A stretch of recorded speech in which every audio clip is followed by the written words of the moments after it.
Hey yo! Hey yo! What's good, everybody? Can you hear me? Hold on, let me check something.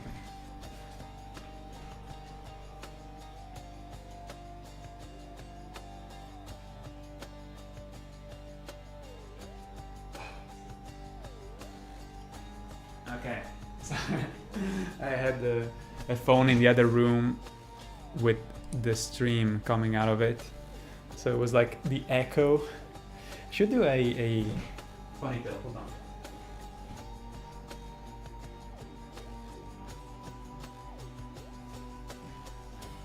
All right, how are you guys doing? Oh my god, I'm a mess. Well, I have been sick. Hold on, just give me a sec. Because I'm like in pajama mode almost. So, bless you. I've been sick last week. I had a big dose of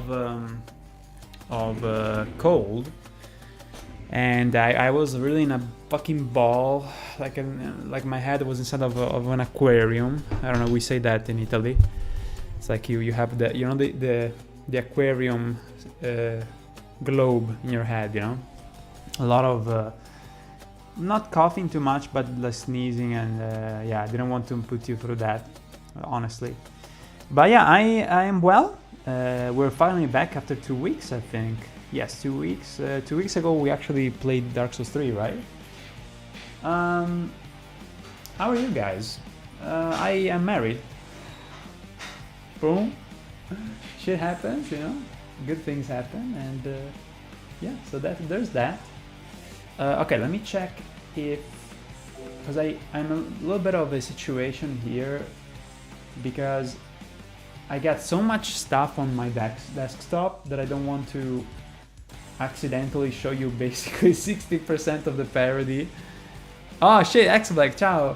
Hold on. So let me do things in the right order. Okay, so here I have the character sheets. Okay, I need to be careful. Stream shortcut. Okay, let me open the stream related thing. Okay, let me see. GG last boss. Then we still need to do, speaking of difficult bosses and stuff, we still have to finish up the outlines. But yeah, well, what the fuck was I gonna say? What was I gonna say? I lost my train of thought. Yeah, last time we played some Hades OST.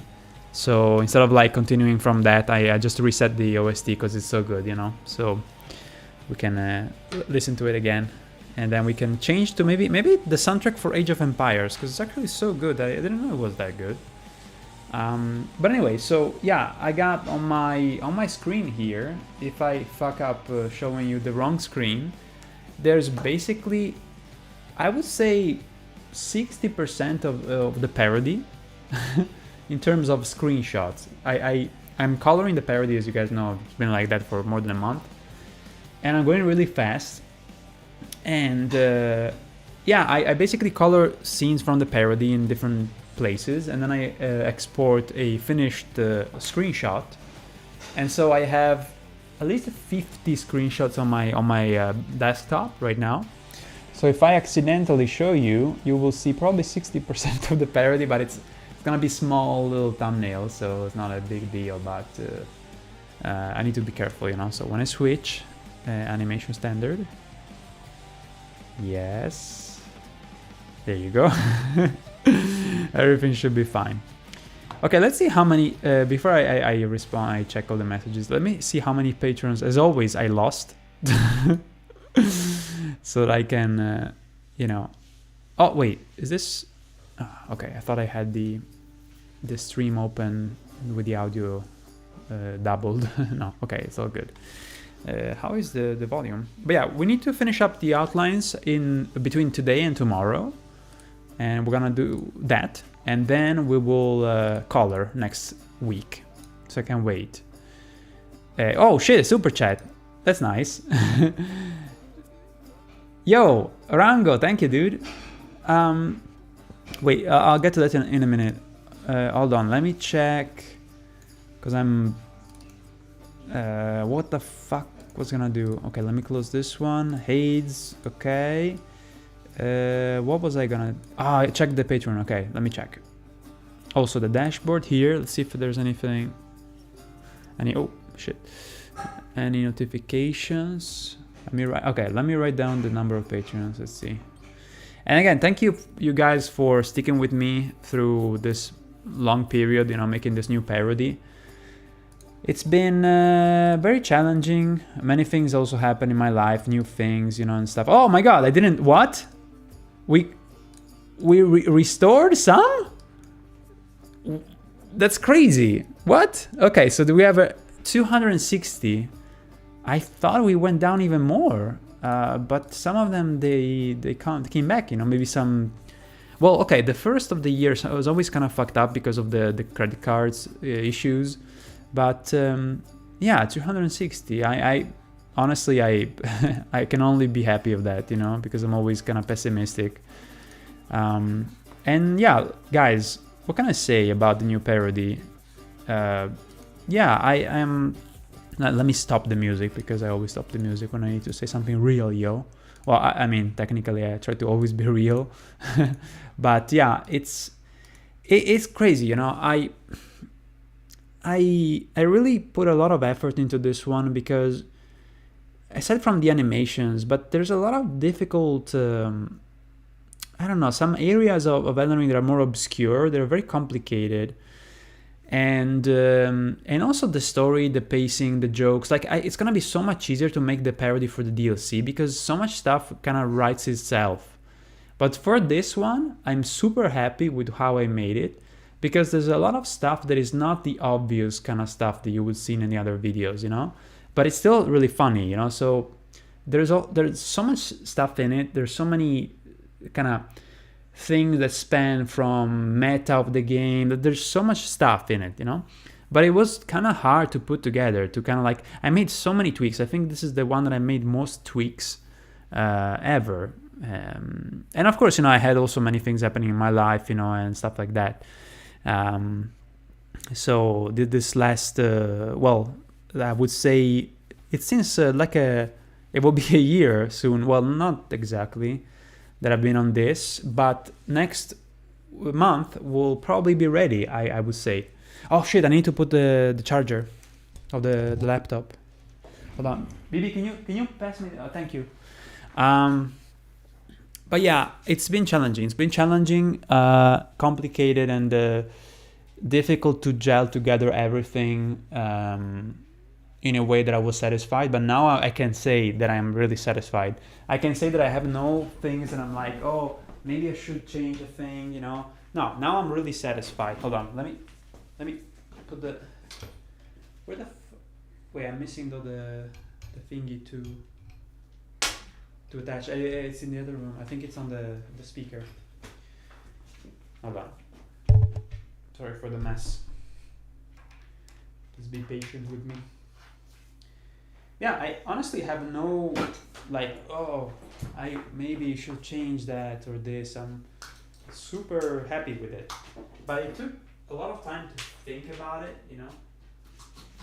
Rewrite stuff. Find the right dialogues. Yeah, a lot of thinking. I never thought so hard about a project like this one. And I am happy because, again, I am coloring. Coloring is going super fast. And yeah, I'm at the point now that, well, now here, as you can see, we're doing still the outlines. We still have 2 outlines that we can color, right? And then we're done with the animation stream. So maybe in 2 weeks we will be done completely. But yeah, I'm basically going from area to area of the parody, doing coloring in that area, you know. And then the next day I look at what I've done. I'm like, okay, do I like it? Am I satisfied? Yes or no? You know, or then I come back to it and I change and tweak stuff.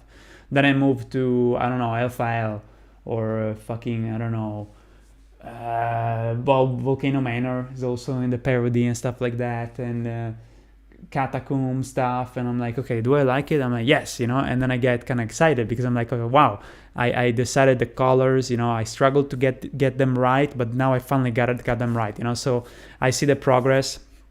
And again, I would say that I probably colored 60, I don't know, 55% of the parody, if not more, probably. And so yeah, it's really encouraging, you know. And before it was more like doing the outlines, which is very, very long and tedious, you know. And okay, go through the backgrounds, do all the backgrounds, then do all the animations, and then there's a lot of frame by frame. Oh god, you know. Now it's like, okay, let's color, you know, boom, and I do it, and I'm satisfied. And the next day I rewatch what I did, and I'm like, yes, it's awesome, you know. So we're almost there, honestly. We're almost there, and I'm really glad that you guys didn't freak out and abandon me. YouTube has abandoned me, but you guys didn't, so thank you. And yeah, my only source of like distraction and occasional fun, it's been streaming with Flore Dark Souls 3 with you guys, you know. So yeah, I'm glad you guys are watching, you know, and we're almost there, almost done with that one too, because I think we're gonna have 2 more streams. But we're gonna hold now until I probably finish the parody, so that we can get this done, and then we can come back with Flore and do the last 2 episodes where we will fight Midir, you know, finish the DLC and stuff. Most probably we will do that, because now I just don't have the time. And yeah, so thank you guys for those 260 patrons. I was expecting to have lost even more, but I will make you proud for being in the animation, for having your name in this animation, because honestly, it took a lot of time to do it, but it's gonna be, because it took a lot of time, it will be very epic. Very, very, very epic. I'm super proud of it. I was telling even Chemi, you know, I went to sleep every night and I would say, damn, I gotta say I really nailed that part of the coloring. Seeing it kind of completed, that area that I was so worried about, I was like, oh god, I will have to manage that area with the coloring, but it's gonna be kind of tough, you know. But finally doing it, I mean, like, okay, I'm fucking done with that stupid area that is so detailed and with all these reflections and stuff. Okay, I'm done, you know. It feels amazing, man. Like I'm actually in the moment of the production where I see the results, and I get super excited to have it shown to you guys, you know. So let's see, we have X-Black. Ciao X-Black, welcome back. Good evening. Yo, Hades, yes, that's the Hades. Hades. Hold on, let me move the window here. Soundtrack. X-Black with the 31 months, which should be pretty easy to... Fuck, he already said it. It's been a wonderful 2 years, 7 months. Thank you, X-Black. You're very kind and very also present, and that's really special, honestly. Let me see, there are many more to come. Yes, there will be. I think I will probably, when we finish in February, we'll finish the animation streams, and then I publish the parody.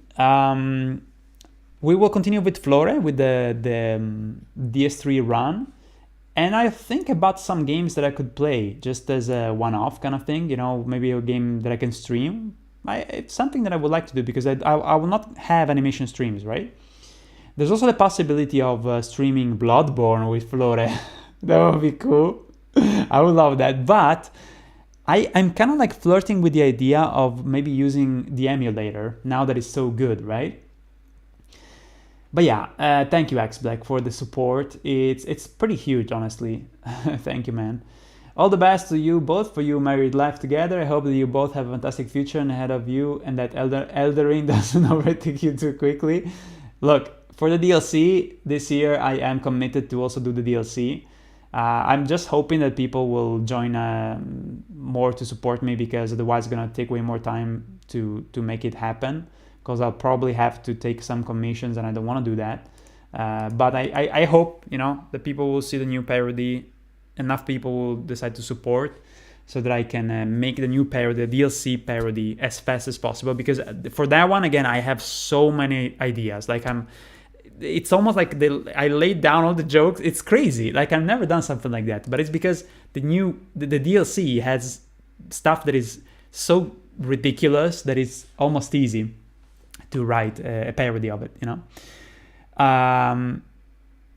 So yeah, about married life, what can I say? Yeah, I'm very happy, you know. I honestly, we talked a lot, me and my wife, about the fact that at the end of the day, that nothing changes, you know. If you marry, honestly, nothing changes at all. You know, what matters is that what you felt before, you know. And for us, it was a necessity to marry because she's not Italian, obviously, so that makes things way more easy. But yeah, it's not something that, like, I don't, people that wouldn't marry, I don't give a shit, you know. Like, it's I thought that I was never gonna be married, honestly, but because of situations we had to. And of course, you know, we love each other, so yeah, it just so happens that we did that. But we certainly don't think that it's such a big deal as other people. On average, I would say that people give marriage such an important, maybe even traditional people, and even people that are older, they tend to make it a big deal. For us, it's just like, yeah, okay, you know, like you do sign a paper, you know, and now she can be here, doesn't have to go back to her country all the time. We spend a lot of money with tickets, you know. It was a nightmare, you know, even for us as a couple, you know, just to be divided every time. And so yeah, it's don't think that marrying is that important. What matters, and I say to you guys in general, is that you are with the right person, you know. And marrying someone doesn't change anything, you know, because why would it change anything? It doesn't change anything. You have to be with the right person, be happy. And hell, like some people, because they marry, because they're not conscious of what they're doing, they even fuck it up, and makes things worse, you know, because there's a lot of like pressure about, oh god, you know, now we're married, we're meant to be together forever, and they don't realize it because they're immature, and they realize it only after they are married, which is very, very immature, you know. And don't ever feel pressure to marry by, you know, family, or it's nonsense, you know. If you have to do it, do it. You know, in our case, we had to do it to simplify things. But it's something that I think it will go away with time, to be honest, you know. But for the sake, you know, of the legal stuff, it's a smart idea in many ways, you know. Even if you have children, you know, it's also can be very useful, you know, to how do you say tutelare, to take care, you know, of the needs of. How do you say tutelare in English? Tutelate? No, I don't think it's tutelate. But yeah, let me see who we have here. Yeah, ciao, Draven! What? Ciao, Draven! Look at this guy breaking the gamer mold and talking to girls. Ciao, Icebergs! Welcome back, dude. Oh man, I've been talking to dude. I was an early how do you say, Romeo fucker, because I was like in 4th elementary that I was with a girlfriend, and my friends were kind of like making fun of me. Oh, you two are gonna marry, right? I was like, shut up. And then I feel bad because then I started to kind of like distance myself from my little girlfriend that I had when I was 4th grade of elementary. That would be maybe 8-year-old. So I even went to the movies with this little girlfriend. And she's a really nice person, by the way, you know. She's an excellent person, you know. We're not, obviously, I wasn't interested in her after. But she's a really nice person. I feel like I was mean to her, you know, and I feel bad. So yeah, I was pretty early. Huh? You're fucking. Okay, so Draven says, hey, so just read the news. Married, huh? Sure. By the way, I need to also, I want to post the pictures on Instagram, or I posted, I sent to friends of mine, but no, I didn't put it on Instagram. But I didn't have the time, you know. But I will find some time this week. So if you guys want to see me not being in a pajama for once, you can. Huh? What? Why? She says that it could be weird. What are you talking about? The fuck? Yeah, because I'm always wearing I'm in a fucking. No, no. What are you talking about? She thought that I was saying, oh, if you want to see pictures of me naked. No, I'm just saying that, no, without a pajama and instead wearing nice clothes. God damn it, Jamie. Anyway, so let me read it real quick here because we need to get some work done. Let's see. I'm not married yet, but let's see what the future holds as ex-black. You don't have to marry. That's the thing. You don't have to marry. You can be like, even my sister is not married and she's with her boyfriend, you know, for a shit ton of years, and she has also a child, you know. So it's nonsense. It's nonsense that people will be like, oh my god. Like in some countries, for some reason, people say that they see it as some kind of like milestone of your life. It's like, why? Like the fact that you find someone that you are happy with, that's a milestone. The thing they have a piece of paper doesn't change shit. But again, you can't say that too loud, because people that are married and they're super into that kind of stuff, they will be like, oh, how dare you, you know? So it's like, I don't know. But let me see.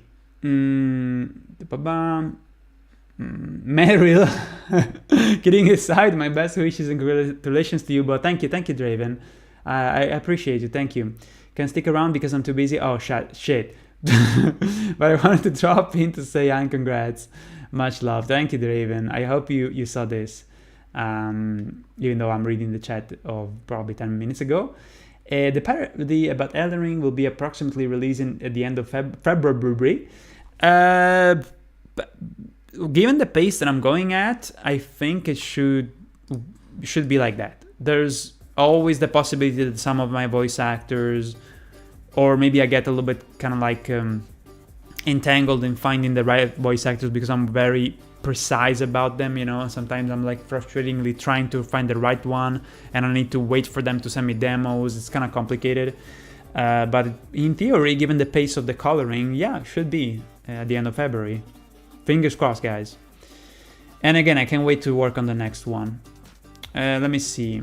In the DLC parody... Ciao, Chris! Ciao!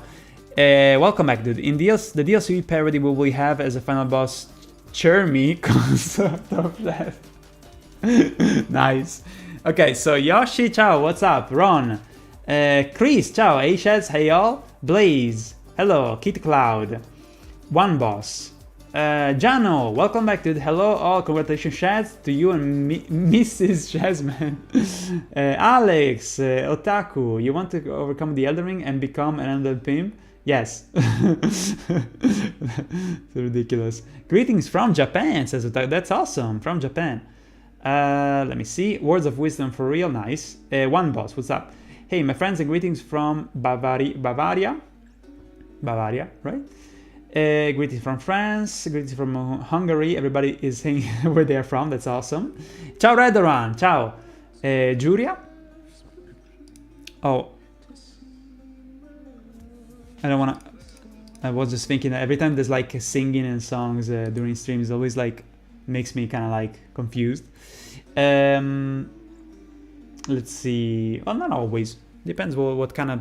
Maybe metal usually is less distracting, I suppose. Cooper, ciao, welcome to the chat. First time chat, nice. Giulia says finalmente, which is finally, in Italian. Rango, is that another 2NZ, which I think is New Zealand, maybe dollars? Matthew, I love your animation, thank you. Congrats on your marriage, thank you, Jax. Hold on, let me go back. Which art program you use? This piece of shit is called Adobe... Sorry, Macromedia Flash 8 Professional. Very old, but I'm saving money. And it's actually pretty good. HT, ciao! Oh, he actually responded for me, that's amazing. Just gotta say, your channel growth is impressive, awesome job. It is not impressive the fact that it's completely frozen until I put a new video. So let's hope that it will grow more once the parody is out. I hope so. I don't honestly, I don't have a lot of optimism, but thank you, Jax.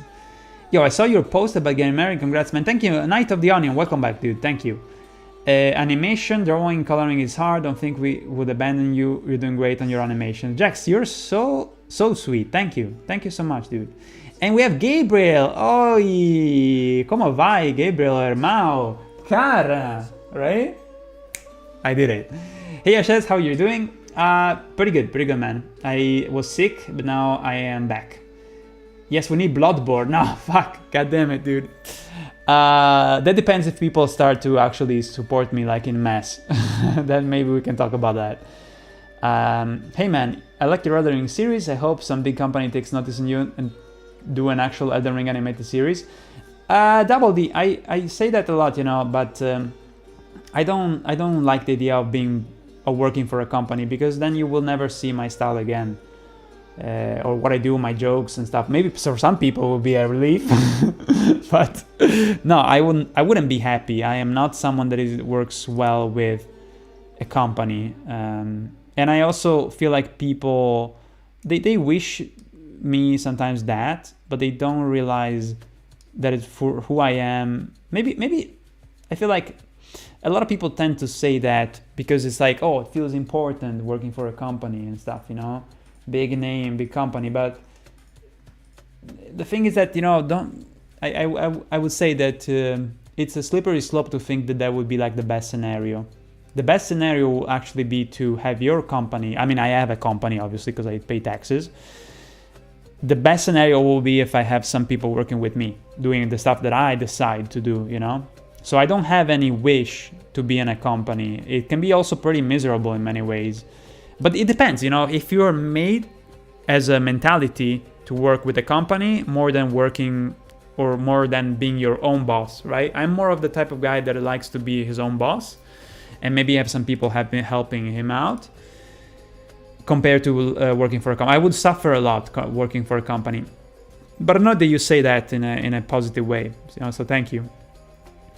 What's your favorite animation that you've made on your channel? I would say, I know it's will be kind of funny for you guys, but the one that I love the most making and then I rewatch, I would rewatch. I rewatch some pieces.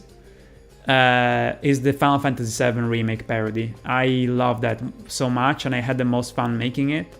I loved working with all the different voice actors. They did an amazing job, and it was a joy. And it's so rare that I actually enjoy the process. And yes, of course, it was also very tough, as all the parodies. But even the Sekiro animation was also.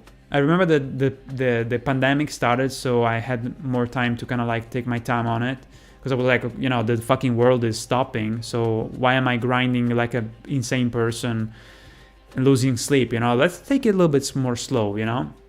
And by taking it slow, I feel like I enjoyed the process and didn't burn out as much as I usually do. So I'm glad that I make that decision, to be honest.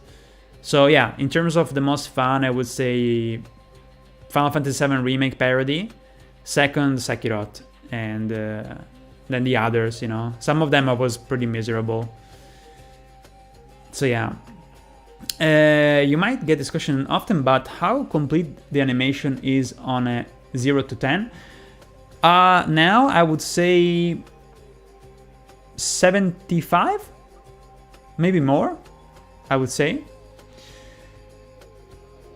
Because really, like, the outlines is the biggest kind of hurdle, you know, and that shit is done. So yeah, and the coloring is going very fast. So maybe 75, considering, you know, that I have to do all the sound editing, which is usually something I do very fast. It's more about, you know, how much each part takes me to do in terms of the time, you know. And I feel like even though I will have to do the whole sound editing, to me it's so much easier than anything else, you know, because animating is so difficult, right? Like, writing to me is pretty easy, even though this time it was a little bit more difficult. But it's just uncomparable to the amount of work that requires the difficulty of actually animating and stuff. To me, that's so difficult, you know. So in terms of the difficulty percentage, I would say maybe almost at 80% we're done. So this new month will be dedicated to finish up.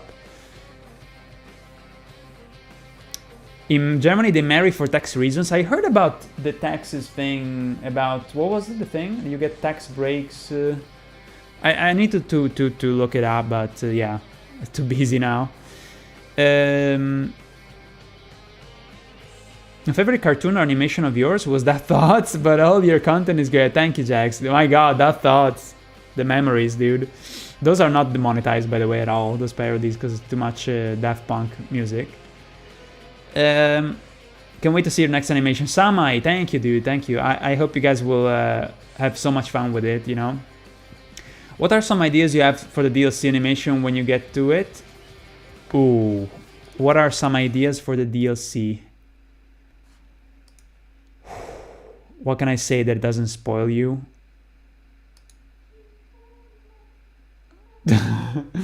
Oh shit, what can I say? Some ideas that I can give you guys just as a sneak peek of something for the next animation for the DLC. I really don't want to say anything, but I could say this, that there will be some crossover. There will be some crossover. I can't wait to do it, man. I can't fucking wait. Some kind of thing like that. Let me see. Oh, Guardian Ape of Rejuvenating Waters. What was your favorite DLC boss? My favorite DLC boss was probably... Hold on. Let me think of the one that I look forward most to fight. Well, I'll finish reading here. You guys tell me what bosses are in the DLC, because I have in mind a couple, you know, but just give me the names, okay? So I can think about it as I start working here. Sorry for second donation. Can you find the old message, please? Wait, did I respond to that one? I don't think so. I'm sorry. How did you come up with your comedy for DS3 bid? For the Dark Souls 3 parodies. Okay, so how did I come up with it? Well, I always like to make parodies, and I have booklets, you know, when I was like in fucking even the last year of elementary school, when I was already kind of making fun of ads from television, you know, advertisement, you know, so I was making a parody version of the advertisement for a certain brand, whatever. I will make fun of them, kind of shift the name into something stupid, like, I don't know, let me give you like a random example, you know, fucking, I don't know, like Nike, you know, I would call it My Knee, or fucking, I don't know, let me think of something that was a stupid example. I'm thinking of something in English that I can change the name. What? No, wait, something in English. Yeah, I would take like let's say a Toyota, I don't know, like a company name of a car, or like Ford. I would call it I don't know, Ford. Let me think of something else. Not Ford, another company, Fiat. And I would change it to something else, you know, and then I would do like a little bit of a drawing, you know, a couple of stripes, and I would say, oh, you know, this is our new car, it's so fucking awesome, and then it would like come out and it would be like two wheels, and they were trying to sell it to you, you know, and be like, hey, you know, oh, well, yeah, just have one wheel, but you kind of have to imagine the other wheels, you know, so I would just kind of put the dumbest shit, you know, like nonsense humor, basically. So yeah, like I was already doing that kind of stuff. And so about the Dark Souls 3 animation, it was already a process, you know. I did parodies before, you know, for Deus Ex Human Revolution. Before Dark Souls 3, I did the Witcher 3 parody, which was featured on Kotaku as an article. I remember I was still I was like losing my shit when it happened. I did the Fallout parody, Fallout 4, which actually was pretty crazy to do because I did it in such a fucking record time, pretty close to the release of the game, and that got me a lot of views back then. So yeah, just like with Dark Souls 3, it was simple as playing the game and writing down ideas, and man, as my first Dark Souls game, it was very, very simple to write down the jokes, because I use my you know, usual style of nonsense humor and silly jokes and even stupid puns, and my honest kind of like funny by itself experience of the game for the first time, you know, especially in a game that is such a downer in terms of like the atmosphere, because it's so dark, you know, as Dark Souls. It's, to me, easy to find the silliness when the context is very dark, you know, because the contrast between dark and gritty and I wouldn't say edgy, but kind of like dire situation that is the game, compared to the silliness that you can achieve with animation, this contrast of the two things can really ignite something funny, you know. So you have to kind of like create the contrast, you know, because to me, like what is really funny is the contrast between seriousness and silliness, you know. So I've always liked that juxtaposition, you know, where something is really serious, but in an animation you can turn it into something kind of with levity and silliness, and you can turn something very serious into something funny and silly without the risk of putting yourself into danger, because it's just an animation, just a cartoon, right? And that's what cartoons are about, you know. You can just be silly about it. And it's even better than a game in a sense, because in a game, if you do silly things, you're going to probably lose everything that you have in the game. You're going to lose your souls. But in a parody, it's an environment where you can, or an animation is an environment where you can go crazy and nobody gets hurt, you know? So I love that. Let's see. So Rango, thank you again for the other $2 NZ. And yeah, I guess we can start. Let me see. If it wasn't dark, it would be Bright Souls. Fuck's sake. Let me see. RT, yo, welcome to the chat. Hope you had a good day. I hope you too. RT, welcome. What did you do today? No way you're a person, lol. Redron says, huge congratulations on you and Tiemi's marriage, by the way. Thank you. Can you imagine my marriage and your marriage with someone else? No. Thank you so much, Redron. We appreciate it so much. Dan says, ciao Dan, welcome back, dude. Hey Shaz, congratulations to you and your lady for getting married. Thank you. Ciao Kishipain, yo, buonasera bro, se dovessi stilare se dovessi stilare una percentuale di quanto ti manca a realizzare sto capolavoro, quale sarebbe? That was Italian, guys. So, if you had to do a percentage of how much you have to still do to finish the animation, what would it be? Like I said before, it will be like 80%. Oh, well, that I still have to do. Probably 20%, I would say, maybe less. We should be able to finish it up at the end of February. Fingers crossed. Ciao Lucy, Denjay Uti, yo, ciao. Holy shit, you guys are awesome. Let me see. Buon lavoro, thank you. Have a good job. Have a good work. No, good job, good work. Sorry. Who did you hire as the voice actor for Thomas when you used to animate that thoughts? I didn't hire anybody. I had a friend who was willing to have fun with me and called Francesco. And thank you, Francesco. I haven't heard from him in a while, actually. But he's a good friend, and he was just for fun. I would buy him a Burger King to help me out doing the voices. And we had a lot of fun, actually, because it was funny to do the phony French accent. Oh, man. It's been a long time, I forgot. Yeah, Francesco. You can see him, I think, in a video, in the parody for LA Noire. I think you can see his face. I think so. Ciao, Jeuti. Hello, Shaz. Congrats on the marriage, Yahoo. Thank you. Thank you, dude. Okay, so. Seats attack, where he puts Chris Avery on the ground. I just can't survive past that. Doesn't he have like a bit of a blind spot? I think so, right? Alright, guys, so we need to get some shit done. Let me have some water here. Thank you for the chat.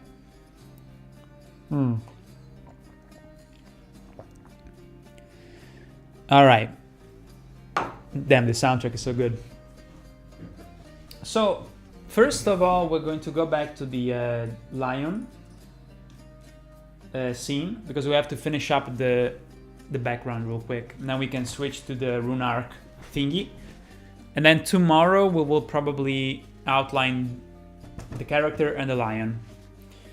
I wish we can do everything tonight, but I don't think so. Let's see. I still have some remnants of the cold that I got last week. Sorry.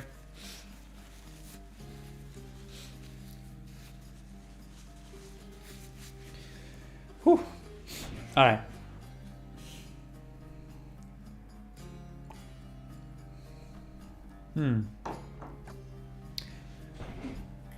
As a blind spot, you can leave the arena, but anything else than that, I don't know.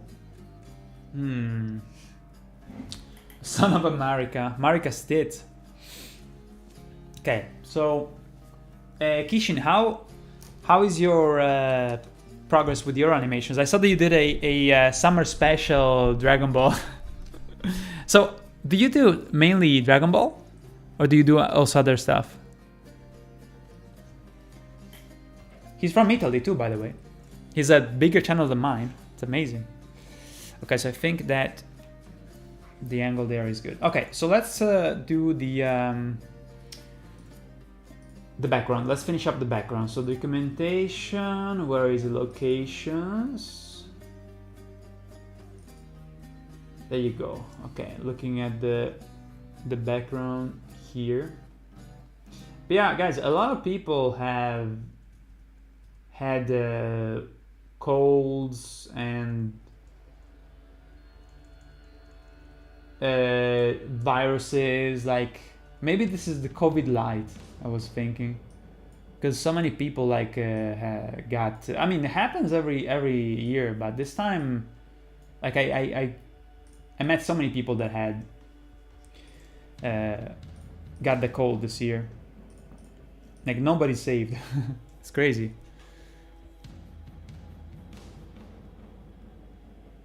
But yeah, you guys should give some advice to Art here. I don't remember, honestly, with the Seath. I think that, yeah, there are some kind of like patterns, you know, like if he starts to, I remember, I think that if he does the shout for doing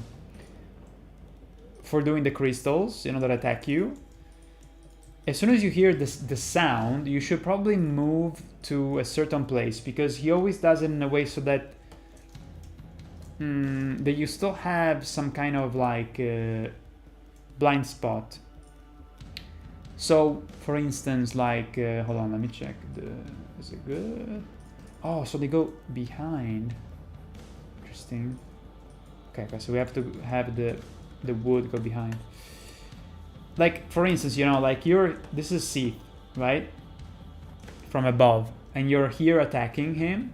Okay, you're here attacking in this direction. I seem to remember that if you're attacking here, he's gonna do the crystals like this, right? Let's say that he does the crystals like this. Okay, RT. So, when you hear the sound of him doing the crystals, you should go here, right? Because then if you go here, you're not gonna get hit by the crystals. So you hear the sound cue and then you move, and then you continue to attack. I think that was the way to do it.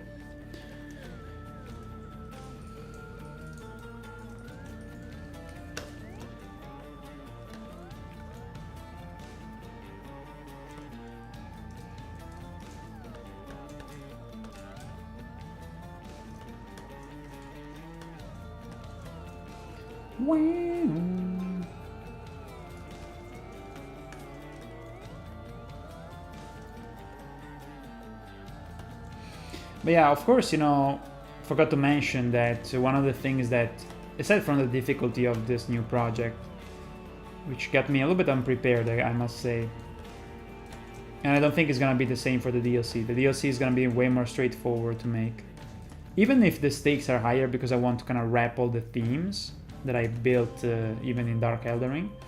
But I forgot to mention, you know, that one of the things that were slowing me down was obviously the bureaucratic stuff about marrying, you know, because yeah, Chemi is not from Italy, so there's a lot of stuff to take care of, and but we did it. We fucking did it. There's still some stuff to do, unfortunately, but shouldn't be too much of a big deal. But I'm glad that we were able to make it happen, and we even had to go to a big city in Italy just to go to the embassy. So yeah, it's kind of complicated, but I'm so glad that we're done finally. You too, right? Well, we're not completely done yet. We still have to go to the embassy again. to do some extra paperwork. But yeah, all those things, it's not even like going there and doing the stuff, it's just like planning it, because you have to make sure that you have all the bureaucratic stuff figured out, you know, so you don't do mistakes, and the timing of it, it's pretty complicated. But if you marry with someone that is from your own country, it's pretty straightforward, you know, it's not like a... But hey, honestly, if it means that you can be with someone and you don't have to worry about shit, finally, and she doesn't have to go back to her country every time, it's you gotta do it. Like, honestly, I still think that, you know, that it doesn't bother me at all to do those things, even though they can be really annoying, because the fact that you actually make it happen, you know, is like super worth it, you know. Like, the final result is what matters, and the final result is that you're able to be with someone and you don't have to have them leave you every X amount of months. So I focus on the positive aspect of it, you know. Should probably raise the volume just a bit. Like the whole ground, and it staggers you and he spams it. There is an attack where the crystals are on the whole ground, so you die, but I'll get good, I think. No, you'll do it for sure. But what I could suggest you is to check on YouTube. There must be like thousands of them at this point. Check out a no-hit run by someone. Because if you check a no-hit run, you will immediately see which one is the perfect strategy. And search for a no-hit run melee, okay? I'll check it out right now. Good idea, good idea. Trapped in crystals, I see. But yeah, if you check for the strategy, a melee strategy, obviously not sorcery, or whatever it is, then you will have the answer of what is the most used strategy to avoid any of the attacks, like no hit. So type no hit melee Seath, the scaleless, you'll immediately know which strategy you should use. And usually the irony is that no hit strategies are they're not as difficult as you might think, because they usually exploit like some sort of positioning, some blind spot, some sound cue, like I said, you know. And so by doing that, you're probably going to be super safe. And because you're not doing a no-hit run, right, because you're just trying to finish the boss to kill him, then it's going to be a breeze to do it, right? Two based Italian animators, hell yeah. Other stuff, but people on my channel cares only about the Dragon Ball shit. Dude, I feel you. Honestly though, I gotta say that my excursus into the world of Final Fantasy has always been... I can't even... like, I'm kind of surprised that it was taken so well by my community. They were not like... I don't remember losing Patreons because I was working on the parody for FF7 Remake. And even when I made the Dark Souls 3 parody, that was my most successful. Right after I did a parody for Final Fantasy 15, which I also really enjoyed making. And I didn't see people being, you know, complaining and this and that. So, yeah. I guess I'm kind of fortunate, you know. But I feel like if now I switch to something else instead of finishing the Elden Ring parody, people would be kind of mad. But the thing is that I want to also do the DLC. I really want to. So I don't have any problems, you know. But yeah, I feel like you could probably... I don't think your audience would not be happy with you doing something that is not Dragon Ball. I think it's more the algorithm that penalizes people nowadays. So it's not even about your audience. It's the algorithm. You're not doing something about Dragon Ball, so you're penalized. It's more about that, I think. Wouldn't you say? Storm Chaser. Yo, I just wanted to say your animations are epic. Yo, thank you. And well, I watched your Elden Ring cartoons 2 years ago. Wait, 2 years ago? I think it was like 1 year and a... Well, I guess 1 year and a half, right? I only started playing 2 weeks ago. Really? Inspired by your video, and I watched the cartoon till where I am. That's awesome. That's awesome. I hope you don't get any bosses that you are still... In theory, if you follow the normal kind of like progression, you should be... not have any spoilers. But thank you, man.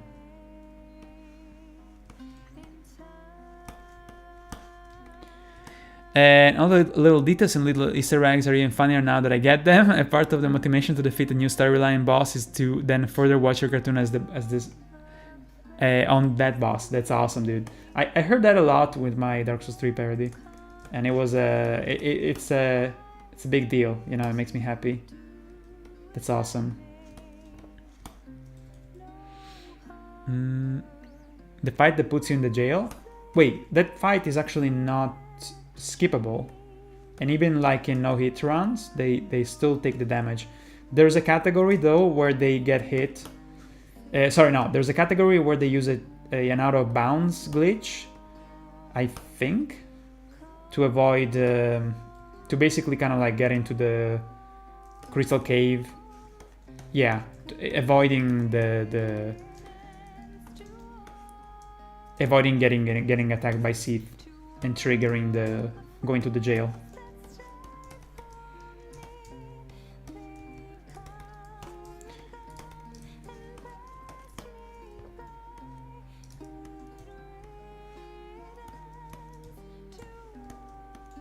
Good riddance. What?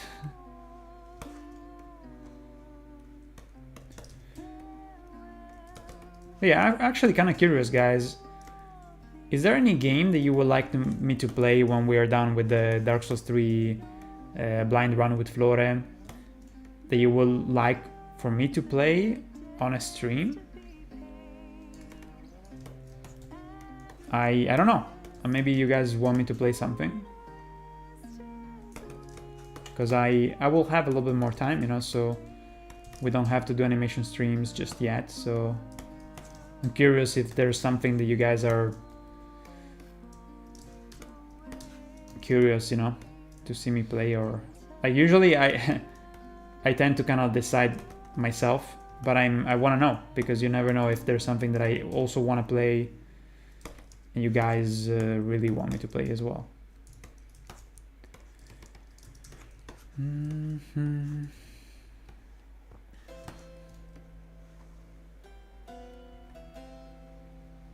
I never played, by the way, what's it called? Armored Core. Walk Simulator. Okay, that's trending. Dude. The most like time waster. I like that trending though, I played it. Dead Cell, is that like a... I don't like those type of games where you loot stuff. Even Hades is not the game that I would like. Jax, yo, I like all the Dark Souls stuff you have done. I can't wait to see this when it comes out. Pretty soon, Jack. Thank you, man. Hello, unknown vagrant. Yo, hello, Matt. Hope you're well. Thank you. I hope you're well too, man. Bloodborne will be very fun to watch. You mean the with Flore, with my friend? That will be amazing. Like, he's gonna love Bloodborne, man, because Flore already kind of fucking loves the Eastern European aesthetic. He's a sucker. He loves winter. He's it's amazing. What? Prague mentioned. So I have no doubts that gameplay will be the bomb. I'm gonna do a new thumbnail. I'm gonna draw a new thumbnail with Flore, probably wearing a monocle. I'm gonna draw a new one. Oh man, I can't wait. But I'm talking more about something that you want me to play, just me. Because I could do even 2 streams per week like I'm doing now, you know, instead of like DS3 blind and then animation. Because I'm not gonna do animation right at the bat, I could do stream with Flore, and then which could be Bloodborne, but then also something else with you guys. What did you say? Nobody wants to see you play. Just animating. Yo, Jack, Bloodborne is the best Soulsborne games you'll ever... What do you mean, Jack? I played. It's not me. It's for my friend because he never played it.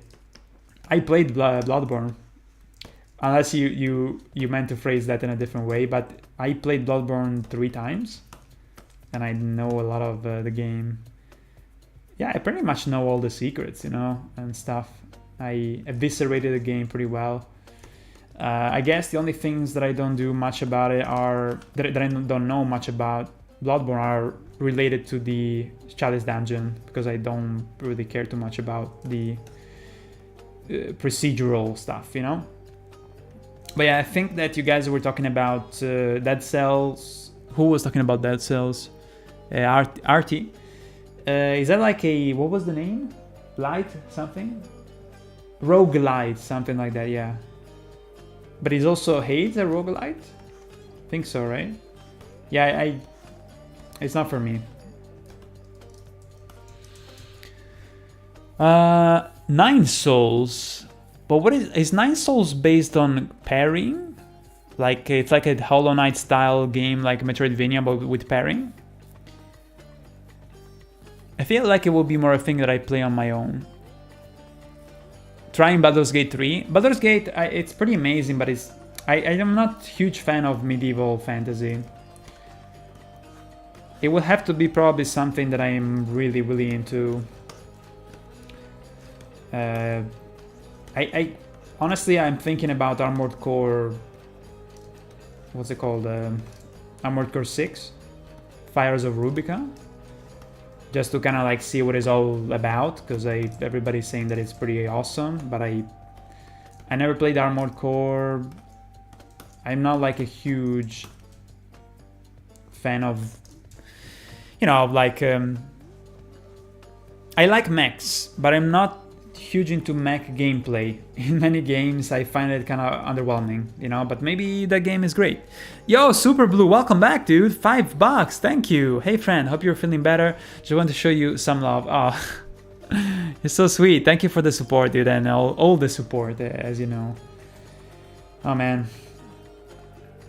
Yeah, I'm feeling much better. I still have some residues of the sickness, but let me tell you, like, honestly, the coloring is going so well that I feel energized.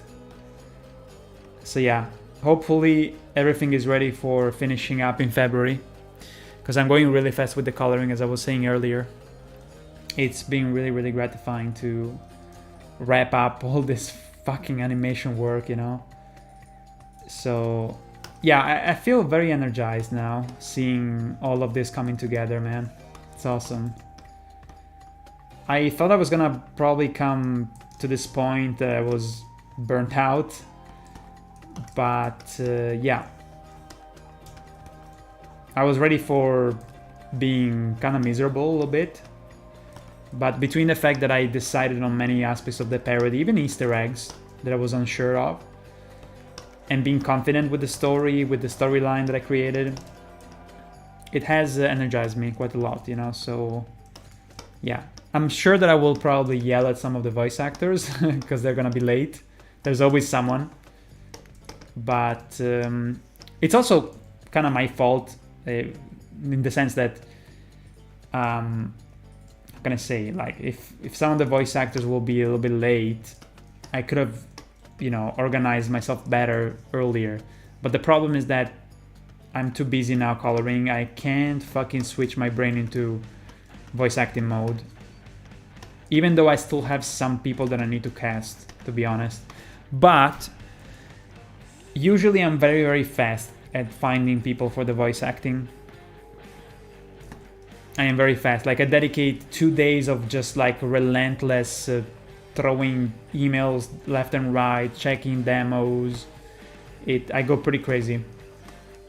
And plus I have a database of people that I already know that could do this and that, and I can like compare the voice quality of their their demos compared to the actual voice actors, and I can already kind of get a sense of, can they do it? Can they actually do this voice? And then I decide, and I have a good radar when it comes to that stuff, you know?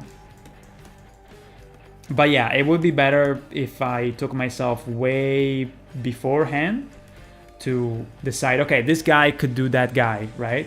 And yes, I got the main characters down, but there's still some stuff that I need to decide. So yeah, I hope that in February, when I have to finally do the final decision for the voice actors, I will do that fast. I hope it doesn't take me too much to figure out voice actors. I'm always worried about that, you know, because some of the voice actors can be kind of slow, so I always want to give them way beforehand the material, you know?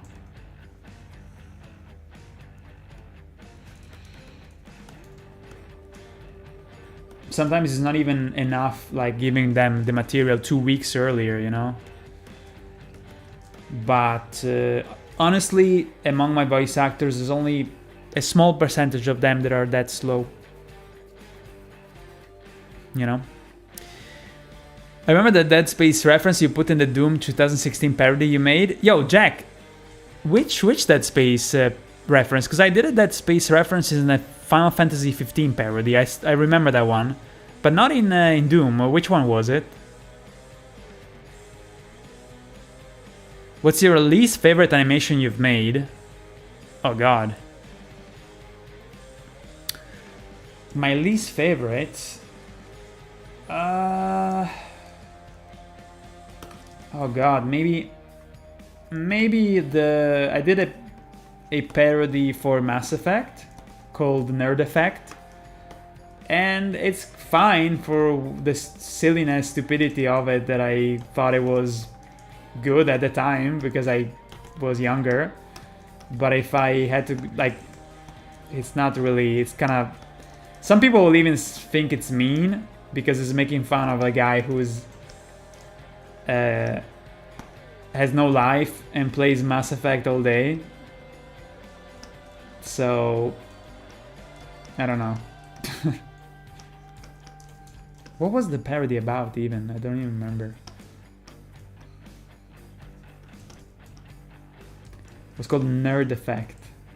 Wow. Very original. Yeah, it was just kind of silly. You know, I made it in, what was it, 2008 or 9? Wait, was that my first actual parody? Oh my god, I think so. And then I made another one after, in 2012, I think. Which was, I actually have it private. Because basically the protagonist was a little nerd. But he wasn't even like a nerd. Like, the guy looked like a fucking rodent. I made this character that wasn't even a person. It was like a rodent with glasses. And he was getting bullied in school.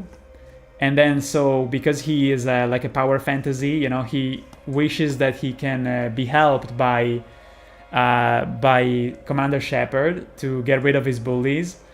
And then basically Commander Shepard arrives and kills all the bullies in the school. But some people basically said back then, like, a lot of people liked the parody, but then after a couple of years, some people started to say in the comments that, oh my god, you know, this is showing school violence. You know, I was like, what? And me as a European, I don't really realize that kind of stuff, because in Italy, it's so, like, the problem of school violence and shooting and stuff, it's something that is it's something that is not a reality, you know, here. Yeah, bullying happens, you know, but that kind of stuff of school shootings is something that is completely crazy to think about, you know. But of course, you know, the parody was not showing shooting in the sense of, like, you had, like, Commander Shepard using, like, the blade, the holographic blade to kind of kill the bullies. It was very gory, and but it wasn't serious. It was cartoonish and stupid, you know. Like, he lands in front of the school with, like, the Mako what's it called, the jeep, the thingy that you use in the game to explore. So it was just basically this little nerd that wanted to be helped by Commander Shepard, and then Commander Shepard arrives, you know, with his team, and they kill the bullies, and then the police arrives and they all get thrown into jail. So it wasn't even like, oh, you know, this is good, you should do this, you know, yeah, hooray for killing bullies in a school, you know. It was like, look at this idiot that thinks that he wishes that Commander Shepard would actually come to get rid of the bullies in school, you know, and think that it's a good idea. No, it's not a good idea, it's stupid. And that's why at the end, if he goes to jail. And there was a little Easter egg at the end of the parody, by the way, because in the parody for Deus Ex Human Revolution, Adam Jensen, he goes on a mission in the parody, and then he fucks up the mission completely. So he goes to jail. He's in the jail at the end, right? So at the end of the parody for Mass Effect, the little nerd gets also thrown into jail, and when he's in the jail, he sees the other guy from Deus Ex. So they're both basically in jail, like an epic fail. So yeah, that was like, I would say that given the standards of today, maybe that parody is not the one that I'm most proud of. I enjoyed making it back then, you know, but it was a different time. And I think it's also now not... I think it's either private or it's even... what's it called? Unlisted. So yeah. I don't want to have any problems, you know, with YouTube and shit. But it's okay, you know, it was a learning process, especially back then, to make an animation in general, you know. What was another one that I did pretty close to that one? I made a parody for LA Noire, yeah? Small one. I made one for... Oh, Max Payne. The Max Payne one was... Well, the voice acting kind of sucks, to be honest. But I was really proud of it. I was pretty proud of the one for Max Payne, because I use a very interesting style. I mixed the comic book with animation. And yeah. But yeah, those old parodies, I'm not particularly proud of them because I was learning. But yeah. Even when I see my Dark Souls 3 parody, the big one that has the most views, to be honest, I'm not very proud of many of the things. I think they're cute, you know, but I came a long way when it comes to coming up with the jokes, and even in terms of the animation quality, it's so rough that I'm like, ugh. Some of the jokes, I think the jokes are silly. Maybe the timing of the jokes sometimes can be a little bit slow, and I would have done it better. You know, that's my only problem I have with them. But other than that, you know, it's just like... It's just like, you know, a thumbnail, how do you say it? Not a thumbnail, a snapshot in time of me 10 years ago. And that's why it was back then, you know? Unexperienced to Souls games, unexperienced to animation. And so I accept it, you know? I accept it as something from my past. I don't regret anything. Even the Mass Effect parody. It's just interesting, you know? As a European, not being aware that anything regarding shooting plus a school can be super problematic, because also back then most people that were watching my stuff, they were Europeans, so they were not being like, oh god, you know, this is controversial. They were like, oh, that's silly, that's it. But then when I started to have more success, more people from the US started to appear, right? And ironically, I started to get more flack back in 2015 or 16 or whatever it was, because people thought that I was American, because nobody was doing animation. It's only Americans. So to me, as a European, to make cartoons, everybody was like, what's this American dude doing here, trying to, like, why is he using why is this American dude using Mexican speakers, you know, which was me actually speaking and my friends. Why is he using like this bad Mexican actors, you know? I was like, what do you mean? Because they thought I was American, because nobody outside of America was making animations on YouTube back in 2014, 15. Nobody was crazy enough. And so, yeah, people thought that I was American, and they were like, huh, yeah, that's cool, you know, it was well done, but I don't know, the voice acting is weird, you know? And it's like, because I thought that my English was decent, but it wasn't good enough, obviously.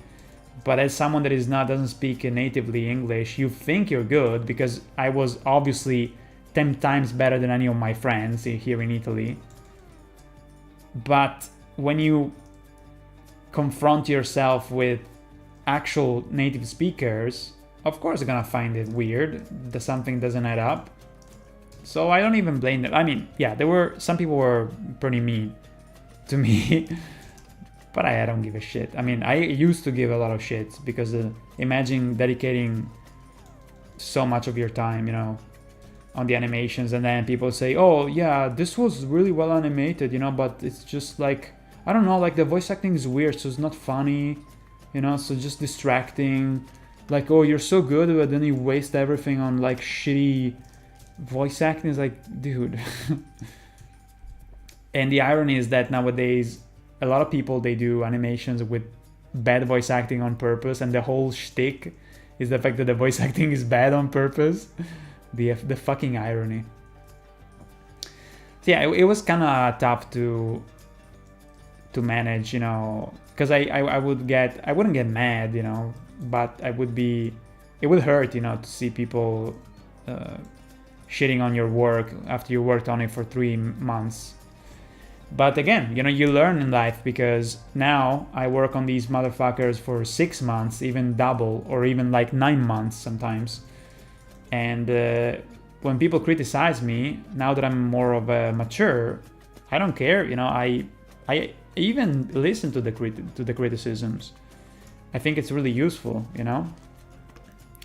But I don't know, like honestly, I'm at the point, I would say, where usually when people criticize something about my stuff, first of all, it's very rare that people criticize, which is it's really nice, to be honest. But when they do, I can be like, okay, you know, you say that you wanted me to do another thing from the parody, let's say another area or whatever. And usually what happens that I think, okay, this guy said that I should have done this other thing instead of this other thing. But then I talk to myself and I think, well, yes, I thought already that I could have done that thing, right? But then I realized that it wasn't effective enough. So there's a reason why I decided to do this joke instead of this joke. There's a reason why I decided to do this thing and do the other thing. I already calculate. I overthink about stuff so much that I'm a step in front of other people's kind of like, because people can say, oh, you should have done that, you know, but they're not animators. They don't realize that I thought about it and it wasn't working. They don't realize that I already made that calculation. And so even if they criticize me, I know deep down that I tried to make it work, but it just wasn't working, you know? Trust me, I'm the first one that tries to make things work. Some people think they want something, but they don't realize that it will not work. As an animator, you have the ability of experimenting and seeing if it works. So I feel even if they criticize, I'm like, yeah, that's okay, you know, because you think you want, let's say, you think you want a Breath of the Wild parody, but then you don't realize that if you do a Breath of the Wild parody, it will not really be that funny, because all the silly stuff that happens in the game, you can do it in the game already. So what is the point of doing a cartoon if you can do it in the game already, right? So people kind of wish for something, but they don't realize that it will be a waste of time.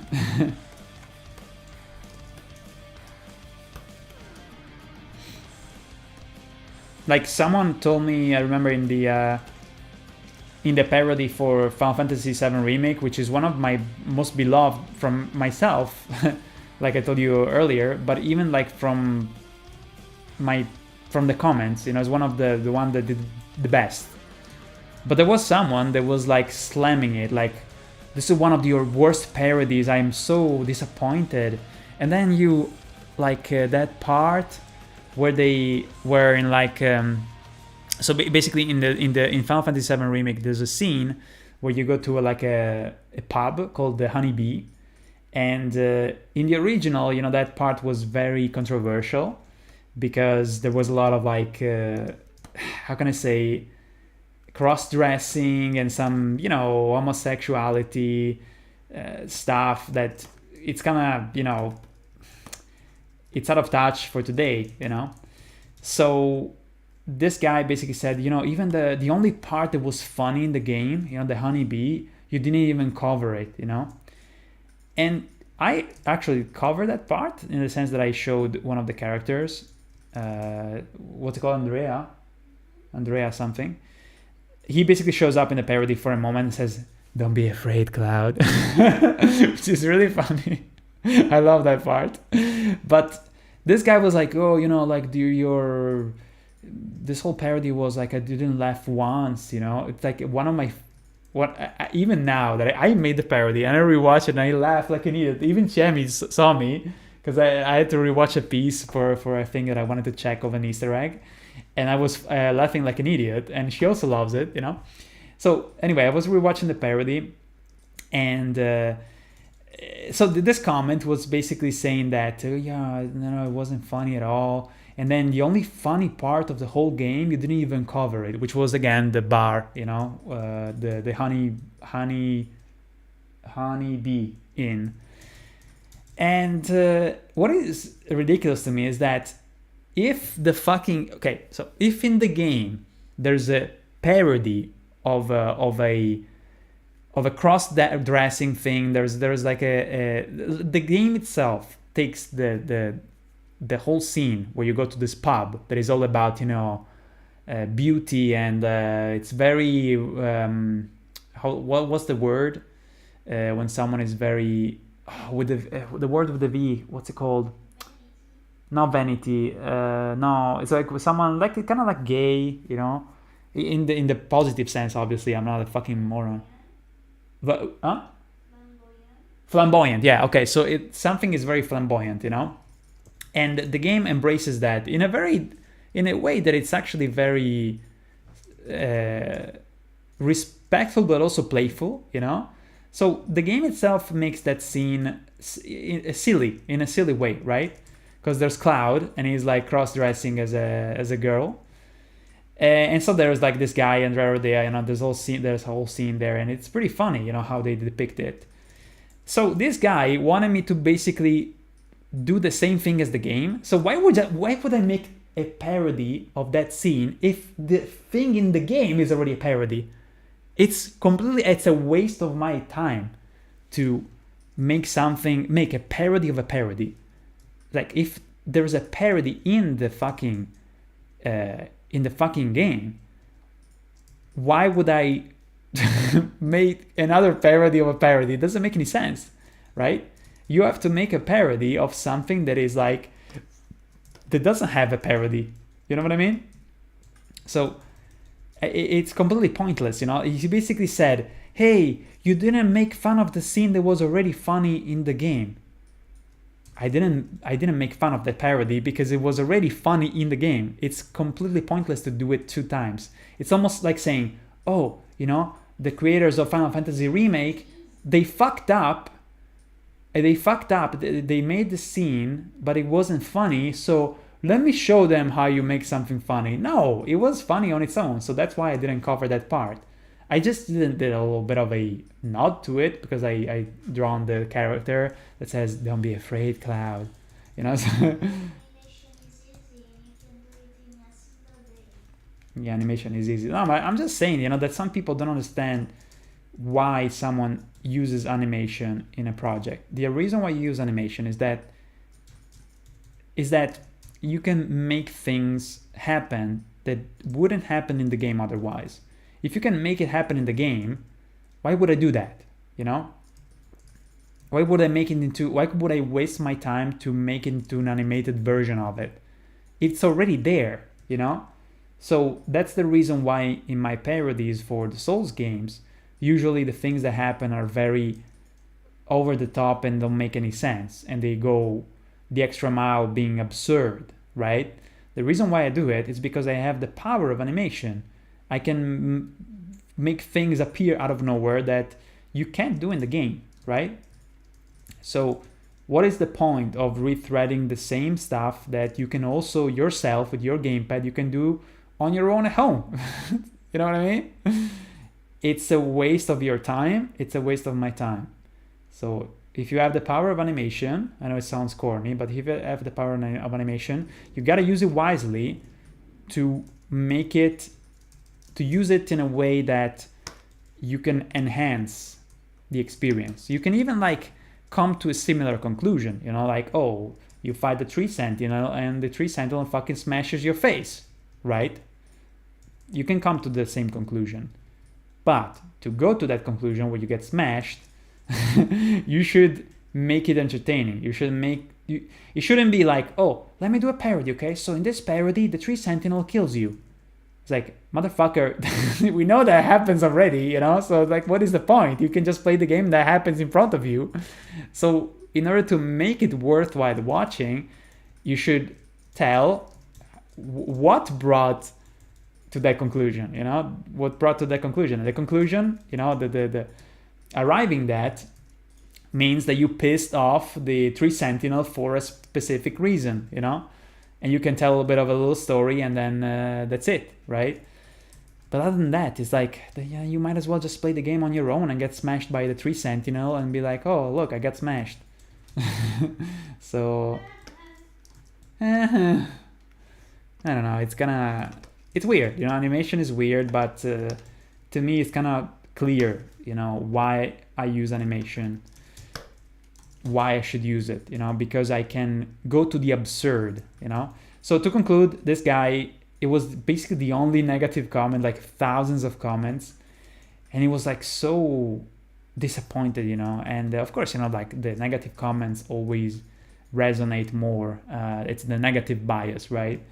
It's how humans are built, unfortunately, you know. But he was so adamant about the fact that it was like the most horrible parody I've ever made, you know. I went down so down, like I completely, the bar was like so, I have no more ideas and stuff, as if like that was probably the parody where I put the most ideas, new ideas.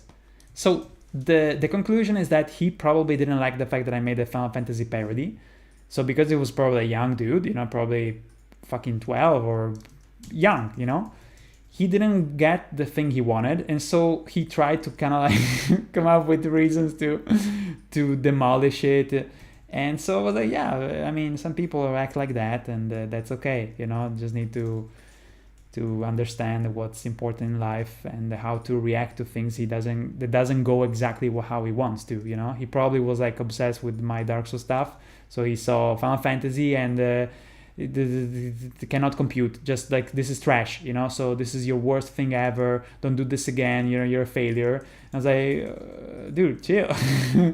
So it's kind of interesting, a very, very interesting take, because again, it's probably my most beloved, not in terms of the amount of views, even though it reached 2 million or something, but the comments were like the most positive I've ever received.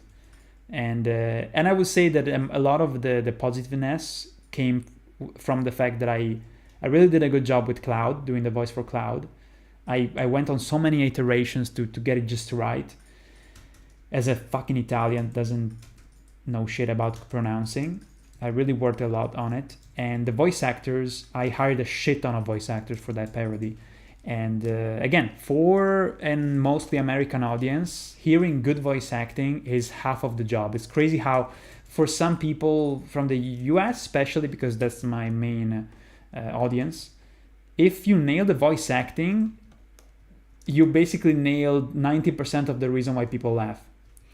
And if you do a bad job with the voice acting, people get thrown out of the jokes. They can't, for some reason, Europeans, we we accept even voice acting that is not like the pronunciation of English doesn't have to be perfect, you know. For Americans, it seems from what I've seen through the years that if you don't have the right accent, they kind of get thrown off of the whole vibe of the parody or the scene. Doesn't happen at all for Europeans. Europeans, we tend to kind of like accept even if you have a wrong accent, you fuck up a little bit of the pronunciation. We are just so used to not speak English in a correct way that we don't care. You know, I have even people through the years when my voice acting was terrible, they would say, "Oh my God, you know, are you from the U.S.?" It's like, no, nope. It's just that your standards are so bad, and I blame Europe. You know, like some countries, they are amazing at teaching English, like Sweden, but in Italy, yikes! Like honestly, yeah. The standards are pretty low when it comes to pronunciation, especially. There are a lot of mistakes. All right, let me read some chat here, but I did some good progress though. Ciao Nexa, Ila. Let me see. Meta now is silly voice acting. Exactly, right? General Rodan, what's up? Just gotta trust what you prefer. Yeah, ultimately it is. That's what I was about to say, you know, that I even if someone occasionally, very rarely says, "Oh, you know, your joke, you know, there, or the jokes, I don't like the jokes." The thing is that to me, I like the jokes. So it's a stalemate, right? Because I like the jokes for the Elden Ring parody, whatever parody, Anor Londo parody. I like the joke and makes me laugh. So what should I do at that point? Not make myself laugh and be like, "Oh, you know, I just finished that parody. I'm so glad that I changed the joke to appease to not my personal fucking taste." No, it can't go like that, you know? I rather have people occasionally saying, "You know, honestly, don't really like your humor, you know?" Than be like, "Hey, let me make sure that I do the humor that you like and that's it, and I'm not gonna be happy."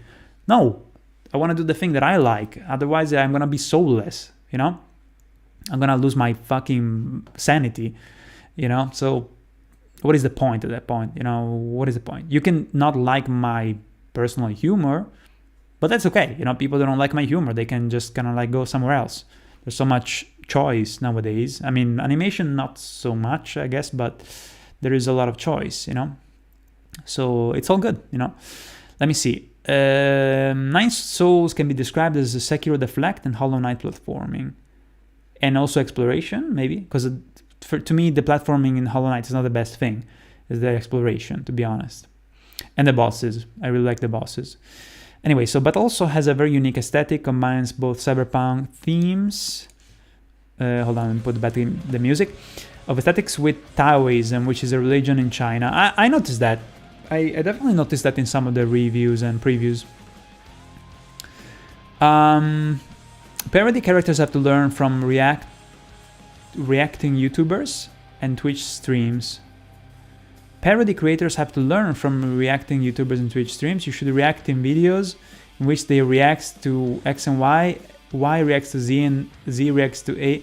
That I'm gonna have a fucking headache just reading that. But yeah, I understand what you're saying. You know, like the obsession with reaction content, which I don't know. What are you guys waiting your time today besides watching stream, of course? What are you guys waiting your time? Wait, what do you mean, Nexa? Waiting your time? What? Voice acting, what is that? Most time when we get English movies dubbed, it's just one guy speaking over one, just mixed in our heads. I would say that ironic comment, okay. Wasting, you were saying wasting, okay. So what are you guys wasting your time on today? Besides watching Shell stream? I don't know. What are you guys doing? I don't know what is the answer to that. Anyway, so let me go back here. There's someone that sent some messages and they got deleted for some reason. Let me go back. What is your favorite waifu from Bloodborne? I don't think there's many waifu stuff in Bloodborne. Let me go. Ebrietas, yeah. Okay, let me go back here. The Easter eggs, motivation to defeat. Okay, so I don't remember when, but happy that I only remember that it was happening, not for spoilers. So now most is still surprising. Okay. Bloodborne will be very fun to watch. Okay, hello Matt, hope you're well. Let me see. Okay, I am well enough, says Unknown. Thank you for asking. No problem, man. Storm Chaser says, I thought you were Italian, by the way, so I want to try to write a message in Italian. Io sono adesso alle 2. Oh, I am now at the 3 Sentinel. Okay, 3 Sentinel, it would be Sentinella Albero. Sentinella Albero. Tutto altro sono nuovo. Okay, so you're saying I'm new to everything else, right? Bocca al lupa con tutti e le cartoon e buona giornata. That's lovely. Okay, so you wanted to say in bocca al lupo, which is in the mouth of the wolf, which is a way to say good luck. So in bocca al lupo con tutti I cartoni, because cartoon is cartoni in Italian, e buona giornata. So buona giornata is written B-U-O-N-A, buona with a U, buona. And giornata is with a G, not J. Giornata. So imagine like Jojo, giorno is giornata. But that was a good try, Storm Chaser, actually. Because some people, they just use, Google, and that was nice. Because I could understand the idea pretty well. Bloodborne is the best Souls-Born game you ever see. Oh, okay. What's your favorite waifu? Okay. Yes, 9 Souls is based on pairing. Okay. Ghost Runner. Ghost Runner seems fine, but not something that it's so unmissable, I would say. It's kind of like Mirror's Edge, right? I played Mirror's Edge, though. That was really nice. Back in 2007 or something. Yo, DK! 44 months. Okay, let me do that fast. Okay, 44 months. 48 months is 4 years, right? So it's easy. 3 years and 3 years and 8 months. Yes, I did it. Hells yeah, dude. Before Nexaron could even fucking write it. God damn it, you cheater. DK, thank you. Thank you so much, dude. What is your opinion on Quellag's intro cutscene? I thought it was pretty kind of like... I thought it was pretty silly when I first heard there was like a...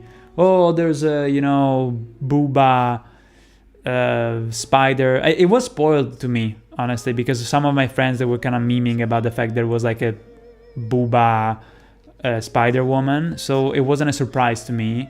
But I think it looks kind of silly. I don't find it especially clever.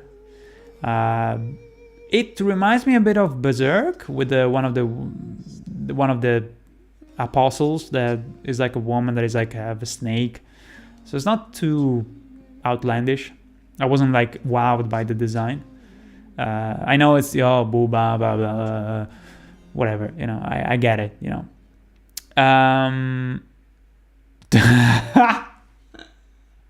Read what DK said. Read. Motherfucker. Anyways, the Super Blue. Thank you again, Super Blue. So my favorite, I don't know. My favorite waifu in Bloodborne. They're all weird. I don't know. Fucking.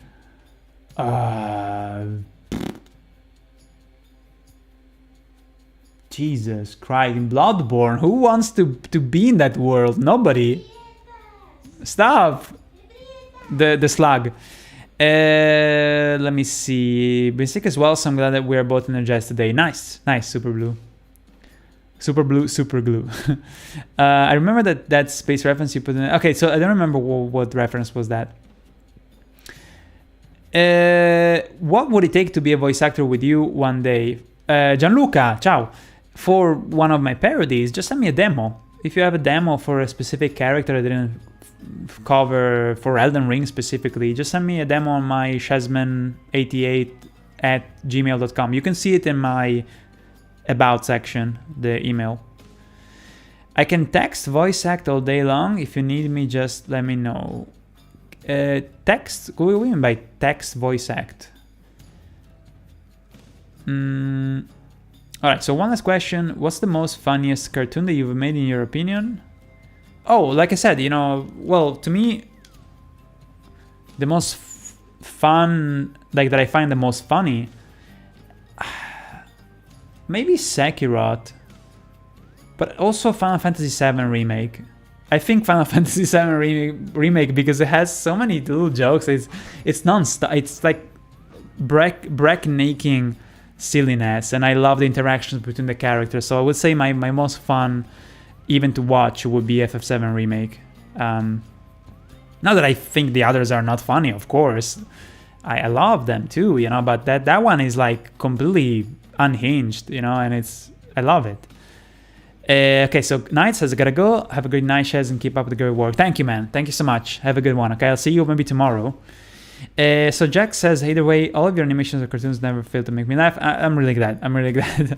No matter how old, thank you for making such a great content, Shaz. Thank you, Jax. You're really, really sweet. Barlock, ciao, Shaz. Happy streaming and easy work. Thank you, man. Congratulations again on your marriage. All the best to you in life. You too, Barlock. Thank you. You're always very kind. As an American, let me say that we often take things to extremes. We give everyone a lot of shit, whatever we love or hate. It's hard to know if what we say is in good spirits or mean-spirited. We're very passionate, and text only doesn't communicate very well. I think it's common to everybody. Like, honestly, about voice acting and stuff like that, I don't think that Americans are particularly different. Some stereotypical Americans, just like some stereotypical whatever country you're talking about, maybe they seem more loud just because they are way more into some social media stuff, so it might seem that they are all thinking like that. Honestly, there's many shades of gray, it's not that but again, you can have a false many times you can have a false idea of what people think in general just because like they are more loud, right? So you might think, oh, everybody thinks like that, whatever politicians they vote for. But in reality, it's just that many people, they are like using social media, and they steer the conversation a certain way because they're more present in places where they can be loud, so but you shouldn't think that everybody thinks like that, I think that people that are passionate, there's plenty of them in every country.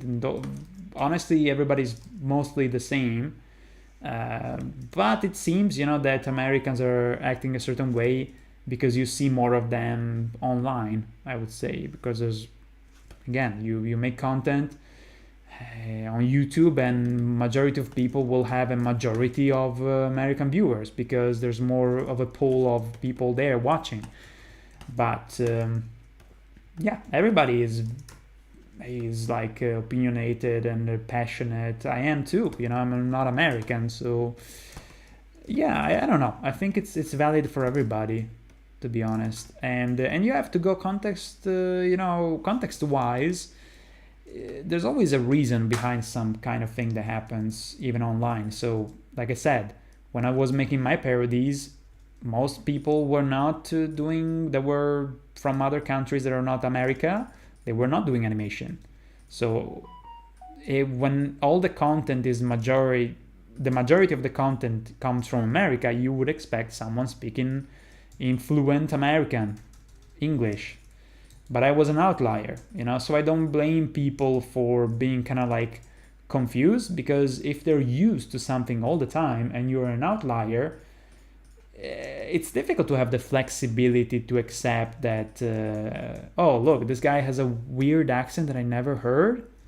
So yeah, it's complicated. You know, you might say, oh, Americans they're not open-minded, but then again, you know, if you're from the US and you watch animations and they're all in with the voice acting in perfect American, I can understand how someone could be like, wait, why is this guy fucking up the pronunciation? You know?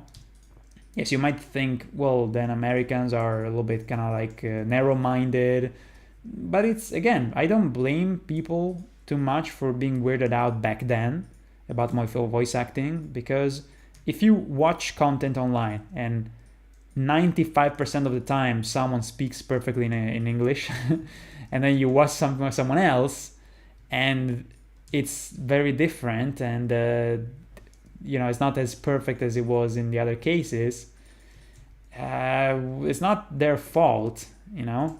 Like, not everybody is able to say, oh, look, this animation is made by a guy, but I can recognize he has a slight Spanish accent or a slight French or Italian accent.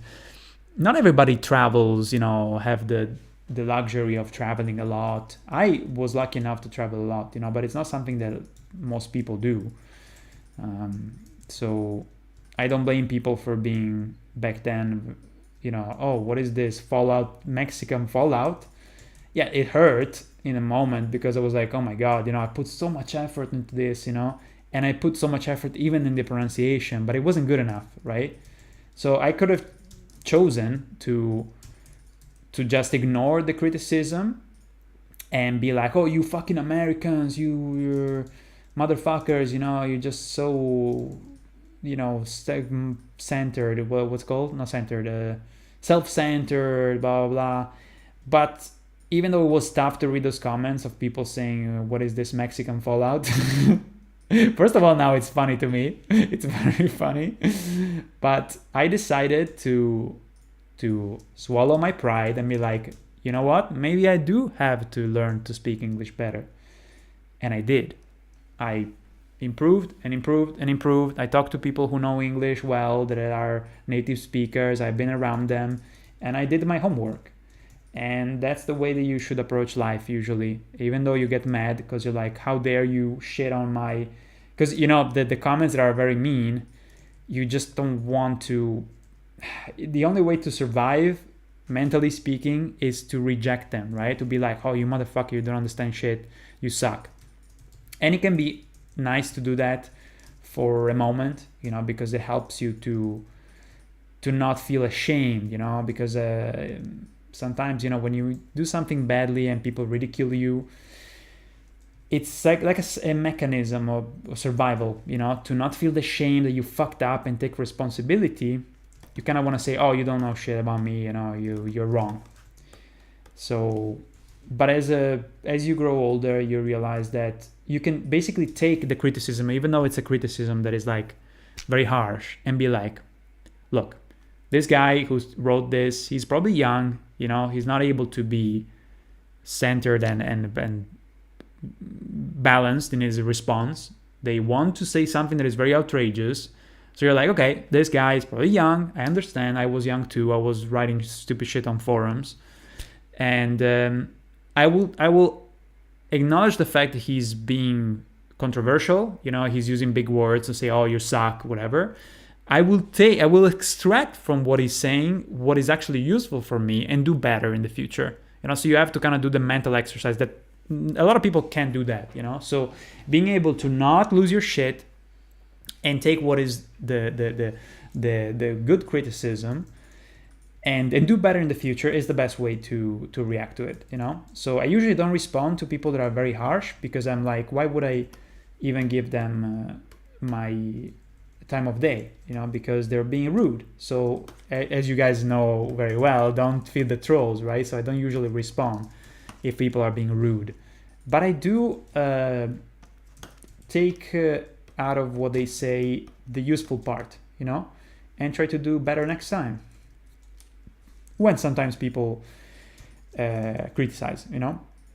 And yeah, I think that's the most it's at least more mature, you know. But yeah, I've been through ups and downs when it comes to criticism, and I think I'm in a good place now where I take criticism. It's honestly like in all my parodies, I get an overwhelming amount of positiveness, even positiveness that I don't even deserve, like exaggerated one, which I don't even share. Like, oh, you're animation god. What are you talking about? Like, have you seen what some people can do? It's I'm glad they like it, but they go with the hyperboles sometimes very easily, and I'm like, this is nonsense. Doesn't make any sense. They're very sweet, but I don't agree with them many times. But I still I don't want to be jerk, so I say, oh, thank you, you're very kind, too kind. But yeah, I don't know why I'm talking about this now. I forgot. I'm focusing too much on the fucking thing here. But yeah, Mexican Fallout. Mexican Fallout. Oh man, I grinded so hard to make that parody. Well, it was insane, man. It was insane. I think I put that parody out as the fucking game like came out 1 month before. Like insane timing. That's why I got a lot of views, honestly. And it was also like the longest parody ever back then. Probably on YouTube it was the longest thing ever in terms of animation. So that alone, even though let's say that it sucked ass, which I think it was nice, even if it and some people actually saw it recently because of the show. But even if it was like a piece of shit, just alone the fact that I was able to do such a decent job in such a short time, it's quite the achievement, to be honest. So I was really happy with it, and I'm still pretty happy with it, except for the Mexican Mexican voice acting. But they're right, because if you go back to it, yeah, it is kind of like I honestly, I don't know. If you're European and you watch it, you're gonna probably be like, what's wrong? Of course. But if you're American, you might cringe at the voice acting because you're like, why is he pronouncing that shit like that? So weird. And he's not doesn't do the T when he's saying something with T. It's like that to do. Stuff like that. And it's just like, it's weird. But yeah, and then honestly, there's another level to all of this, which is that some people, they love the fact that I have a weird accent. So they're disappointed that I don't have the weird accent anymore. So it's like, dude, yeah, I don't know what to say. You can't really make all people happy, I suppose.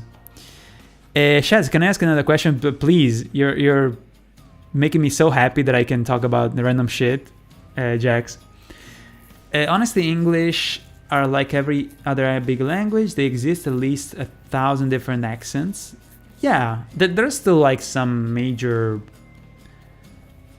I suppose, prevalent accents and dialects. Even when it comes to American English, they're more present in the sphere of media consumption. Like in most movies, you will have, unless it's a character that comes from New York and stuff, like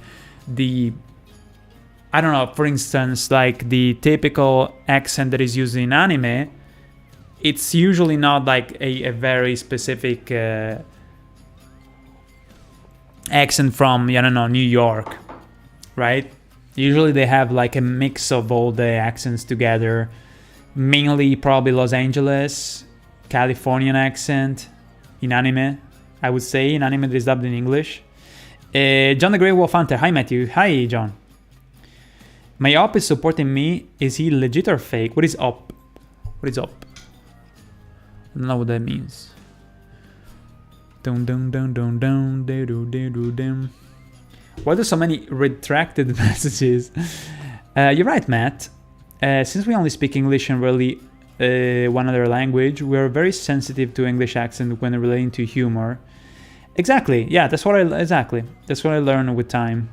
But the frustration, that I had was like, I am trying so hard to make already a difficult parody and an animation, and on top of that I have the hurdle of not unfortunately being born with knowing English, and so it's like such a big difficulty curve, you know. So on top of the animation difficulty, there's the every time I record every time I record voice acting for my animations, I have to put 3 times the effort to pronounce well and to record the voice acting, on top of the nightmare that is the animation itself, you know. So it's like it never ends. It's like constant difficulty after difficulty after difficulty. But I'm so used to it at this point that it's almost like I laugh about it, because it's the story of my life, you know.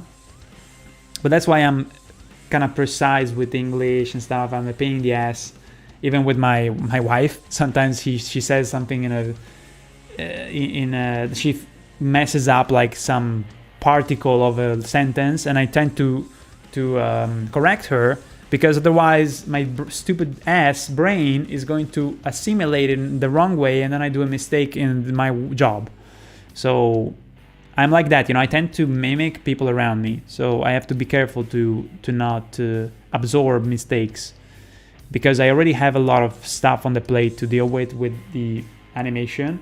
So if on the side of speaking in English, I also lose ground, it's gonna be even more of a mess. Lady Maria, is she like gray-haired, right? 2003 forever? What do you mean, JZZ? What do you mean? Booba, Spider-Woman appear as enemies and summon in the Elden Ring scroll Oblivion. I don't remember that. Redrun. How have you been, Redrun, by the way? How have you been? Here's the question. Why was that thought not so short, and how long is your future cartoon gonna be? Someone. I'm doing Dark Elden Ring. Is this the follow-up to my Elden Ring parody? In American, and when I first saw your follow-up for parody, for the first time I couldn't even tell you weren't American. Really? No way, dude. Kilvester, are you joking? I mean, I haven't watched that parody in probably 8 years, so who knows? But that's a big praise that I don't probably deserve. I mean it. So that maybe means that a lot of people, they try to kind of like find, they criticize at all costs. Like maybe some people are exaggerating the criticism. I also remember that I did the voice for Colesworth, the what's it called? What's the robot name? I mean the function of the robot. He's a butler, right? Because like, excuse me, sir, the kind of voice, which is even worse in terms of difficulty for me, because I suck even more at doing a British accent. It's super tough. Even though it's funny, because a lot of people I know, when they study English, they don't default to American English. They default to, huh? Yeah, because I'm in Europe, yeah. They default to British English. And I never defaulted to British English, ever. I always defaulted to American because of watching movies as a kid. It's kind of funny, but yeah, I see that a lot. I see a lot of people that default to British. And even when I was like in school, my professor was like speaking in British English, but I wouldn't even like detect the fact that it was British. To me it was just English, because I was, I don't know, stupid. I swear, like I just couldn't, just ignorant, you know, don't know shit. I just hear stuff on, I was watching Cartoon Network as a kid due to the satellite we had at home, and I probably thought that people speaking in British English was basically Americans, but more kind of like posh. Something like that. I swear to God, I was stupid when I was 8. Because I was, you know, like, I was exposed to English. But to me, it was just a hodgepodge of stuff. Like, at that time also, when I was like 10 years old, I already went to the US fucking 3 times or something like that with my parents. And so that's the only thing I knew. Meanwhile, I didn't go to London or any place like that ever. So I was more familiar with the American language, you know, the English American language, I suppose. Mucca e pollo, dude! Cow and chicken. My God, that was really weird. That cartoon was really weird, man.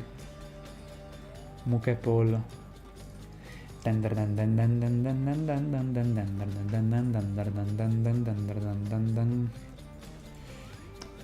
I see we have a true connoisseur.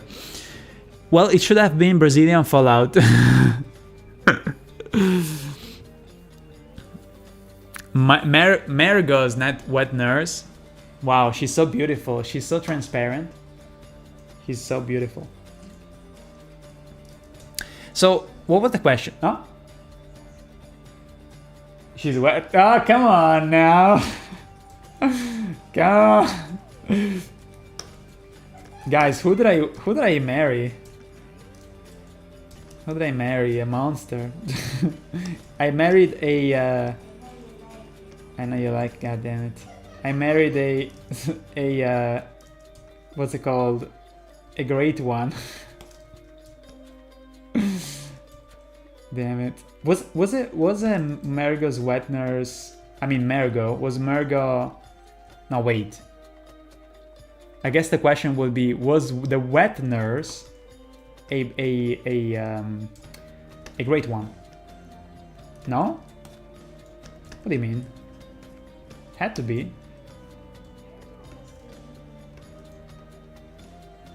Yeah. Ah, yeah. The infant was the great. Yeah. So the wet nurse. What the fuck, guys? What the fuck was the wet nurse? Just a spirit? Weird. She doesn't show her face. She's shy. I've been doing pretty well myself. Still on the search for a PS3. A PS3, dude, I could give it to you. Except that the stupid Bluetooth doesn't work. I was scammed because the Bluetooth was not working on my PS3. But I played just a couple games on the PS3 that I bought.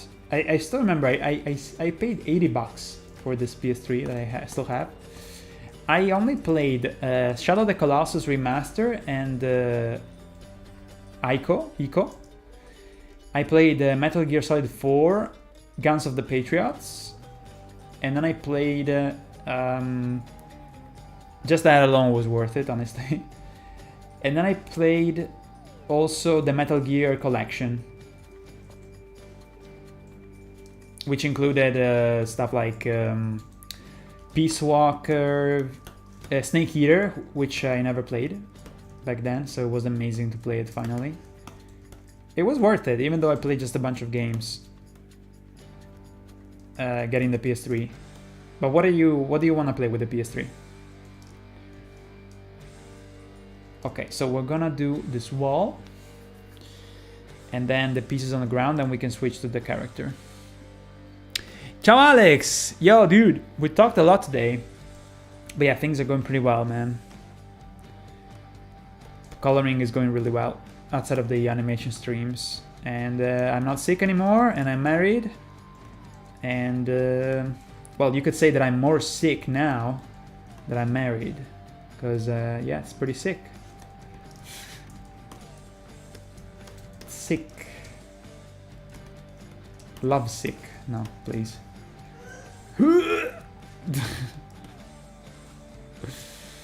We talked about the Mexican Fallout. And yeah, how are you, man? talked about also the schedule here for the... Oh, okay, so we were talking about what should I play. Climbing to the top, come on. It's nothing too special, honestly. Marrying. As long as you like the person you're with and you do it for a good reason. I don't think it's like that much of a big deal. We don't think it's that much of a big deal. I feel like the big deal was to find her. Honestly. That was the big deal. And also resisting the fucking pandemic. And being patient.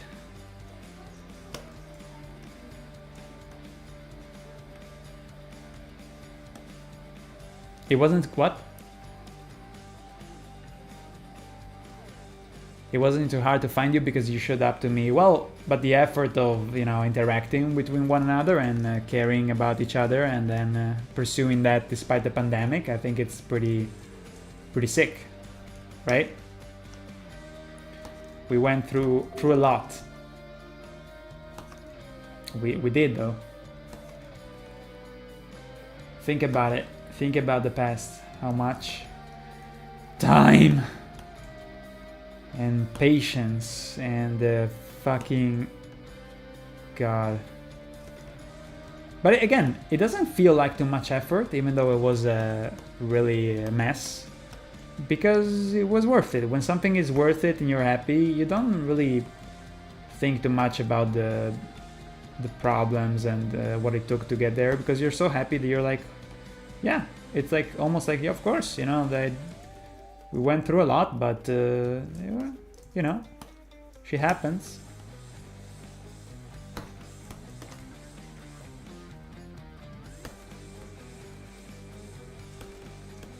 It's like if you like someone so much, of course you will go all the lengths to be patient, you know, and hope for the best and wait patiently for, you know, being able to catch a fucking plane to get there, to meet them finally. And yeah, we did it. But yeah, when you're excited about something and you're hopeful, things that are difficult appear less daunting. And to me, with you, it was always like that. Dun, dun, dun, dun, dun, dun, dun, dun, dun, dun, dun. Well, to be honest, I was actually looking to get the Shadow of the Colossus plus Ico collection and the original Demon Souls. Ooh, that will be a good one. I still think I feel stupid that I haven't played that one, having a PS3. But at this point, I think even the emulating it would be a good choice. Depending if you have a decent computer. Do you have a decent computer? Oh, also, guys, I'm really annoyed because I saw the presentation for Doom, The Dark Ages. I don't know if you guys saw it. It was fucking awesome. I'm getting more excited for the game, to be honest. I was a bit skeptical initially, but I'm really annoyed because it appears that my 1080 Ti will not be usable because it doesn't have RTX. Yet another game that I can't play because of that, and that pisses me off. I would have bought already Rebirth, FF7 Rebirth for PC, but I can't play it. I mean, I can't play it also because I'm busy, but I would just buy it to support them because they deserve it. I already played it on PS5, but I wanted to buy it again, and I'm probably gonna do it just to support them, because the game is fucking amazing. It's one of my favorite games of all time, Rebirth. But again, I can't play it because my graphics card doesn't work, because it's a GTX instead of RTX, which pisses me off. And guess what? Doom also will not be compatible. I need to have an RTX card, so I'm really pissed off, because I'm gonna have to fucking sell my 1080 Ti, which works perfectly still. And I don't want to do it, so I'm really conflicted. I am hoping there's maybe some workarounds to not having to use the RTX features. And I heard that some people are working on like a patch for Final Fantasy, but I don't know if they're gonna be able to actually make it work. So I'm really pissed, because I don't think it's a good. There's a good reason why they're obligating you to use RTX. Really, just laziness, because they don't want to make it compatible for more graphics card, because it's easier to program it like that. So yeah, it's really annoying. It's really frustrating.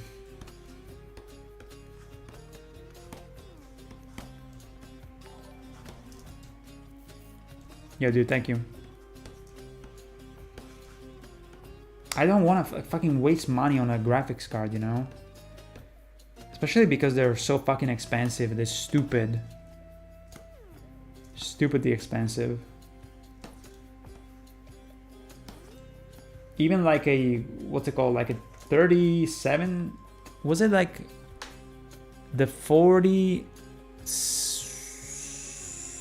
Like there's a bunch of graphics cards basically that are as good as my 1080 Ti. And yeah.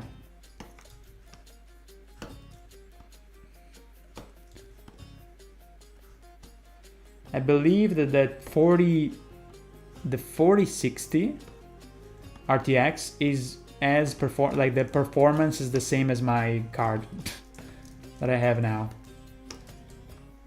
And the 4070, I believe that it would be 30% better. So why would I fucking throw away like my 1080 Ti and having to to buy a 4070 to have 30% more stuff, more power, and I have to spend like 600 bucks. It's completely demented, and I don't know. I'm really frustrated. But then again, more and more games are not gonna be compatible because they're gonna fucking make it RTX required. And I wanna play Doom in May. Like I wanna play it. I can't fucking wait, dude. But if I can't, I don't know what to do. Hope I can play it on my laptop. Plus, it always optimizes the games well. Yeah. Ciao Monkey, I'm Sunday on my own stream, but I figured I'll lurk and still congratulate you. Hope all is well with you, Shaz. Same with you, chat. Yo, thank you, Monkey. Dude, thank you so much. What are you streaming, dude? And also, did you hear about Doom the Dark Ages? I am not gonna be able to play it unless I change my video card, and it's finally very frustrating. Which graphics card do you have? And also, I don't know, guys, I might even switch to AMD, maybe. I don't know. Unless it's not as good for rendering for After Effects and all those programs that I use to animate, you know? I might, though.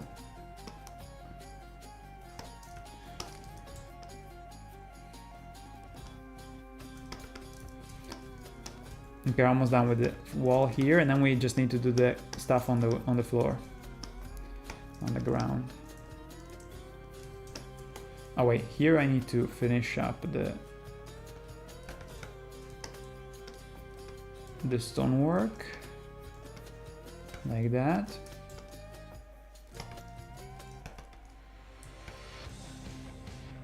Hey.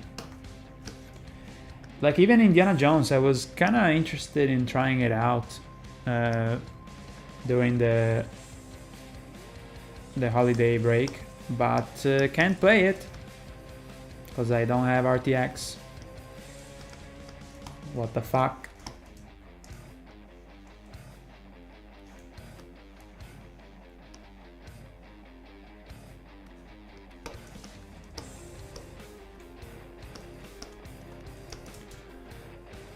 Playing Kingdom Come Deliverance. Oh, the first one. Because there's a new one coming, right? Similar. Oh, she's probably similar to the Shadows of Yharnam. Maybe she's the older Shadow of Yharnam. There's an older Shadow of Yharnam in the lore.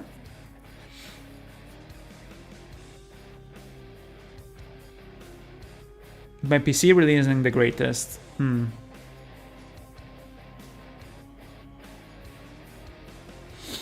Chilling, okay.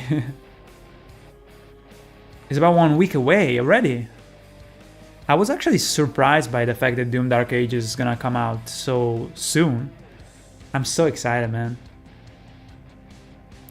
Modern AAA games are a no-go on my PC. Even modern indie games can tend to have a difficulty time running on it. My laptop that I'm using now to stream has a 1050 Ti. By the way, don't know your computer, but Chemi is able to play Elden Ring with low details and usually borderline 1080p, 30 FPS. Sometimes though we go down to 1300p, but it works, and it's surprising that it actually works. I was very surprised.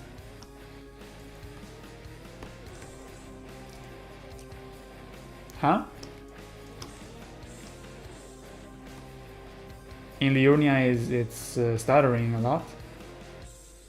Really? Maybe because of the water effects? It could be. Yeah. It's choking. Yeah, I can imagine. The catacombs usually are pretty smooth, obviously, because it's not rendering the whole thing. I feel like you can probably usually hit the 50 FPS in the catacombs, right? Huh? You don't know? No, I checked when you were playing. You can also tell, you know, when it's 60 FPS. Huh? You're focused on not dying. Now you can tell that it's smoother.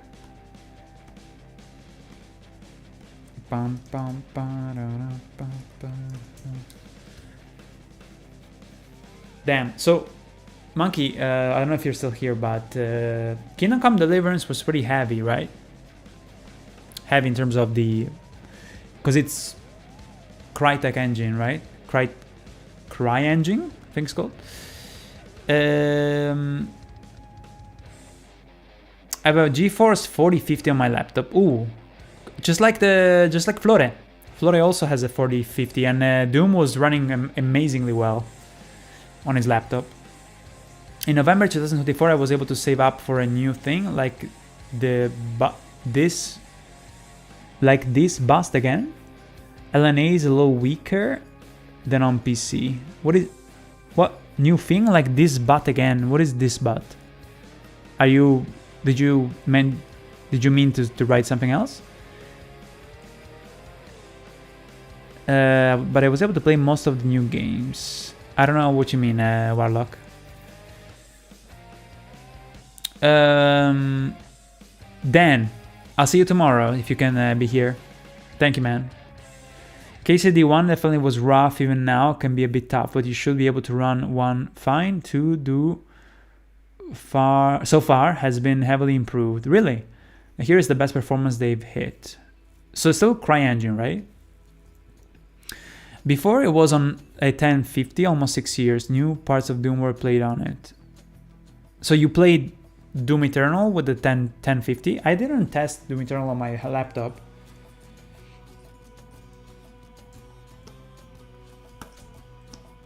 But I would imagine that it would run on a 1050.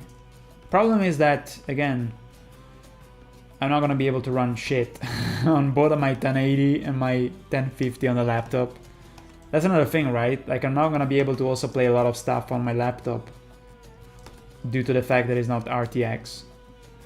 So, yeah, it's really annoying. Because I can at least try to run stuff, and again, Elden Ring runs on my laptop, you know, it's magical that it's able to even run it. And as long as you keep it at 30 FPS, it's gonna be fine. Because if you think about it, my laptop here with a 1050 Ti is still way more powerful than a PS4. It's really strange, but it's true. It's really weird.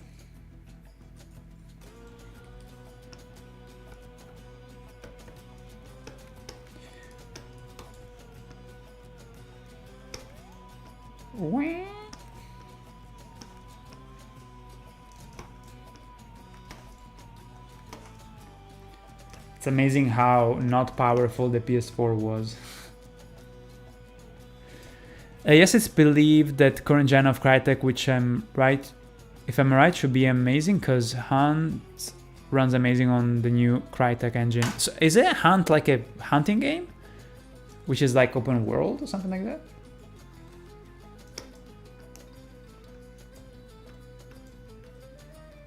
There was like a hunting game made with Crytek, CryEngine.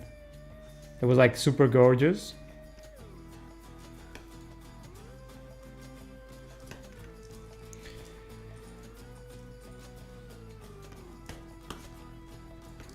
But yeah, I hope that the Kingdom Come is accessible for people who haven't played the first one. I mean, I know that is the opposite of an accessible game, at least the first one, but I know that they're really good at, like they're really putting a lot of effort in the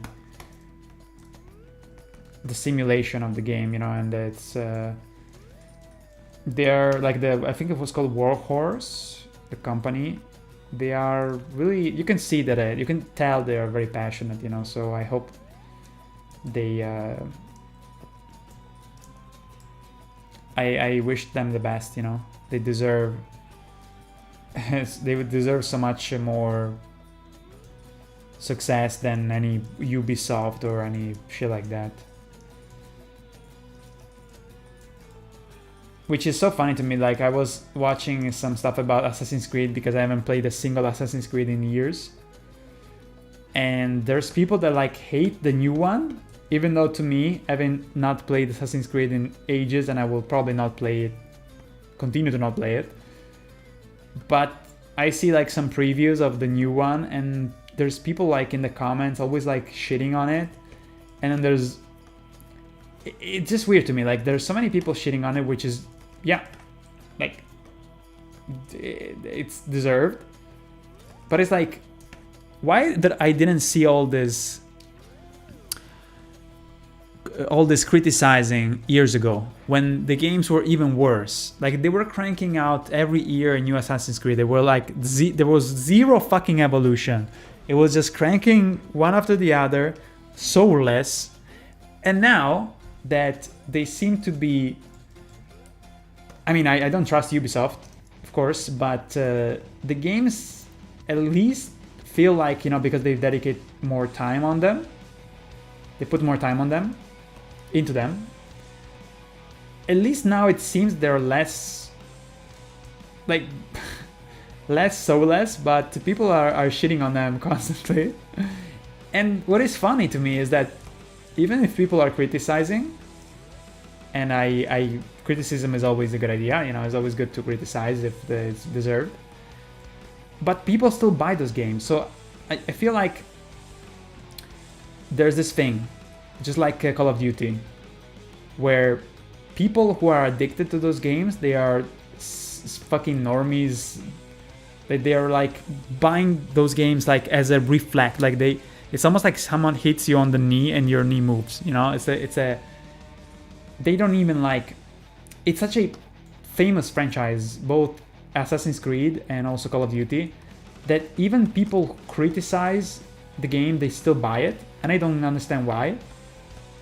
They're addicted, basically. It's like, why?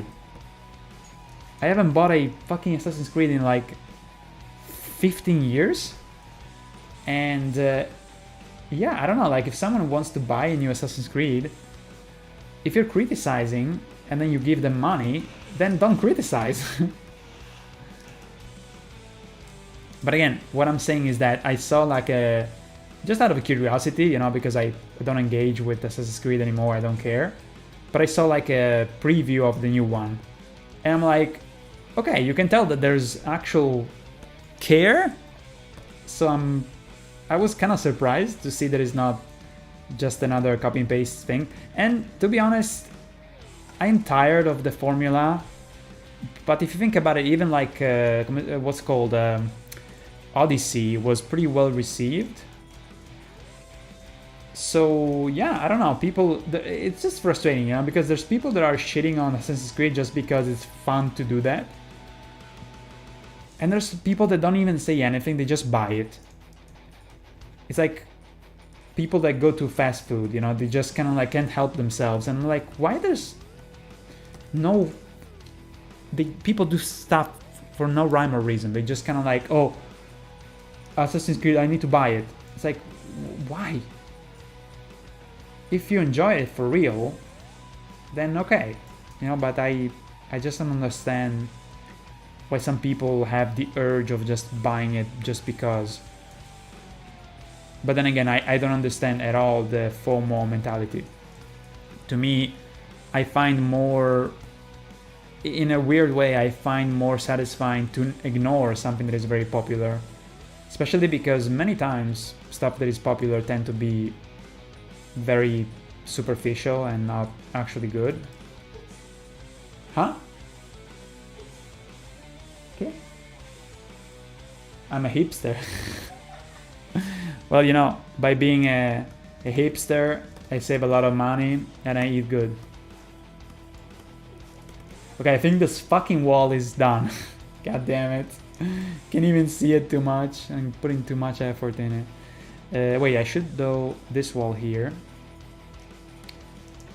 But yeah, I remember when I was playing Assassin's Creed back in like 2006 when it came out. It was really revolutionary. Like, kudos to them, honestly. But then it's like, God, like I feel like the first one that I was like, I'm not gonna buy that, not even if you give it for me for free, was Assassin's Creed 3. Because it was a whole bullshit, like they were kind of like promising so many... It was the years of the bullshit, you know, CGI trailers that were like trying to hype up shit that wasn't even there, like Left 4 Dead. No, Left 4 Dead, sorry, no. Dead Island was one of the big ones that was like complete bullshit. So I don't know, like it's just weird, you know, and but at least we're getting some pushback when it comes to microtransactions and shit like that, because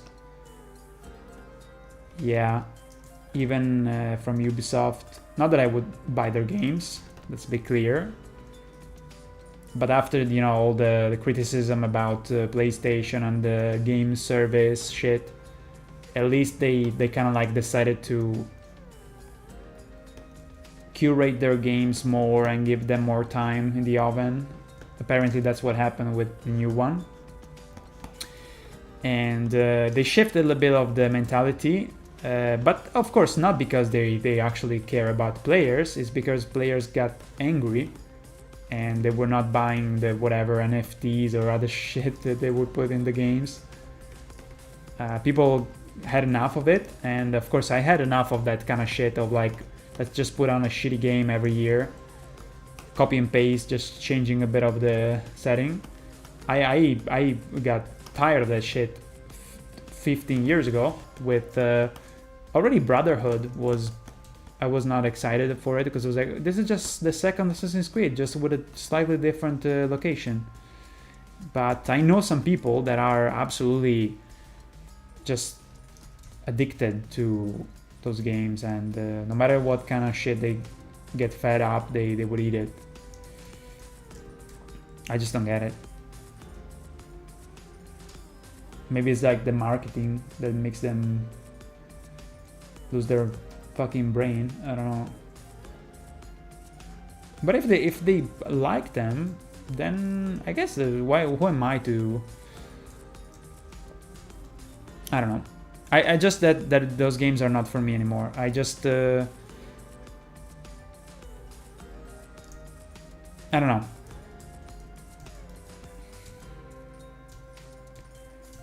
I find it difficult to justify.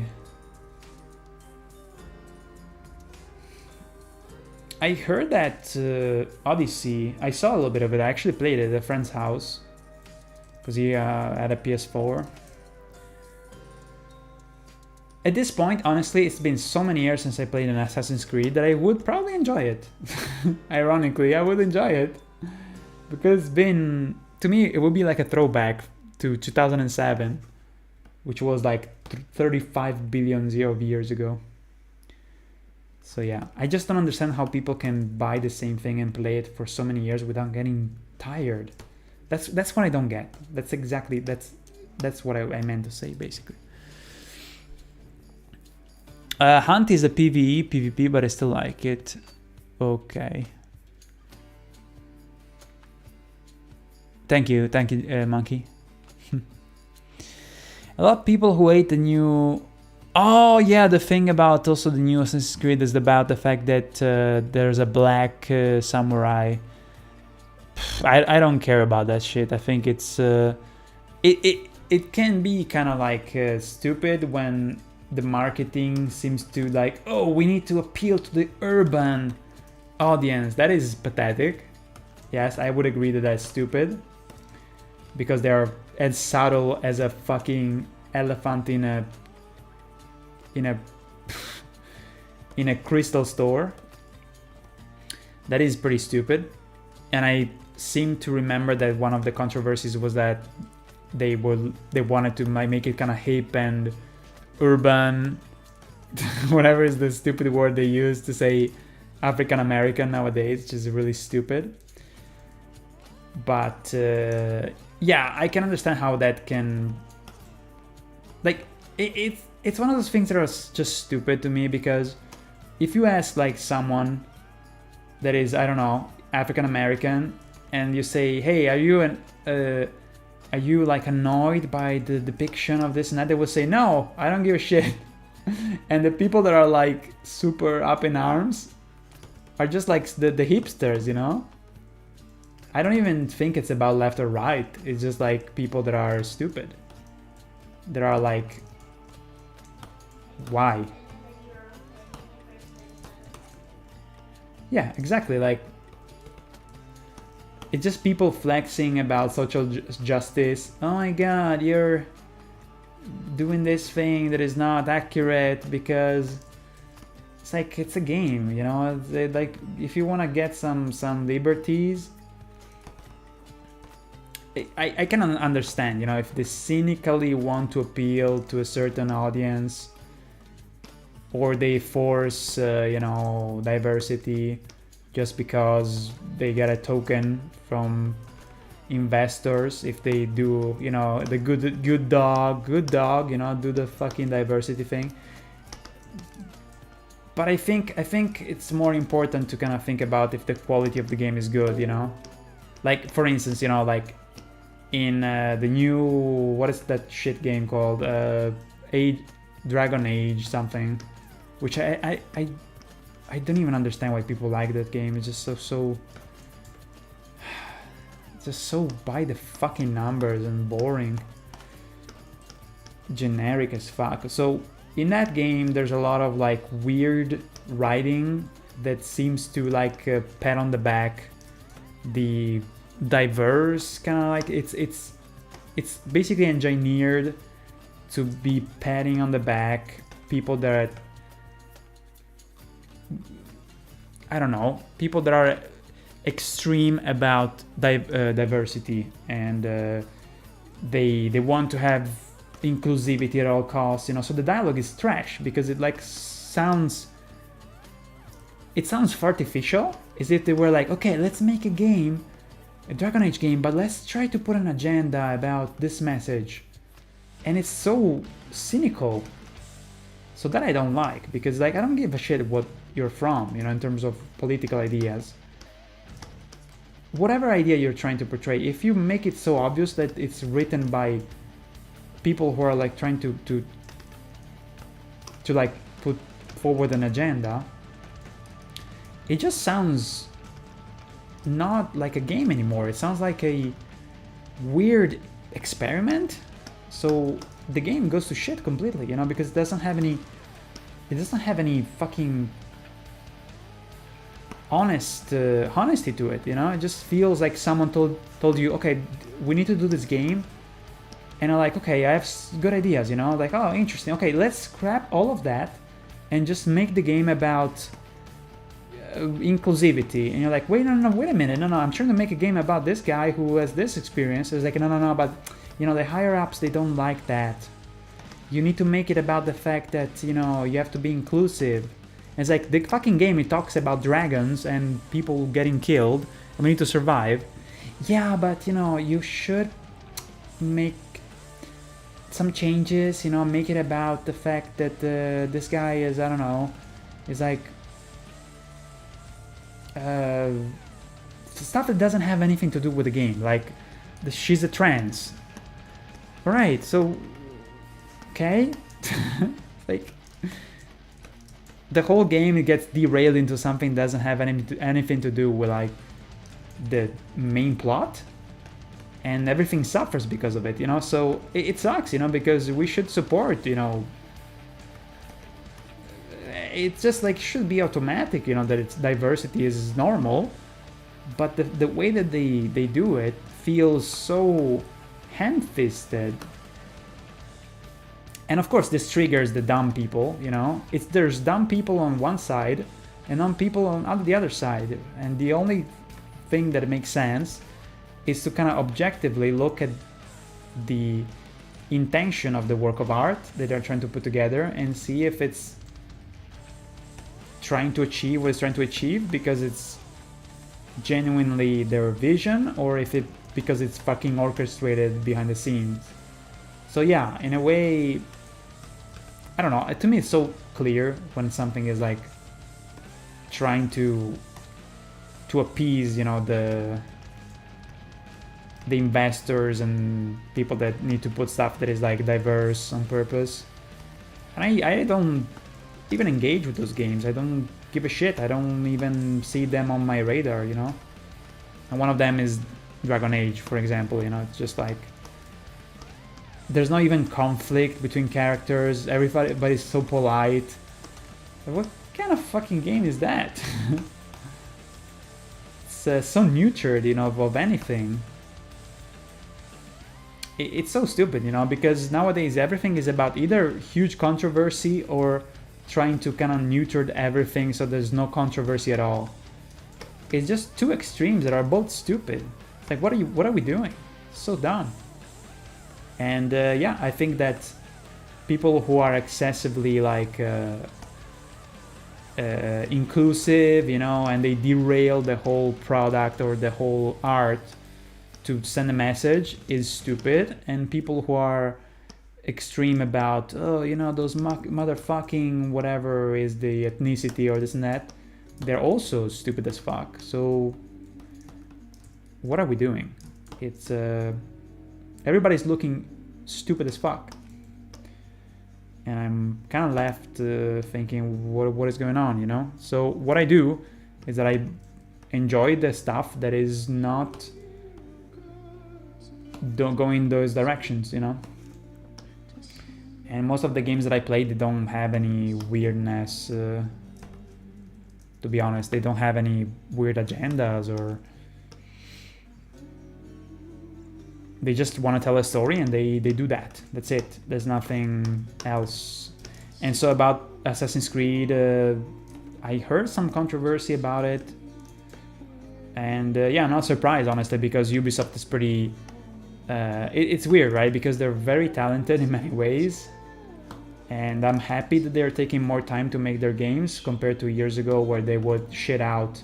Remember, like, Assassin's Creed The Syndicate or something? They were, like, shitting out stuff constantly, you know?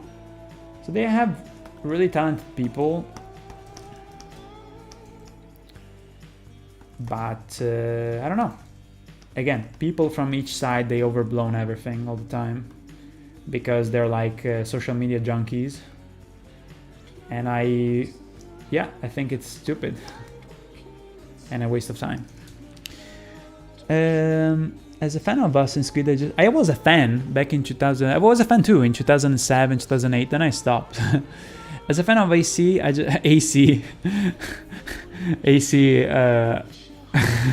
air cooling.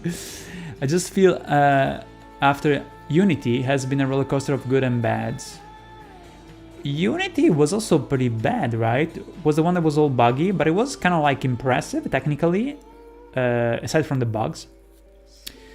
Team is that Yasuke was a real historical person in Japanese history. So why are they bitching if it was a real person? Wait, why are they bitching? Are you saying that the black dude was actually a slave that existed? So why the fuck? Why are they bitching about it? To be fair, Dragon Age Veilguard will be always an S game because it began originally as a multiplayer game. Ah, yeah, I heard that. Yeah, it's just embarrassing, like the dialogues. Jesus Christ, I saw some stuff. It actually looked like it was made by AI. Let me see. Personally, I love the time I had with the first Kingdom Come. Awesome game, but maybe not the right game for everyone. I saw videos and a lot of streams about it, and it was really exciting to see how grounded. Let me save, by the way, because I don't want to have any crashes here. It was really impressive. Really, really interesting. Lots of people I know played it. Okay, we're almost done with the backgrounds here. Talking about all this shit made me focus a lot. So thank you guys for listening. Luckily I have the energy today to talk a lot and work. I think it's thanks to the coloring. It's making me feel hopeful about the parody. I was in this good mood last streams, to be honest. I was very tired.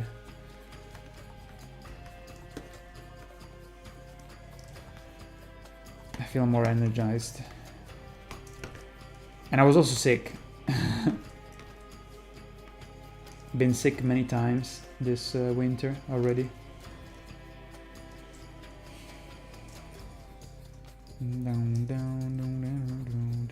I wanted to play Assassin's Creed, the one in Egypt, just because I love Egypt. I like the Egyptian history. So probably one of my favorites if I had to really choose. But I never got to playing it. I feel like the Greek mythology one is a little bit too overdone, overused.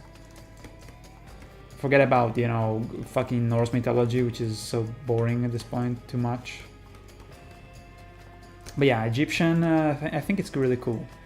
But I never played it. I never end up playing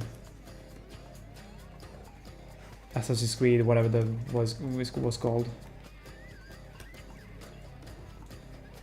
But then I heard some negatives about the game, and people saying that what's it called? Odyssey was better, but again, you know, I prefer that setting. You know, I prefer the Egyptian. So I don't know. I kind of miss Assassin's Creed because again, I played it. The last one I played was Brotherhood in 2008 or 9, whatever it was. So yeah, I'm kind of curious to see if it's, because it was pretty good back then. It was pretty like, oh god, you know, you can sneak around and the parkour was smooth. I don't know nowadays. You might think that they improved it even more, but I don't trust Ubisoft. So I don't know. I'm not very confident that they did a good job, because it's incredible how nowadays companies can, like, look at Battlefield. They made amazing games back in like 2005, and now they suck most of the time. So they basically are able to devolve, which is crazy. It's almost like I did a shitty ass parody in 2025, as if I never learned. But yeah, it is true for Dragon Age, as we saw, because I mean BioWare is pretty capable, right? But the problem, I think, it's also the fact that a lot of the people that work at those companies, they get they exit the company. They don't work there anymore. So you don't, like, BioWare probably doesn't have the same people that made Mass Effect. They don't have the same people anymore. They just they're not there. Even though the company is called BioWare, it doesn't have the same people working. Might as well be called something else, right?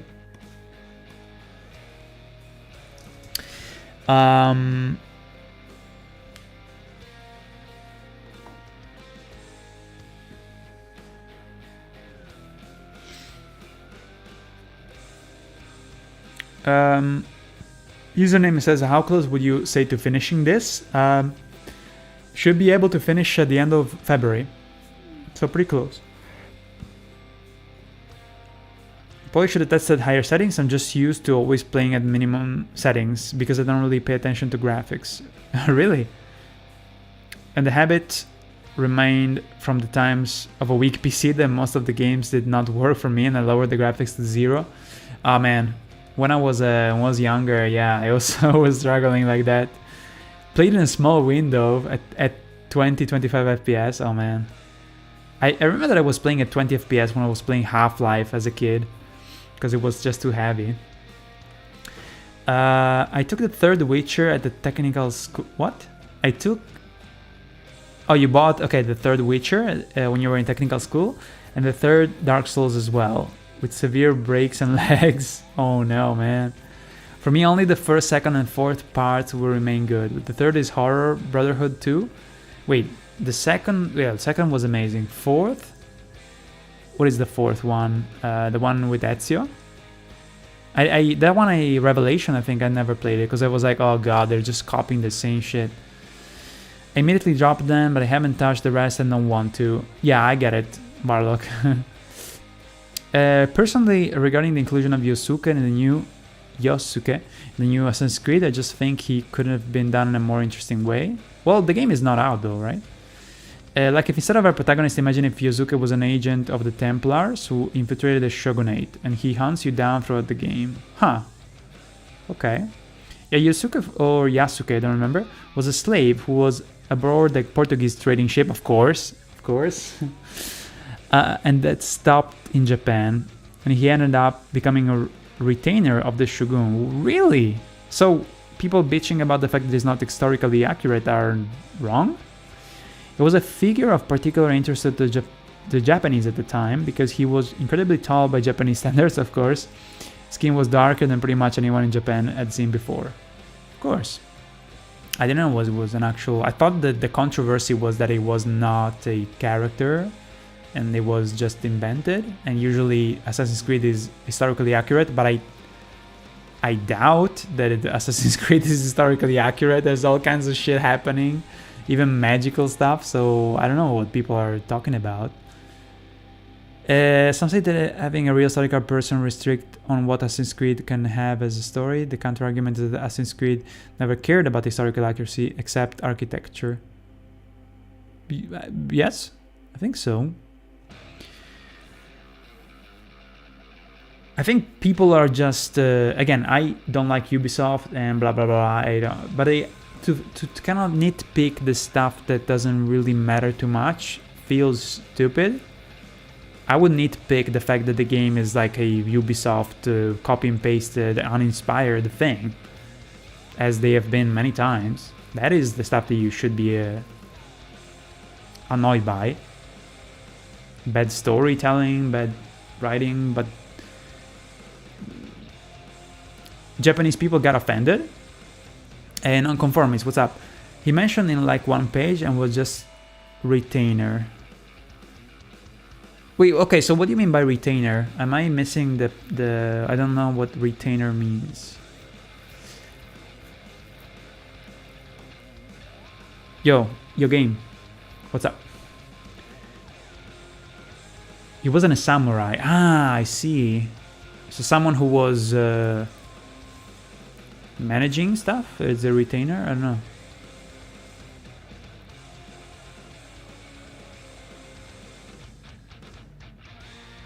Yeah, I don't know. I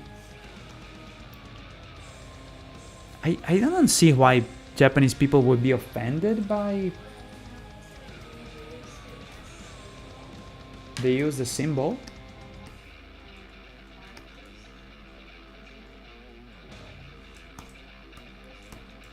The controversy was using something that was not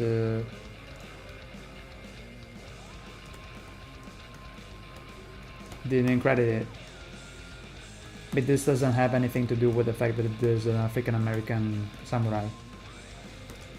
So why are people shifting the argument to something that is not even the argument? What? We're talking about Assassin's Creed the Shadows, I think it's called, huh? I feel like people, like, I don't give a shit about Ubisoft. I don't, yeah. But I feel like people that are into controversies about stuff, like I'm all about shitting on Assassin's Creed. And I haven't played a single one in years.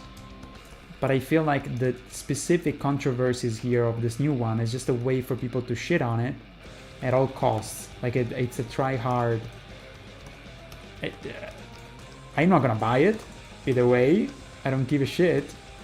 But I feel like it's getting pretty petty. Where it's like, just do whatever, like, it's a fucking game. And as far as I know, it's not historically accurate. It's not Kingdom Come Deliverance and stuff. So, I don't know. I struggle to believe that there's some Japanese people that are, how do you say, that are offended.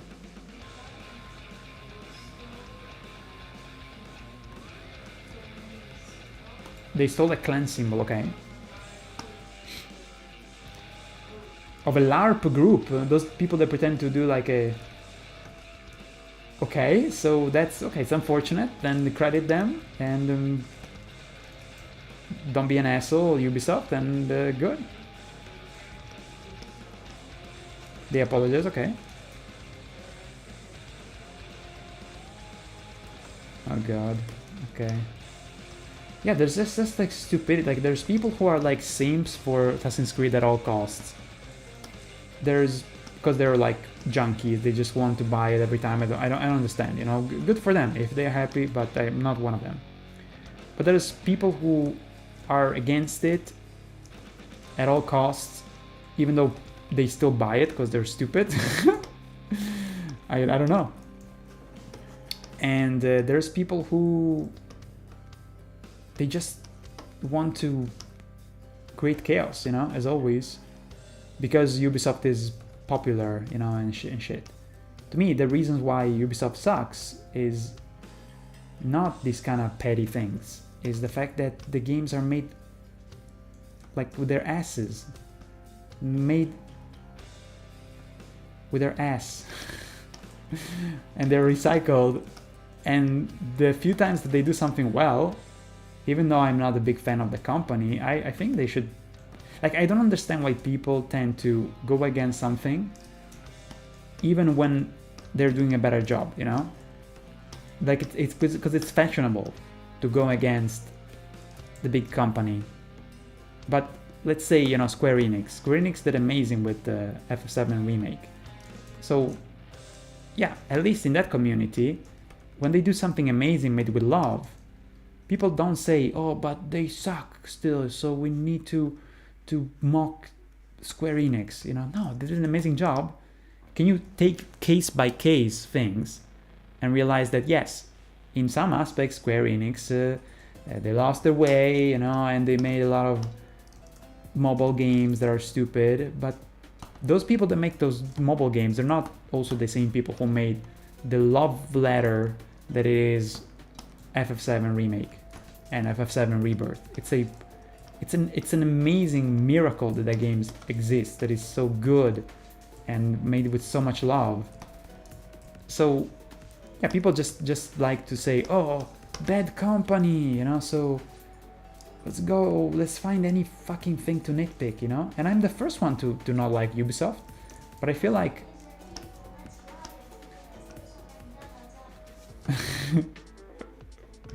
let's riot against let's riot against imperialism. Okay, but first let's go to McDonald's. It's like, again, just some people that don't have shit to do all day, like me, you know. I'm like, I don't like Ubisoft, I don't buy their games, but I'm not gonna say, oh look, you know, they're bad because of the agenda.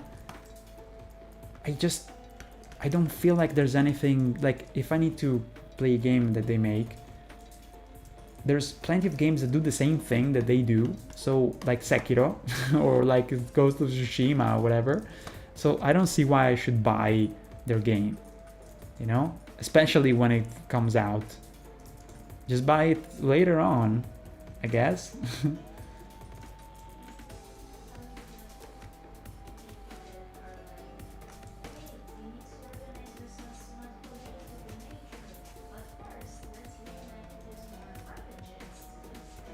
Yeah, okay, so she's saying it's the same mentality of people saying we should put some effort, you know, into the environment and respecting the environment. Okay, so to talk about that topic, let's meet up in Dubai with our private jets tomorrow. Something like that. I don't know, like it's so funny to me because again, I'm all for shitting on companies that do games that are, they have such a, like, the thing that to me is not excusable is having an insane budget, you know, because I'm always been the small guy. I never had a company that has big productions and stuff. I always been the small guy, and when I see a giant corporation fucking up a game and making it lazily, I don't accept that. I think it's disrespectful to the people that buy the game. It's just like, to me, it's an insult, you know. So I would never give them money if they do a bad job. But if they do a good job, then good, you know. Like, you don't have to be against the big corporation at all times, because they're people, you know. And yeah, I don't know. Some people just kind of like decide that they're gonna be against that company and never give them the benefit of the doubt ever, which is, I think, it's a bad idea. It's a bad idea to think like that. And I am very cynical, but there's some people that they love to just controversy and write on that controversy stuff. And even if they fuck up, you know, a character like the one we're talking about, you know, they say, oh, some of our team, they were like, you know, trying to push the diversity at all costs, and we had to do that thing that we didn't like to do it. It's kind of, you know, it feels petty and not petty, like it's pandering, you know. Well, it doesn't mean the whole fucking thing is trash. Think about all the artists that worked on it. Just because there's one controversial thing that was pushed by the upper echelon of the fucking company, doesn't mean that everything is trash. People just pick a thing that is controversial and they ride that cock like there's nothing to do all day, you know what I mean? So it's just to hate. So in general, you know, even like politics, people are so limited in their ability to understand problems and to see things that are not black and white and that's it, that they would say, oh, this politician is shit and the other one is, you know, amazing. It's like, no, even the politician that you endorse is a piece of shit. So you just gotta have to be to take each and every case and study them and inform yourself. You know, going on the bandwagon of hating just because is very narrow-minded. So yeah, you should be ashamed of being so stupid. And so yeah, it goes with the controversy again, you know, like you can not like a thing about Assassin's Creed or whatever, but you should also have the mental capacity of realizing that it doesn't have to be all shit just because you don't like a politic aspect of it. Just people just take a giant umbrella and they put everything below the umbrella and like, okay, because this doesn't meet my fucking politics point of view, then everything is shit. No, there's people that work on the thing that are not assholes and they did a great job making that mission or this and that, you know. So yeah, I don't see why people have to make everything a big deal. It goes case by case, you know. Let me see. The first assassin was hold on, let me go back here. He wasn't a samurai, he was more like a bodyguard, a lower soldier, as far as I know. I see. Interesting. The first Assassin's Creed was something new and interesting for me. Oh, me too, Varlock, dude. I played that shit out of the game back then. Ezio's adventures in the second were cool. Yes. It was just nice to explore the... Altair was the first one, like Altair. It was revolutionary, the first one. and it was just nice to explore the world, and Black Flag brought cool naval battles. I know that it's good, but I never played Black Flag. Because I was already sick and tired of the franchise by then. Think about it, I was sick and tired of it fucking 18 years ago. No, whatever, 14. Let's see, the lack of historical information regarding Yusuke, in my opinion, makes him a historical character ripe for expansion in historical fiction like Assassin's Creed. Great point, Redaran. Great point. Dude, I love your videos. Thank you. It's Just Blade. What's up, dude? I was a huge Dark Souls fan, and when you dropped your Dark Souls 3 video, I was enthralled. Thank you, man. Oh, Assassin's Creed, I played and liked Origins. Oh, Origins, that's the one. Yeah, the one in ancient Egypt. Was it good? The main game, not the DLC. I suppose it has DLCs, but 1 to 3 and Black Flag, rest is rubbish, really. Even the third one seemed pretty underwhelming with no innovations at all. Did you like it, Conformist? Oh, you're a non-conformist. But it was also 11 when I played Origins, so I had low standards. What? 11? Damn, dude. So when did it come out? Didn't it come out like the game in 2018? So now maybe you're 19. Wow. No, wait. No. Maybe you're 17? I don't know. I don't know when it came out, so. Let me see. In Assassin's Creed 3 there was some assassination attempt on Lorenzo de' Medici. Life around that time. Wait, but Assassin's Creed 3 was... there wasn't the Civil War one? People just hate to hate? Yep. I've only played the first 2 AC games, but I've been wanting to give the later games a try. I kind of wanted to a couple of years ago, when Origins came out again. Do you play Night Rain when it comes out? I don't think so, game. I don't think so. I'll see how it is, but I don't think I'll... What about Warhammer 40k? I never really cared about Warhammer. I don't find it very interesting. I'm happy that people loves it, you know, seems to really be into it. But to me, it's just like, I don't know, it looks like even Gears of War, to me, it's just boring. Do you like it? And if you like it, what do you find interesting in it? Because I never understood why people love it so much. I did play miniatures when I was a kid, not Warhammer though, so I can understand miniatures, but I don't get the games, you know. Love your great work, keep up and much success. I hope so. Thank you, Conformist. I need some shake up here because YouTube has been pretty quiet, so I'm giving it my all for this new one. And says Chris, anyway, enough I talked for a game that I will probably not even buy. I just cared about the discussion about this game, and even best of times can be stupid. Yeah.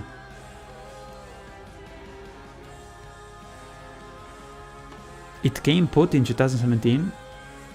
Wait, it came out in 2017. Okay, so now you have 7 more years under your belt. So you're 17? I maxed out Elden Ring and Dark Souls 3, but probably won't play Night Rain because I don't like roguelikes. Me too. Yeah, I probably see some people play, but I don't give a shit. Also, I'm gonna be super busy working, hopefully, on the DLC parody, so I don't have time to play either way. I'm gonna focus my effort into making a kick-ass new parody, hopefully. If you guys watch this one, please, please watch it, share it. Because it's kind of funny to me, but I feel like YouTube does the most of the legwork for sharing my parodies to people that don't even know me, which is weird. But also you guys obviously do something by commenting. That's also very useful, so thank you. Yeah.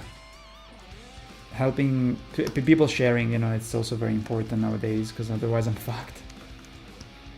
And if you think about it, given that not a lot of people, you know, take the time to share, they like, you know, the video, or they leave a comment, but they don't maybe share it. Being able to get the results that we got so far, it's pretty impressive.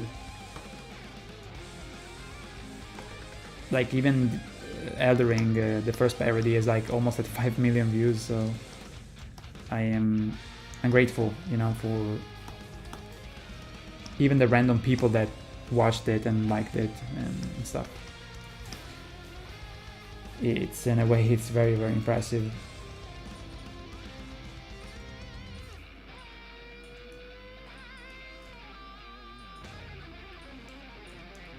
Damn, dude. Okay, so we are done with the background. We can let me hide the character so we can have a better view. Yeah, boy.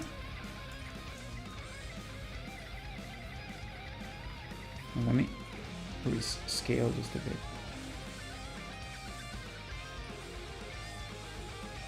It's nice.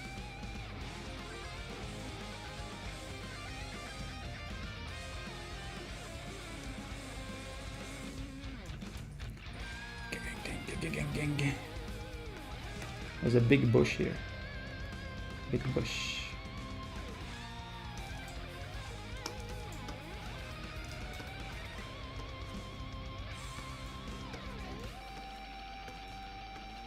So yeah, honestly, from what I heard, Ubisoft, you know, don't give a shit about Assassin's Creed either way.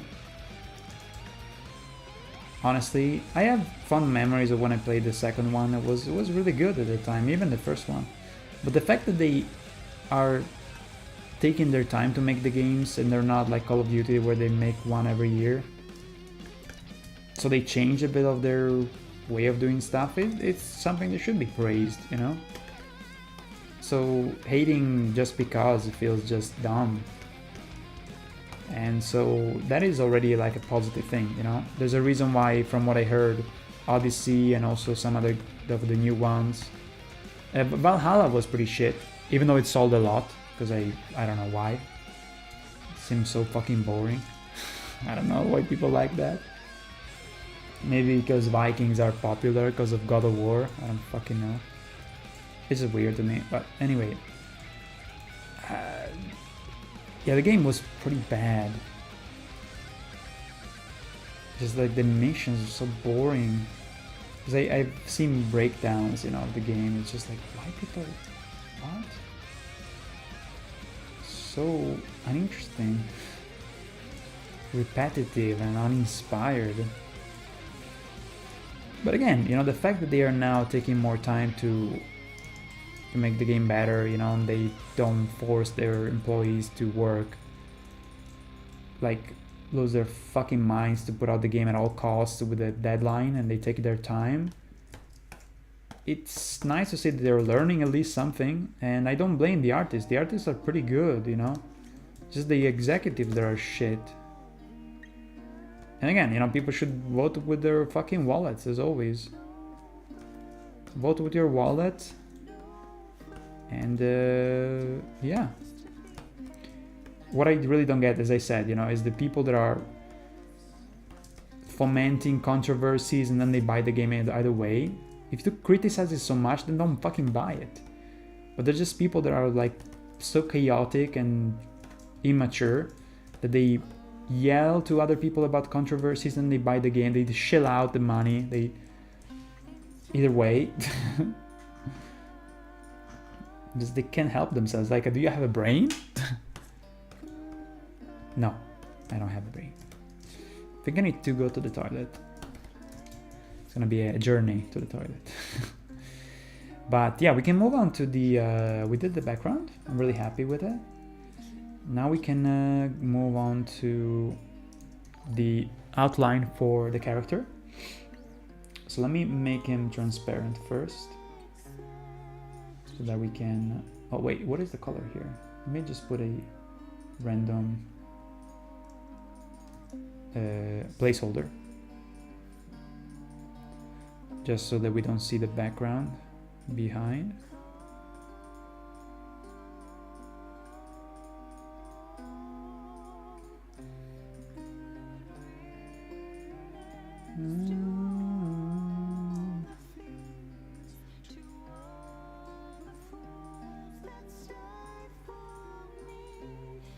Just putting in random color, guys.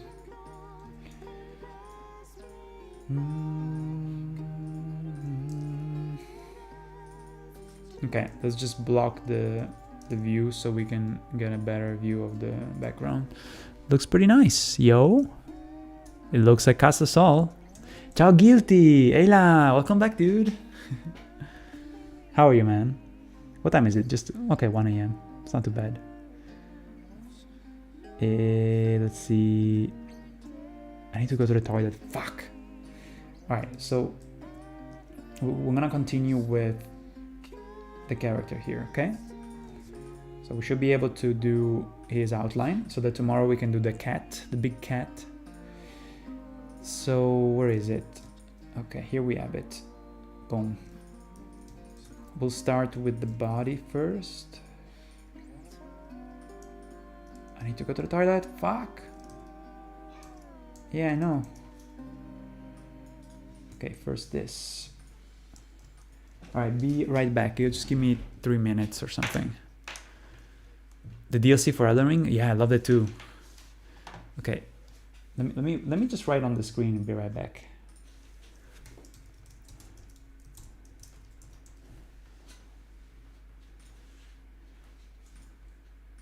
Zigo Zago.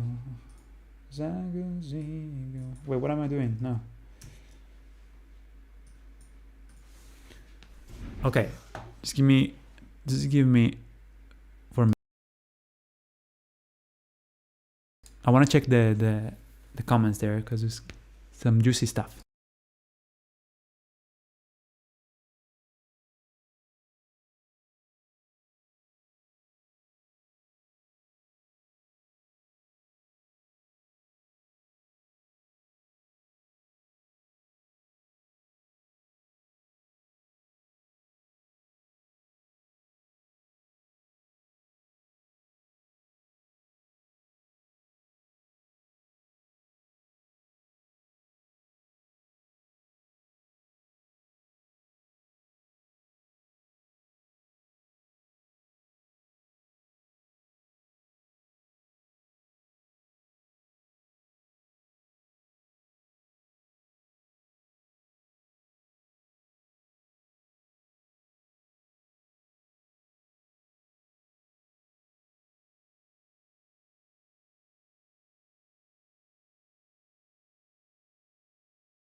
Okay, I'm back.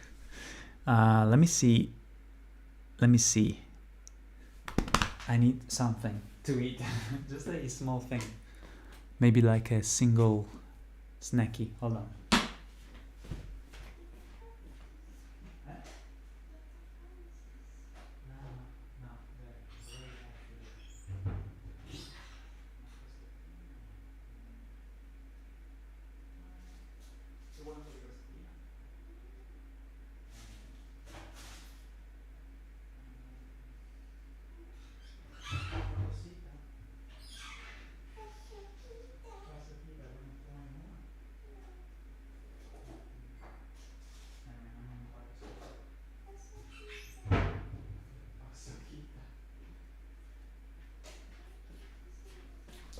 Okay, so I think I'll have a no volume as I eat it because it has no sound coming out.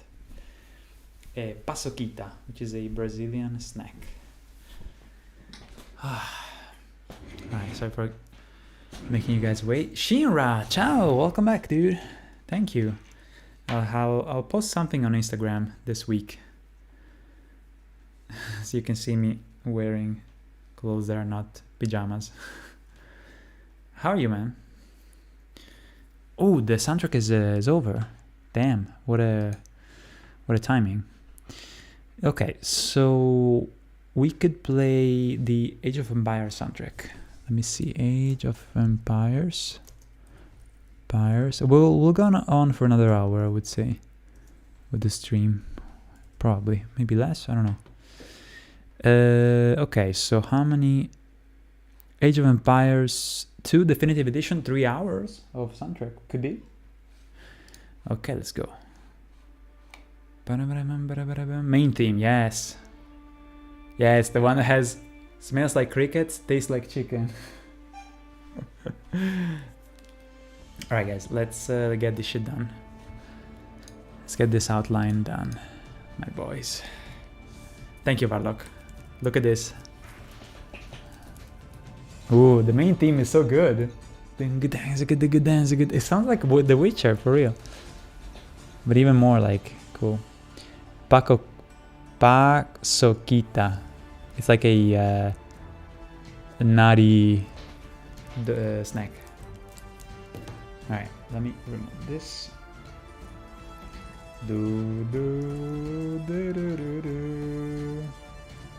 So good. Okay, so what we're gonna do here is turn all this stuff to transparent so that we can do the outline pretty easily. Shouldn't take much. I'm gonna go turbo mode, guys.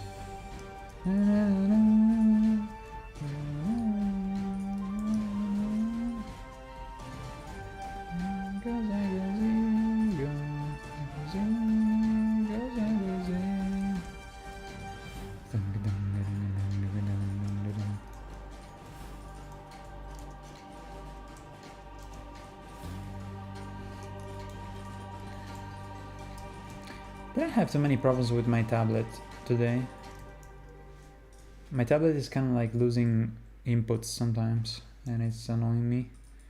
And weirdly enough, didn't have too many problems today. It's kind of crazy, and that's why I don't understand why it does that problem. It's frustrating, but I'm just happy that I didn't have many issues tonight.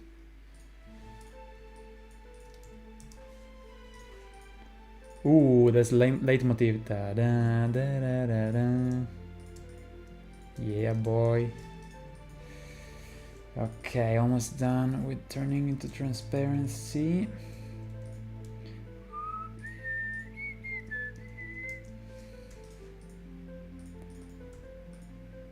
Same for this one. See, like it's I slightly changed the angle of the hand as it goes up. Looks tempting. I only have coffee left, but I'll be cooking some goodies tomorrow. Oh, right, because you're the expert. Nice. So you tend to make more stuff than buy snacks or stuff like that, right? Seems like it. Smart. Jeremy is great also making cookies and other sweets. It's very nice. She says that she's the culprit of why her brother is, let's just say, not super slim anymore, dude. But now that you're not there, maybe he's gonna get back into shape. I don't know, fucking know. Oh, he's gonna buy sweets. Okay. So he's, yeah, can't escape the foodies. All right, so I need to have a bite of this. Huh? I'm the next victim. Okay, now I understood, says Chris, why you have the quality which you have as animator. You care about making well the details, which most of us will not even notice in the video, like arrows on the ground or in the ground. I guess so. I guess so, man. Yeah. It's all stuff that people notice kind of like subconsciously. So the impact is done on people, even if it's not that obvious, you know? God damn, it's good. Paso quito. Paso quito. Yeah. Meow, meow, meow, meow, meow, meow.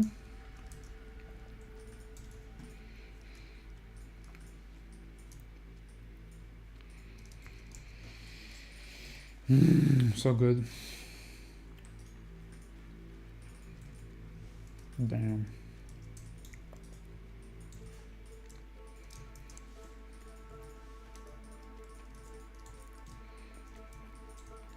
So I think I should probably let's get just the outline, even though I gave it already a little bit of a shadow.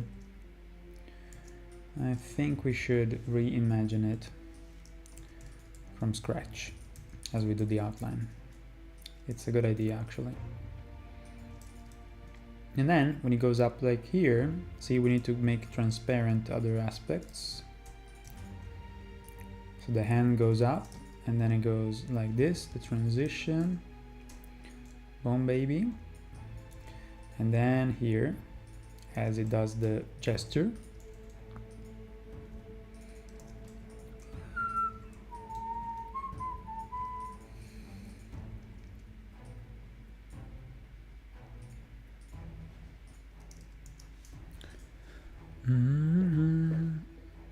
I make cookies too. I was thinking about making galette with sesame and flax. What is flax?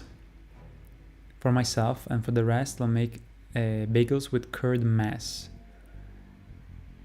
What was curd? Dude, that's like your next level. Even like the name of the things you make, I'm like, what is that? It's pretty impressive. I want to know those two, curd mass and flax. When they buy chocolate chips, some curd bars in glaze. Make curd bars. What? Damn, the baseline.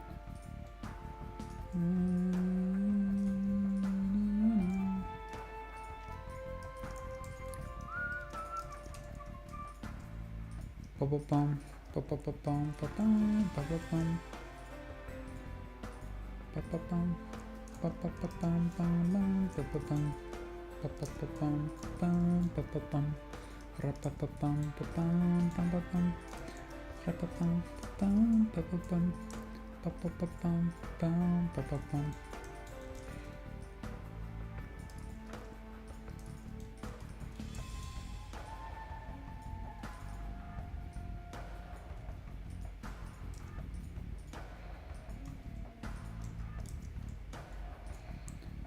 Brum, brum, brum, brum, brum, brum.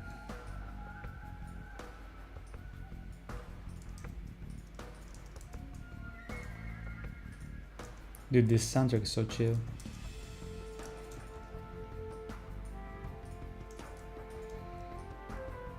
Okay, the face here we need to turn into transparent as well.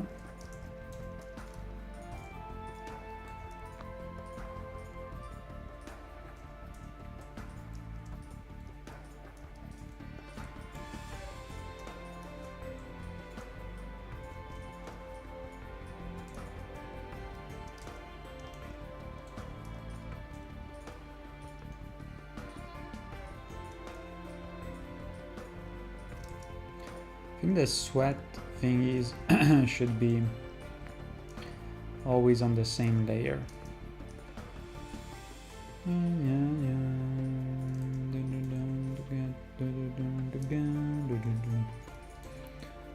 Let's put them on a different layer. It's called sweat. Upper layer. Boom.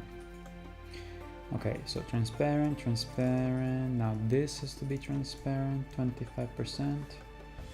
There you go. Now this one too. Different eyes. Good. So chill, guys. I'm glad to be back.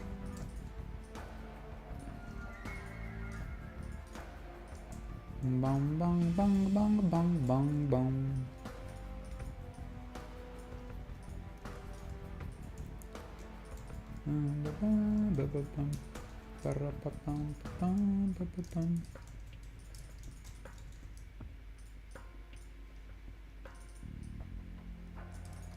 Okay. What are we missing? Oh, okay. This arm. Did we transparentize everything? Yes, sir. Nice, nice. Okay, okay. This is not gonna take too much. Let's be fast. Yo, Jax. Welcome back. I got a snacky snack. Almost done. Can't wait to have gelato this summer. Little snack gelato. They're so good in Italy. They're like, you know, not handmade, but they're good quality. It's like a, don't know how you call it, like an ice cream sandwich. There's plenty of good ones in Italy.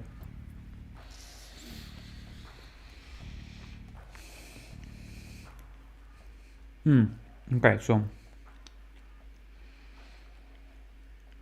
curd is cottage cheese. So ricotta. Is that it? Ricotta? Varlock? I'm curious.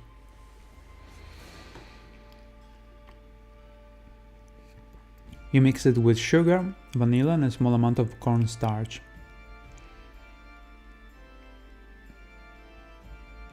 Granulated sugar, okay. Bring it to a creamy state, and here you have the curd mass.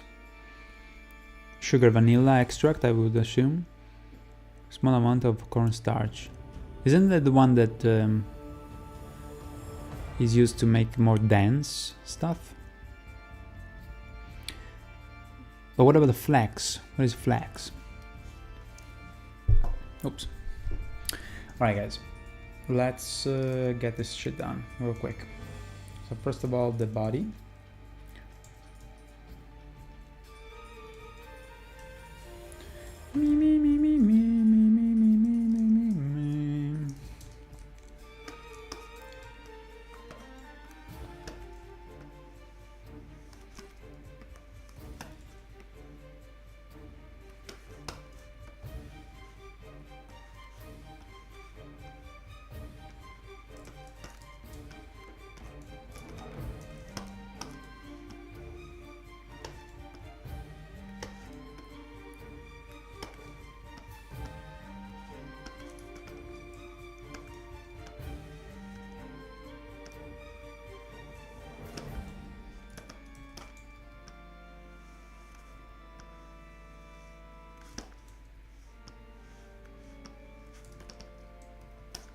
Okay,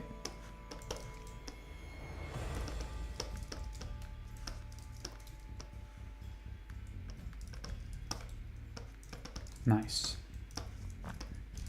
There you go. Already done a piece of the armor. I like it.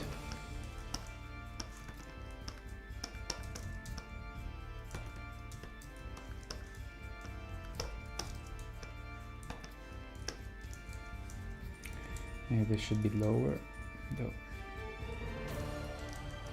Okay. Boom, baby. Moving on. Let's do this part here. Come on, Shizzy boy. Let's do this shit.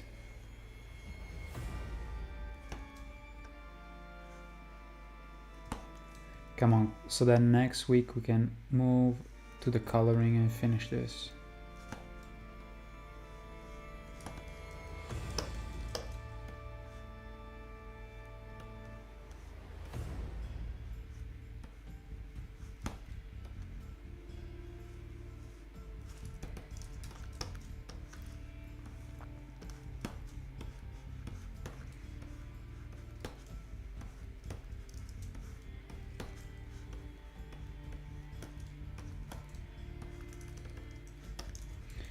Nice.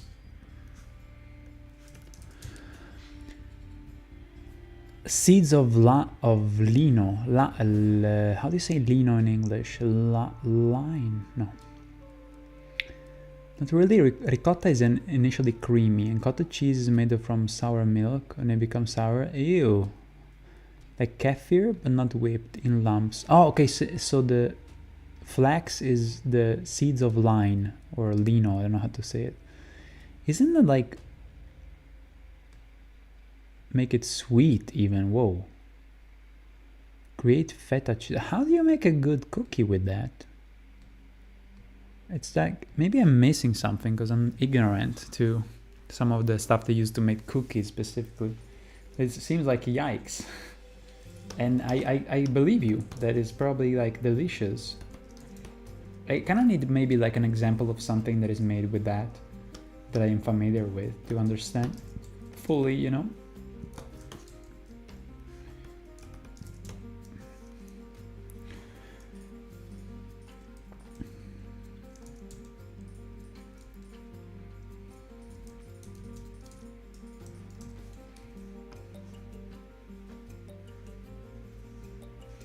How much is the stream long? 3 hours and 40. Wow. Talked a lot today. It was nice though. Very nice.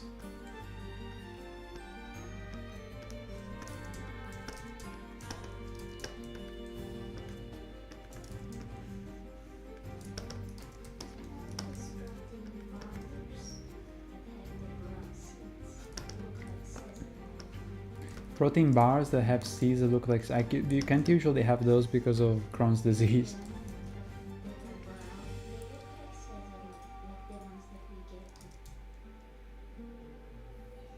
Oh my god, sorry guys. Yes?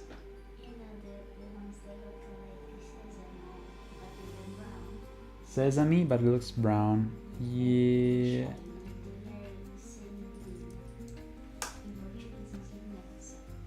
Send me a picture. But yeah, I think sesame bars.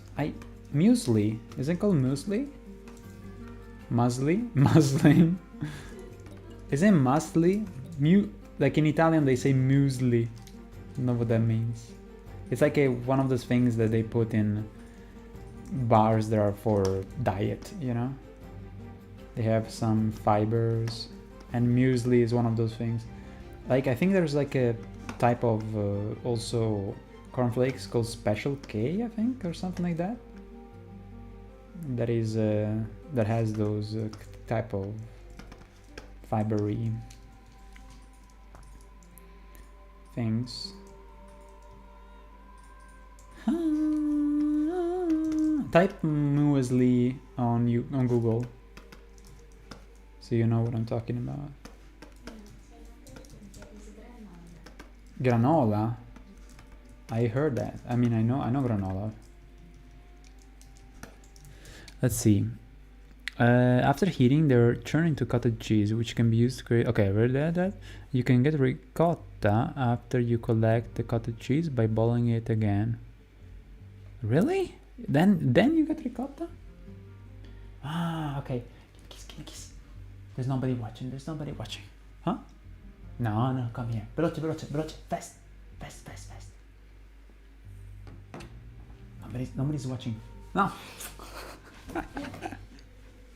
Thank you. I like that. It was like, what can I say, like a prohibited love. Felt special somehow, even though it was, yeah. All right. So, yeah, we're going pretty fast with the character. Huh? Yes. Thank you. Thank you.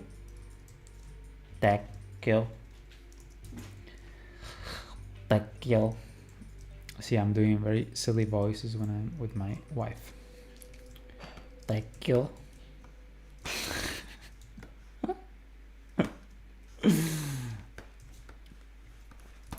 Look at me going. Holy shit. Thank you.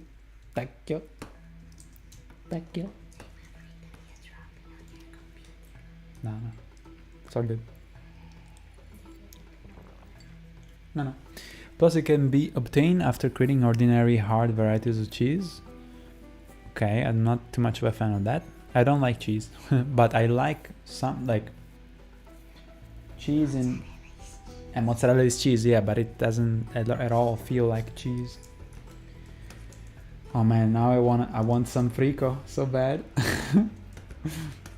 God damn it. Yeah, tomorrow.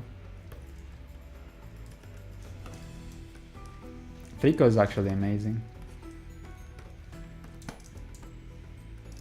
Okay, so Varlock. Type Frico, Frico on Google. This is something that Jamie did the other day, but it's funny because it's a recipe from where we live now. It's made of cheese and potatoes. It's super simple, but it's so fucking good. And also onion inside. So yeah, type that. Dude, you need to do it. It's so easy, but the thing is that, you know, the cheese that you use has to be good, you know? Cheese from... again, I'm not a fan of cheese. I don't like cheese. It's kind of weird. But the frico, when you melt the cheese, the melted cheese has such a different kind of taste and smell. It just like becomes so much better when you melt it. And so frico, Frico, look it up. It's a traditional of this area where I live, northeast of Italy, and it's so good. I can make an exception for frico. And I also like parmesan, but not like I need to put it, like I really like it when it's melted into the food, but alone I hate it. I like only fresh cheese, that it doesn't smell weird. For instance, ricotta is really good, mozzarella. I like robiola, which is another thing that it's pretty common here. It's fresh, creamy. It's like cream cheese, I would assume. You would call it cream cheese.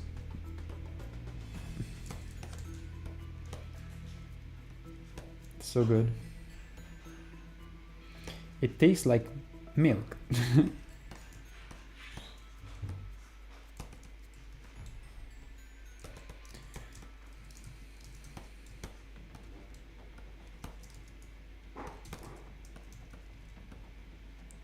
Yeah, Chemi did it the other day, and I have a picture I can show you. It's a crunchy, cheesy. Wait, but that's tea. We should have something to drink to sleep. You want to try that? Okay, sounds good. Maybe this Age of Empires soundtrack is amazing. Yes.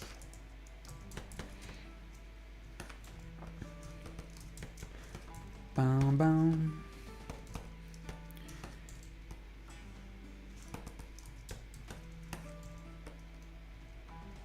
Okay, let me double check here. Okay. It's always difficult to do this knuckle, this gauntlet, because of the shape of the...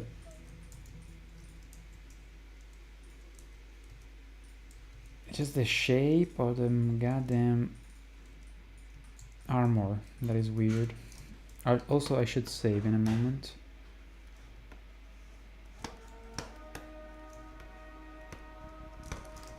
You see, you gotta respect the perspective here, not distort too much.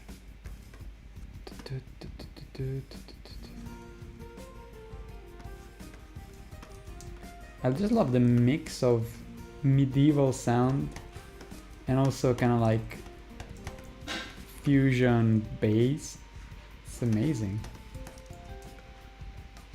The bass is just crazy.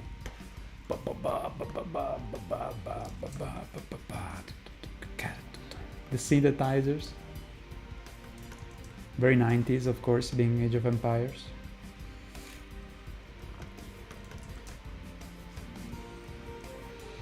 Oh my god, what? This tea is crazy. Oh shit, the YouTube chat crashed. No wait, is it back?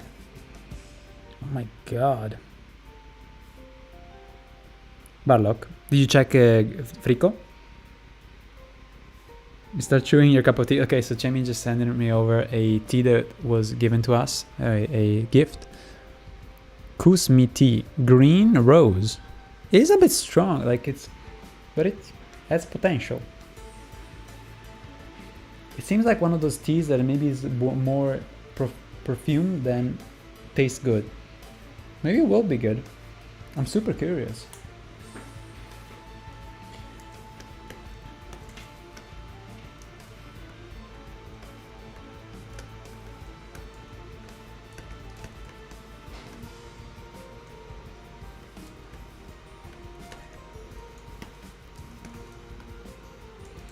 Okay, done with the other arm. Pretty happy with it. Dude, I'm so hungry now. Nah, I'm not really too hungry. Just a bit. Okay, I need to fix up this though.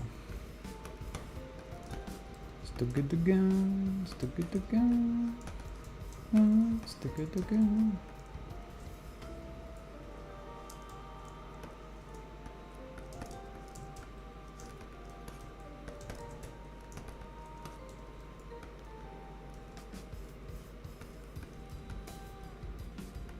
Dude, this drums too.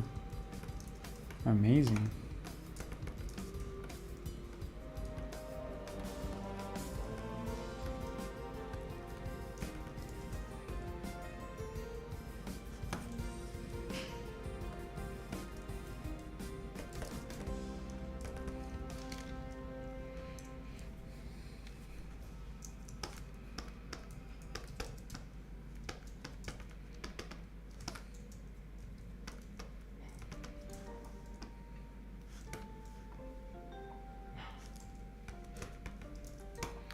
Okay, nice. Showing the knuckles a bit more due to the moving forward. I like it. So now, this arm I feel like I need to make it a bit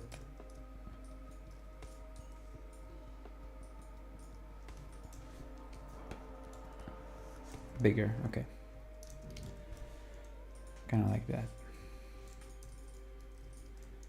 Okie doke. Now, shoulder pad.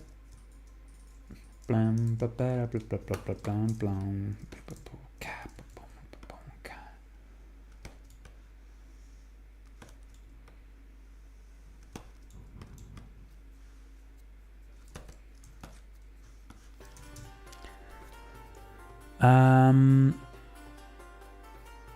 The day before yesterday I made a small pitette, with meat. It's extremely difficult to tear yourself away from them, of course, even considering that I made them small. It turned out to be extremely satisfying. I bet. It's pretty simple to do pizzette, especially if you're in Italy, because the ingredients are pretty good on their own, and you get some good bread and you put them in the oven for just a bit, and damn, they're like amazing. Especially because we have, not only we have the mozzarella, which is good on its own, but we have even like mozzarella that is made just for pizzas, which is doesn't give out too much water. But yeah, so check this out. Search this frico. Man, so good.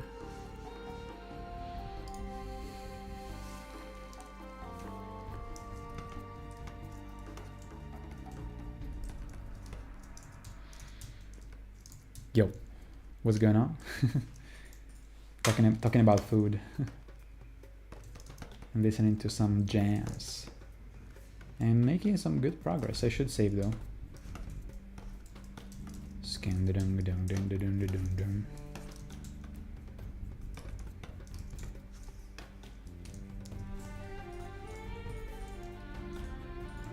Oh wait, I think maybe. Yeah, boy. Oh shit. No.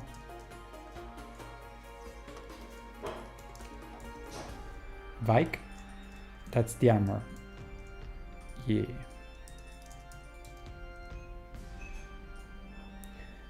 Let me check character.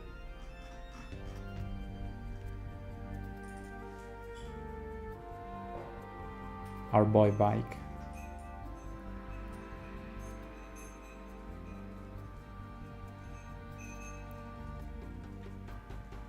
Rapapam.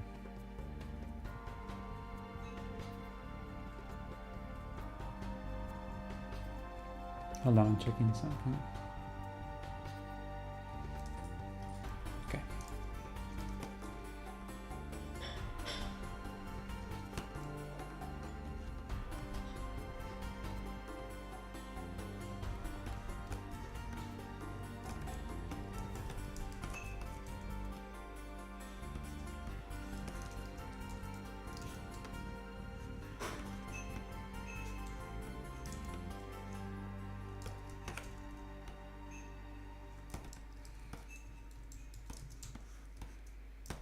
Nice.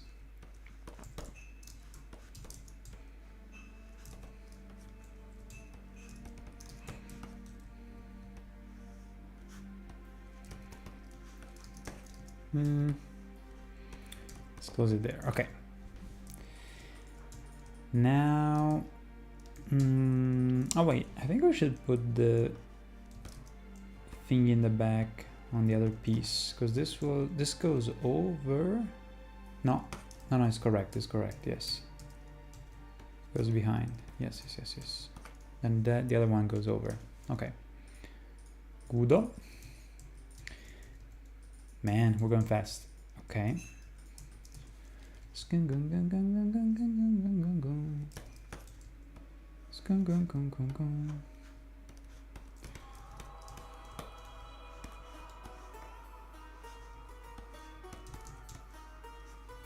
The sitar, and the fat bass. Damn. Oh, thank you. Solo questo. I get this one. Wait, there's no space. Okay, I'll give you. Let's do a trade of all the stuff. Così. It's already mixed.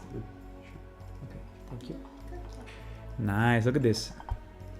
And a teacup with a cat. Very stylized. I love it.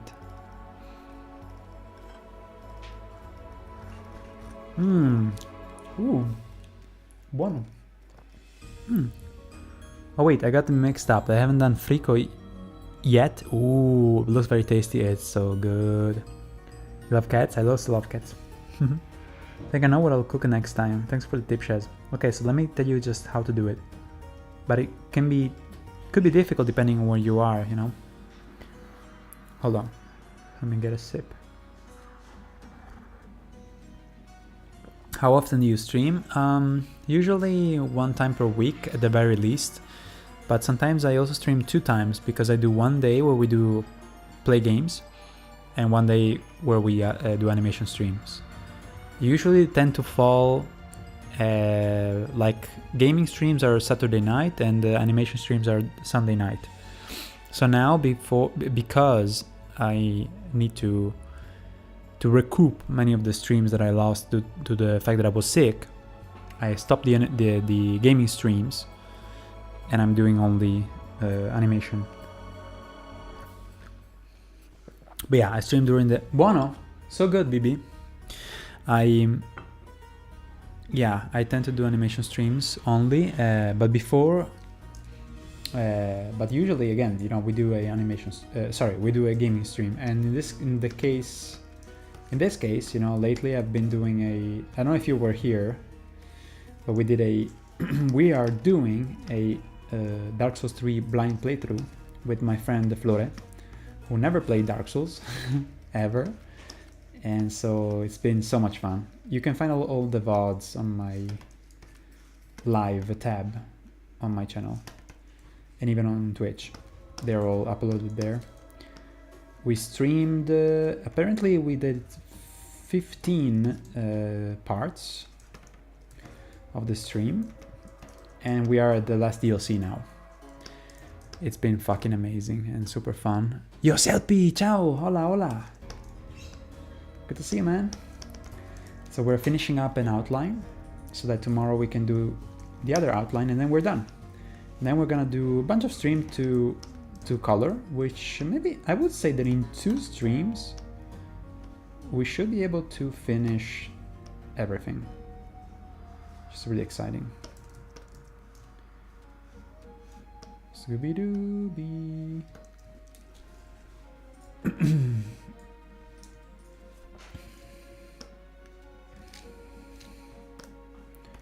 Damn, it's so good. Who gives us this? Ah.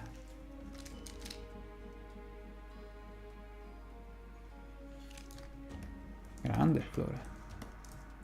Yeah, right. This tea was gifted to us by our friend Flore, the same one that is playing the Dark Souls 3 blind run.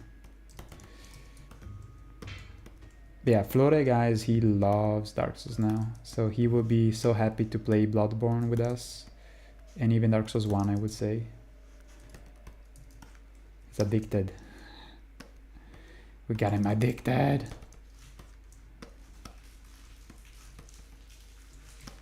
I think I fucked up the knuckle here. Hold on.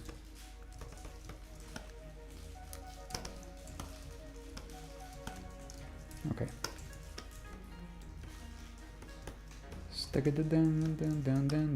Damn, Microsoft gave them some money to do the soundtrack, huh? Back in the day, back in the 90s. Unless they remastered it, but I don't think so. It was remastered. It sounds so good. I feel like they probably reorchestrated with different samples. Or I wouldn't say replayed it live, because it doesn't sound like played live, recorded from an orchestra. It sounds still kind of synthetic, just a bit, but it's so good. High quality.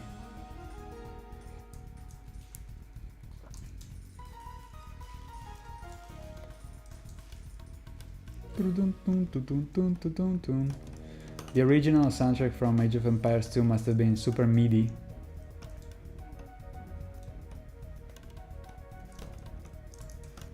MIDI instruments. Like hell, even Metal Gear Solid had MIDI instrument. How are you, CLP? Dude, the coloring is going so well. I'm going so fast. Yes? What? You can find it on YouTube? Okay, the original. Big Fat Dog for Word was very funny. Thank you. We memed about Big Fat Dog even when Flore reached that boss. Big Fat Dog.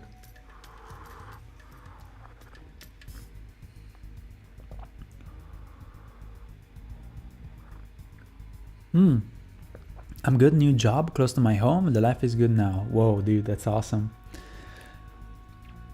It's nice to hear, man. I also feel pretty happy. I married last week. My health is pretty decent. It could be much worse, so I consider myself lucky. I only have like some issue with my my only thing that bothers me, well, aside from the grind to finish a parody, which is always a bit, you know, but my stupid heater in my basement, which is the basement that I need to fix, is having some issues, having a leak. It's not something too crazy that the heater works still. I'm not, you know, having cold in my house, in our house. But yeah, the heater is leaking, so I have a bucket below it, and they can't find a way to fix it. So I'm really worried, and I don't want to shell out money for a new heater. So there's a little bit of a controversy there. We don't know what to do. It's their fault for putting a boiler that was not the best. Basically, like the company who told the people who put the boiler, the company that they decided to trust to put the boiler in my house, they are known now for being scammers and cutting corners. And they just put a fucking boiler that is known for having issues, and I have to deal with it, and it's really annoying because I want to fix the fucking basement because it's been flooded for 4 years. More than 4 years. So it's basically slowing down the process of fixing the basement. Yo, it's so good, the tea. God damn. How did you put that little ball to Nice. Okay. Thank you, game. Now you're Mr. Matt. Hells yeah. Mr. Matt the animator. Mr. Matthew Ono Delizzotti. That's my full name now. Alright, so now the part that I don't like the most, I like the least about this armor, which is the stupid what's it called?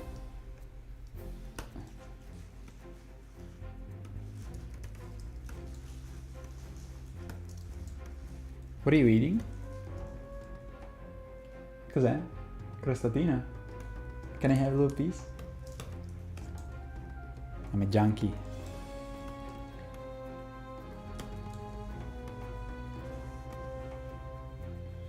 Look at you stuffing your mouth with crostatina, munno bianco.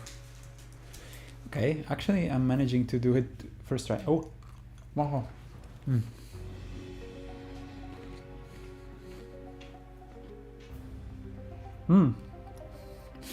Thank you, man.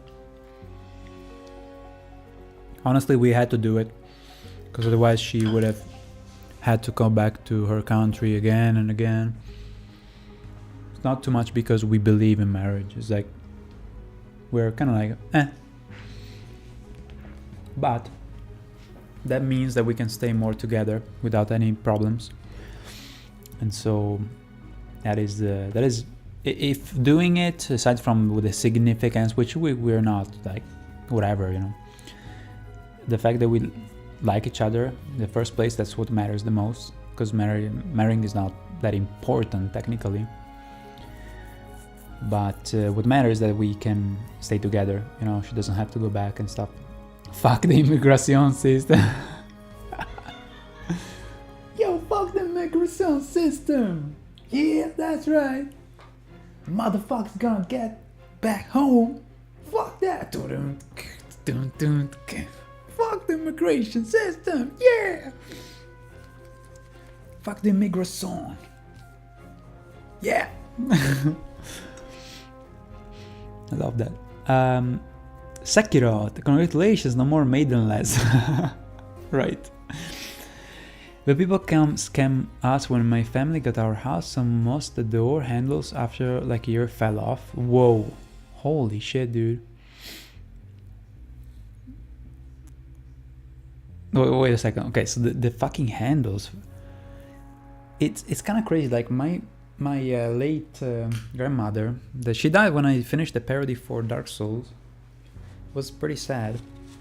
But yeah, the house she was in was new, but there were so many telltale signs of the fact that it was made kind of hastily. Well, not everything was bad, but the details were fucked up. We're like, why the fuck did they choose to do this thing like that? You know, just shit like that.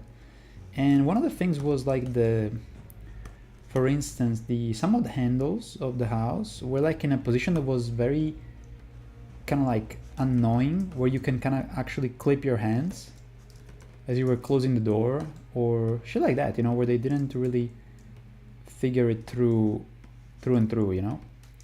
And it's like, why, bro? Or even like they would put like a outlet where you know, the switch on and off for the lights in a place where once you enter the room, the door actually blocks the fucking switch. And again, it's like things that you're like, okay, you know, people that make a house that is new also, you wouldn't expect them to fuck up things. It's like, oh, it must be like that, I need to get used to it, maybe I'm doing it wrong. But no, it's in hindsight, now that I'm a fucking adult, I'm like, yes, some people, when they make stupid houses, they build houses, they don't think it through, and yeah, they do stupid shit that is not like tested, and that's what happened basically.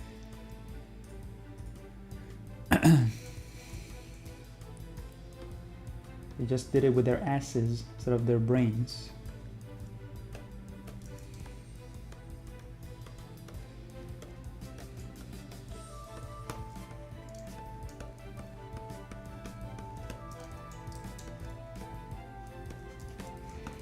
You end up with something that is badly made, makes your life more complicated than easier.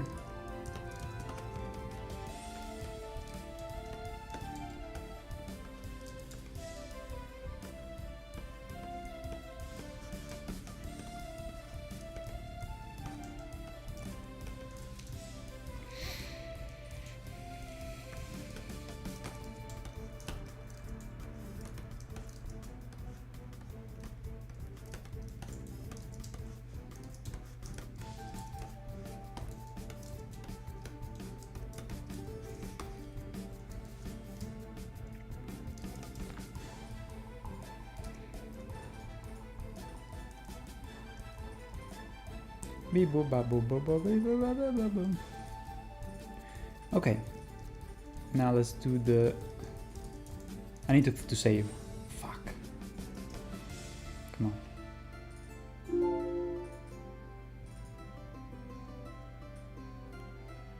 on. So silly. A fucking lion.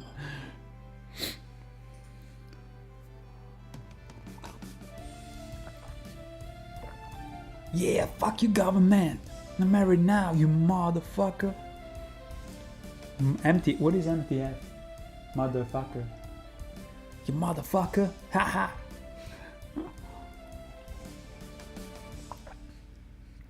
Can't stop me now. Yeah. The house I currently live in was built by my grandfather. Whoa. That's impressive, dude. Is it made of cement mostly or wood? Here everything is cement. It's like go cement. Even after there was like in my city, there was a big earthquake back in the 70s, but it held. It's just pretty nice. But pretty yikes nonetheless.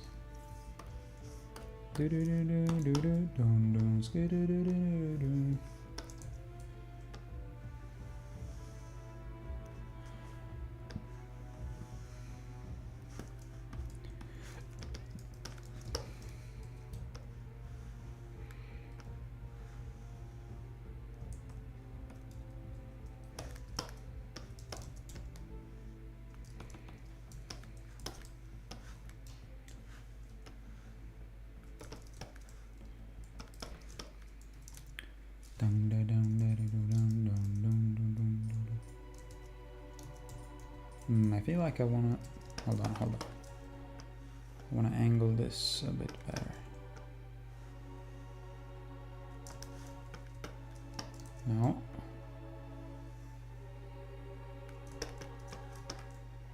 Holy shit, what is this? Dark Souls?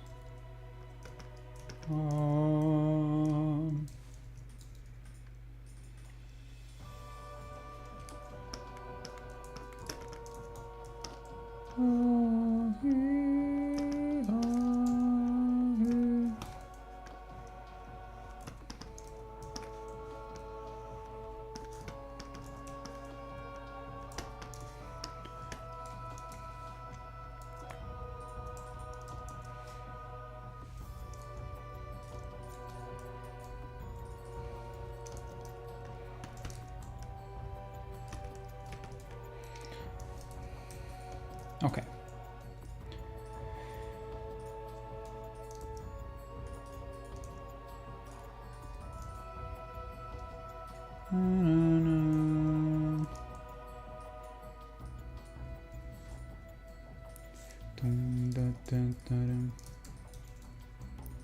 Love it.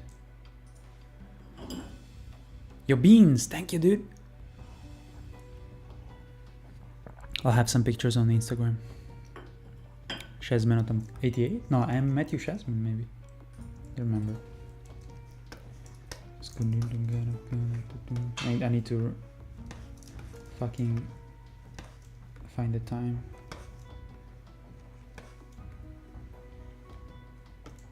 You can see me wearing clothes that are not pajamas. Pretty incredible sight to behold. The side of me that you would never have seen. Quite the miracle. I do, thank you.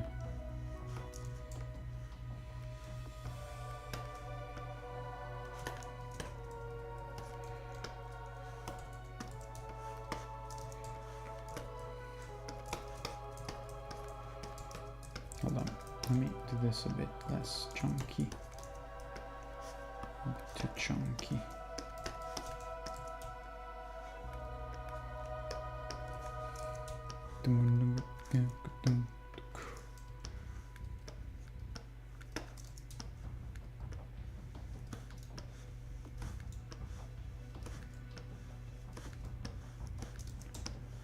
Okay, that is way better.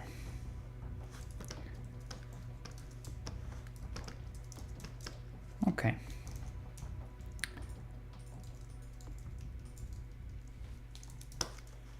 Oh, there's the piece of armor on the side here.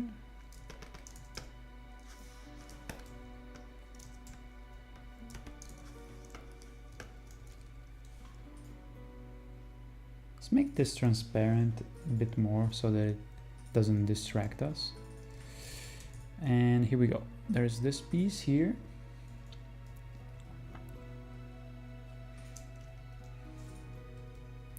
Plum, plum, plum, plum.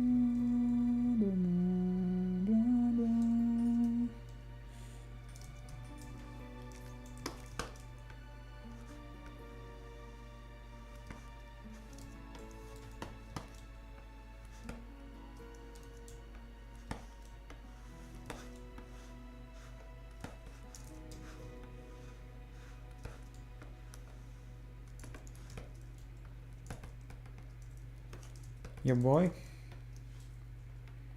Your boy. She boy. She boy. She boy.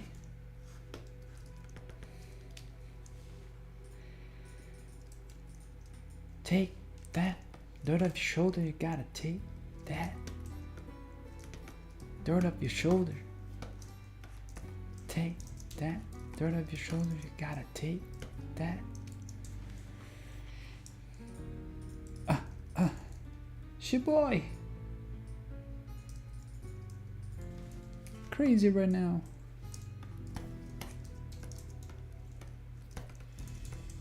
Okay.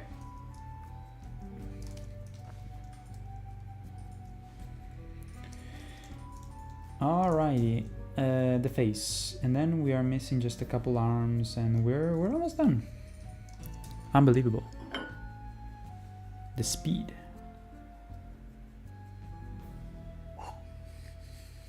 Good night, good luck, Shaz. Thank you for the good mood and for the tip on an interesting, tasty treat. It's a heavy one. No pain and easy work. Thank you, man. But yeah, frico, just cut the cheese. Okay, no. So first of all, let me tell you real quick. So you need to get two types of cheeses. One that is fresher, within 30 days, that is made. And one that is older, like 5 months even. So 2 types. Then you cut it into little pieces, even like super small pieces, little cubes. You cut both. Then you also take potatoes. What type of potatoes? Sweet potatoes? No? Huh? Random. Rare potatoes. Red potatoes. Okay, red potatoes. And you peel them and make you mush them. You mash them. And then what do you say is the ratio of cheese and potatoes in terms of grams?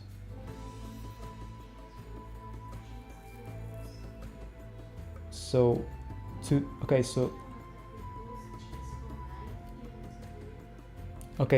the both cheeses combined have to have the same weight as the potatoes. Okay, so let's say that you have 1 kilo, of material, in this case potatoes and the 2 cheeses. So the 2 cheeses have to be 500 grams and the other 500 grams will be the potatoes.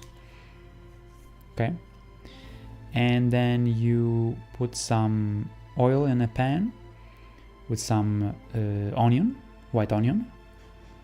You make the onion kind of become a little bit golden, and then you put the 2 things together, of potatoes and the 2 cheeses, all mixed together. You mash them together until it become like a unique compound.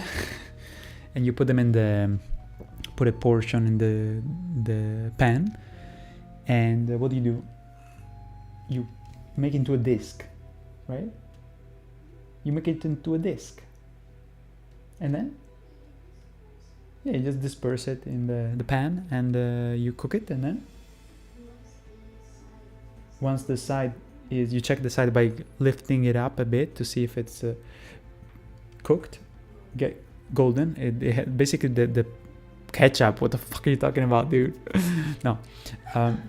You check the bottom of the frico, okay? If you see that it's starting to get the crust, the little crust, the crunchy, it starts to do a little bit of a crunchy exterior. You flip it around with a or you can either like flip it in the air or even use a plate over the pan, and you flip the pan like a frittata. Yeah, it's kind of difficult to do it. So the spatula is a better idea. And then you cook it on the other side, and then it becomes heaven. Oh baby, the place gone. So good. The result is where's my phone? Huh? I think it's in the bathroom. It's okay.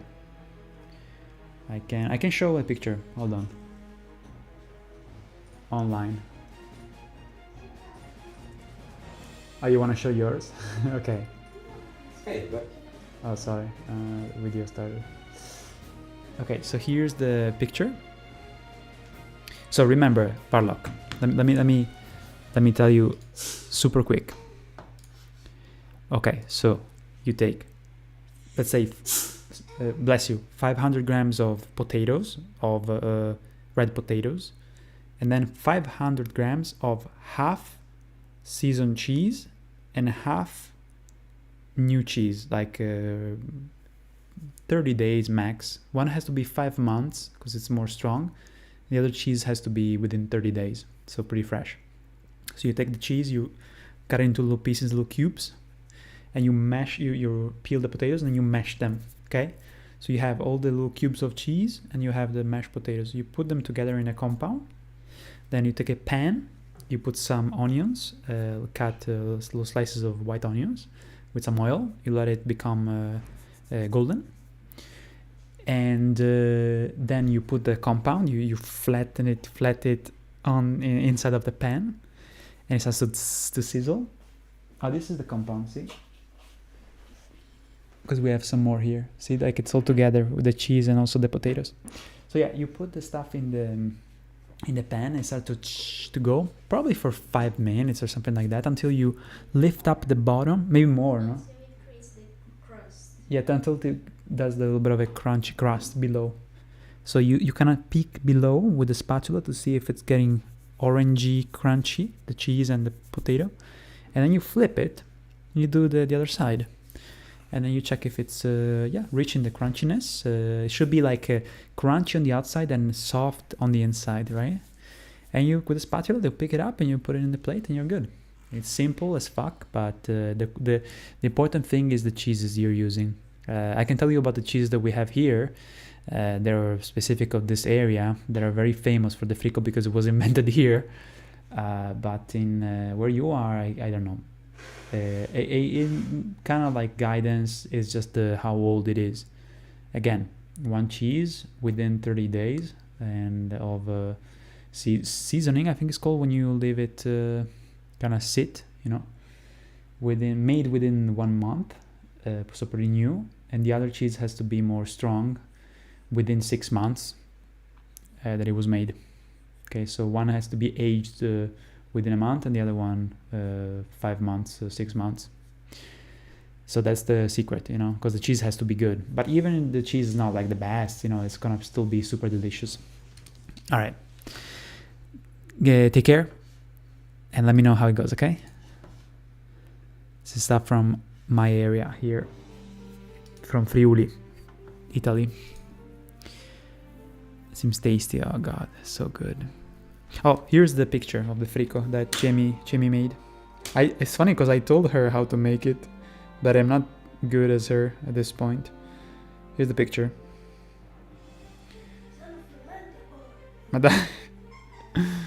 Here's the frico.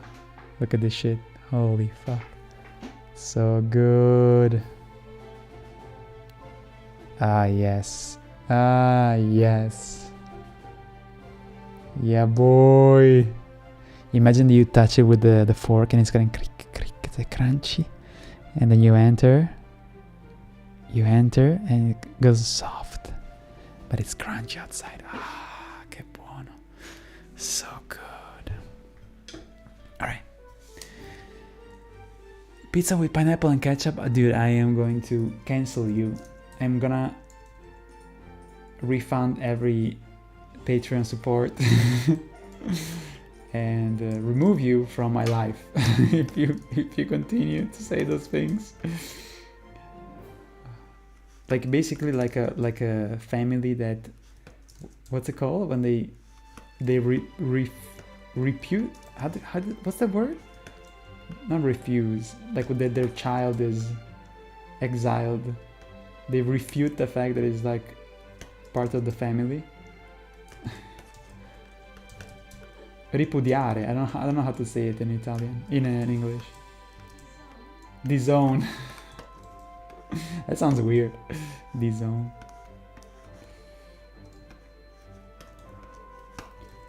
But yeah, that's the grave thing to say to an Italian. You're just combining fuel together.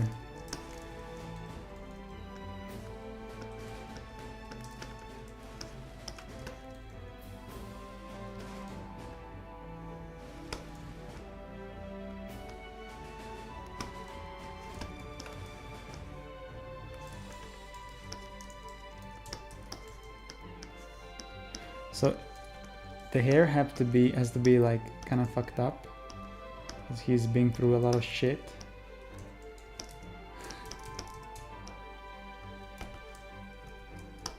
Hold on. God damn it.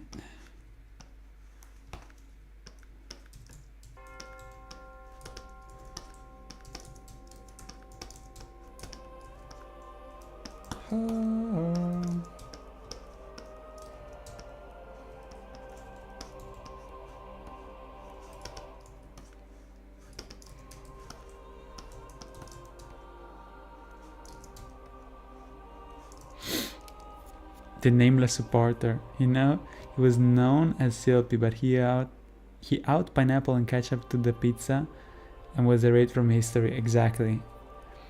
That will be your destiny. Chris, are you gonna go now?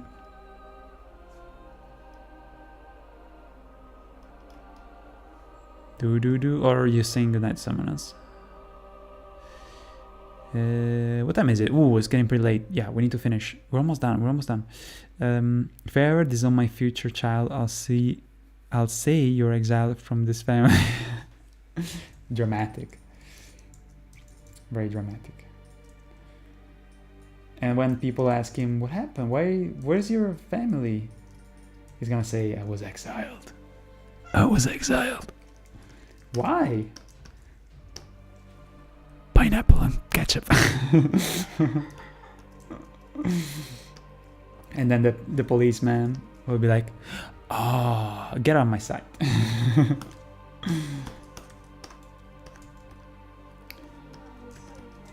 He's gonna be like, what? Put him in solitary confinement. Yes. There's only what? He's too dangerous. He's too dangerous. Like you hear the police kind of like talking in the other room after they kind of slowly back up from you, like, oh, could you wait here for a moment? And then they go like, he's too dangerous. We have to do something. No, that's not enough. Do you understand? Death penalty. I think. Yeah, I think there's no other choice.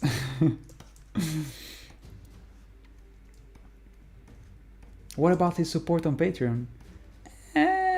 We can seize his account. just let's hack the account. He deserves it. He saw it coming.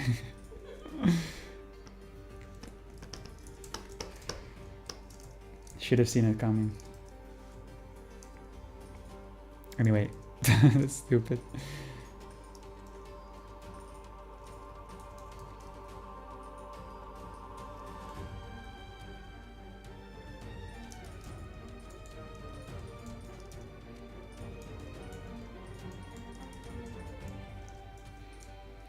Down, down, down, down, down, down, down, down, down.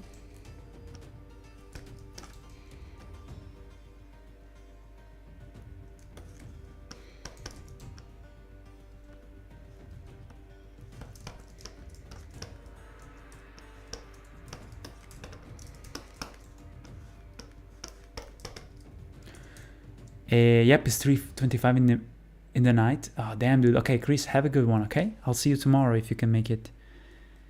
I'll see you tomorrow, dude. Have a great night, okay? I'm gonna go in a moment, too. But yeah, it's very late, man. Thank you for hanging out so late, dude. I appreciate it so much. Thank you for the good company.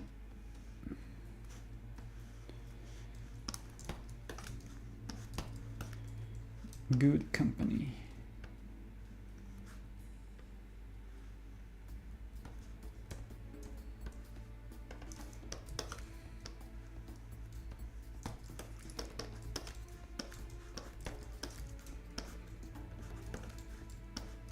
Ba-da-bam, bum, bum, bum, bum, ba-da-bam.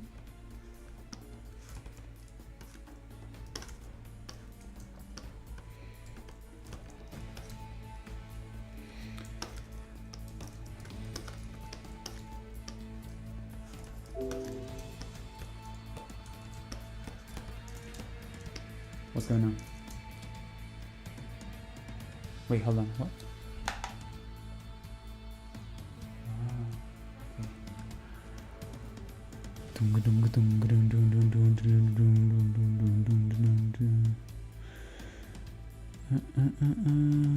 What light novel?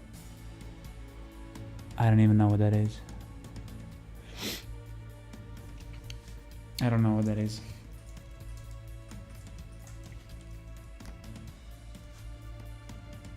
I always read the chat.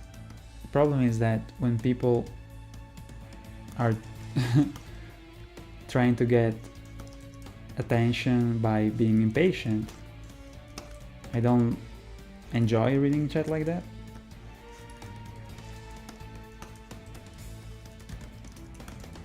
Yeah, I don't know what you're talking about though. I don't know what that is.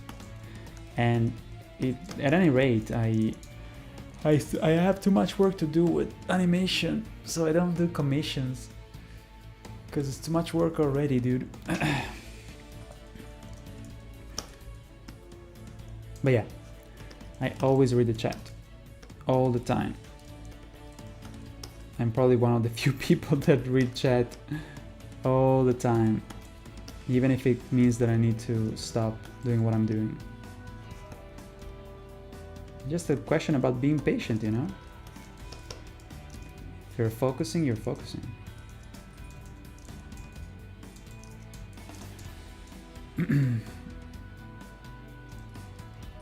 Yeah, I'm not doing commissions because I'm too busy with the projects I'm working on. It would be disrespectful to do other stuff while I promised my supporters to. And either way, I wouldn't do a commission for someone that is impatient because it would be a nightmare to work with someone that is so impatient right off the bat. That's not a type of client you want to have to deal with, trust me. And I dealt with the clients, you know, but usually I had good clients. It's just a question of being nice, you know, so the people that can be nice towards you. I only had one bad experience, but it was not even like animation, it was just like another job. And the job was pretty bad and boring as fuck. And the guy didn't know shit about, well, it wasn't animation work, it was more like infographics. And holy shit, this guy was like such a boomer. It was a fucking nightmare. It was like calling us all the time. I was working with a friend of mine. Holy shit. We hated it. But yeah, luckily I don't have to deal with clients. I can just do this. And I hope that I can continue to do just this. I hope so.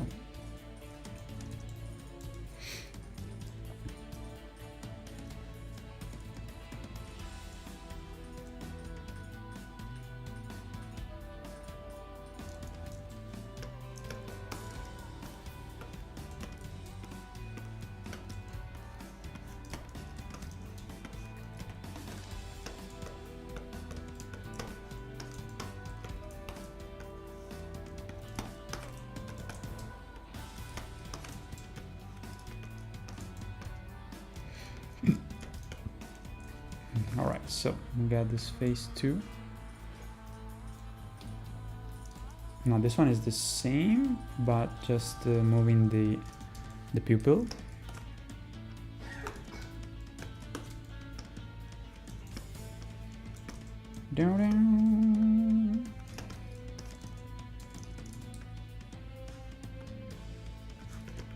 Nice.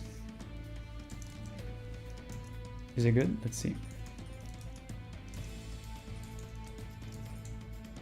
I think maybe we need to open the eye more.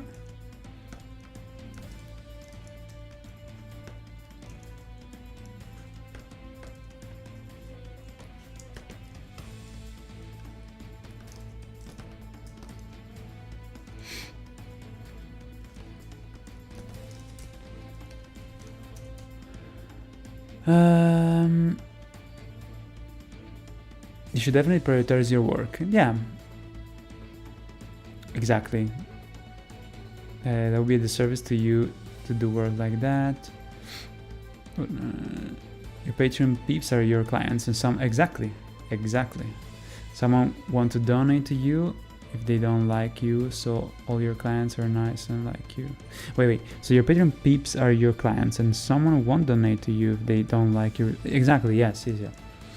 Signing off for tonight, Yoshinra. I love popping into your stream for the good company. Good luck, Shaz, and good night. Thank you, my dude. I hope to see you tomorrow night because we're gonna do the last outline, and the next week we will do some coloring. So I hope you can tune in tomorrow if you can. I'll be here. Thank you so much for stopping by. Super appreciate it, man. Hopefully tomorrow we can listen to some more good music and talk about some cool stuff. Thank you. But yeah, I'm also thinking of just stopping here. Let me just see. Hold on. Because we just have to add another gesture. Let me finish the face here, because I want to finish that. I really want to finish the face at least.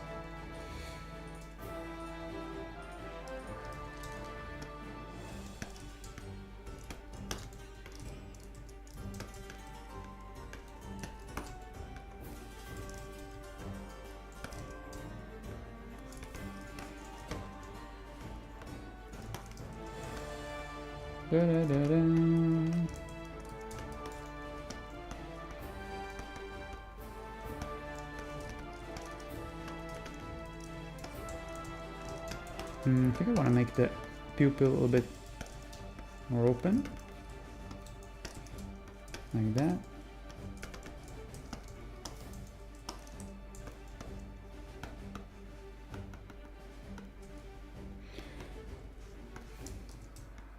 The only time that I did some commissions, I haven't done commissions in many years, but like I think the last one was like in 2020 or something, and it was within 2 parodies, not even as I was working on a parody, because I value so much the fact that I want to work for my Patreons.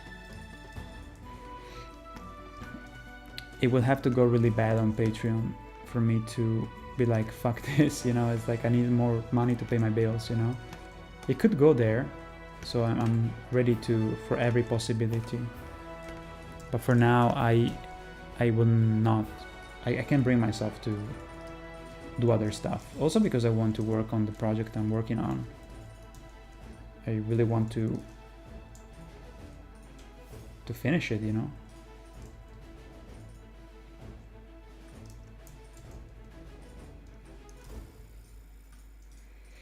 But I'm ready for the eventuality where perhaps Patreon is not enough anymore, but we'll see.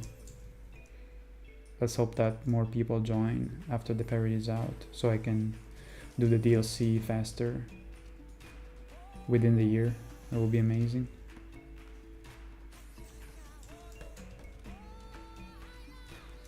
Wish I could do it even faster, but without people helping me with the animations, it's gonna be tough.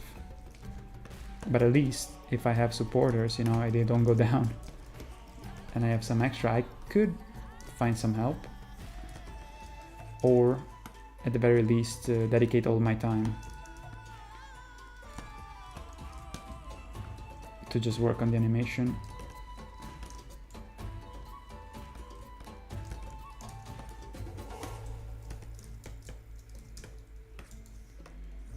Okay, so the only one face is missing, okay, which is this one, with the pupils looking here.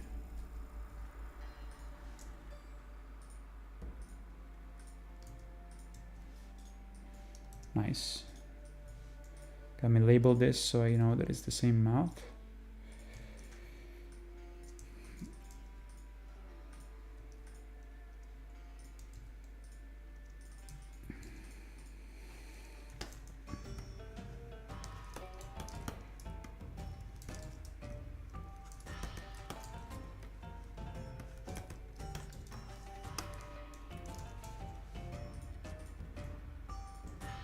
All right.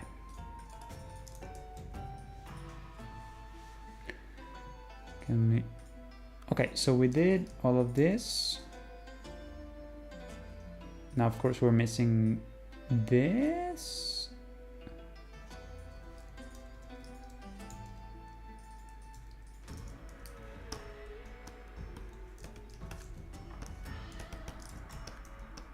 I want to do the face before we go, so that tomorrow we don't have much to do. It's gonna be pretty smooth. Yeah, I want to do the face real quick. Now wait, let's do the face and also this part. A fucking beast. Let's go. Beast mode activated, berserk. Just the music that is so fucking dragging me forward. Not dragging me, propelling me forward. So epic.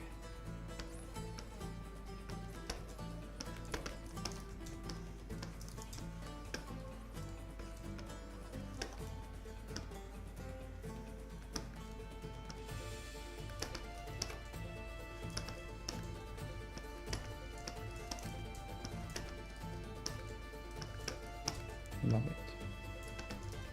Nice.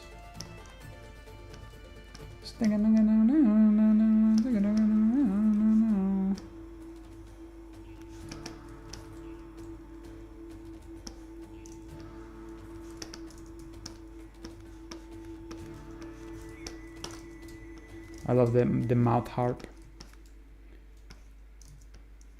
In Italian, the mouth harp is called scacciapensieri, which is basically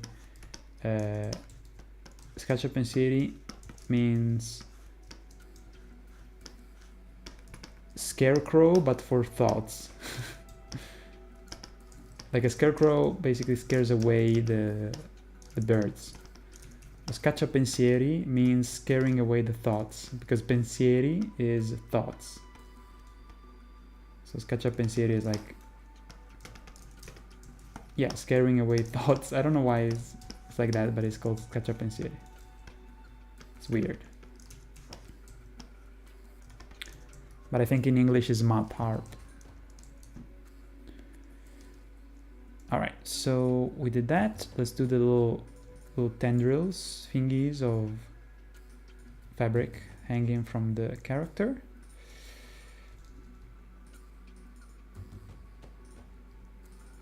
Down, down, down, down, down, down, down, down, down, down, down.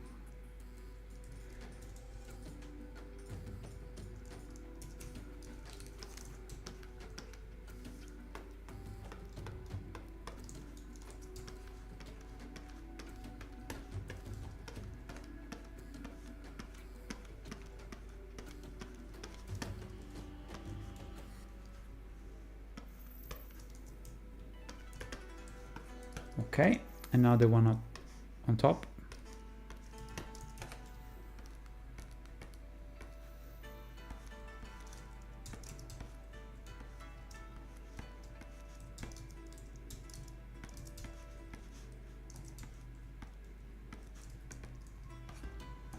Nice.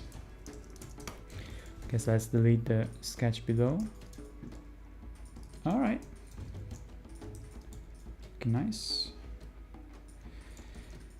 And now the face. Very worried face. A cappuccino num num. Cappuccino coffee. Worst clients.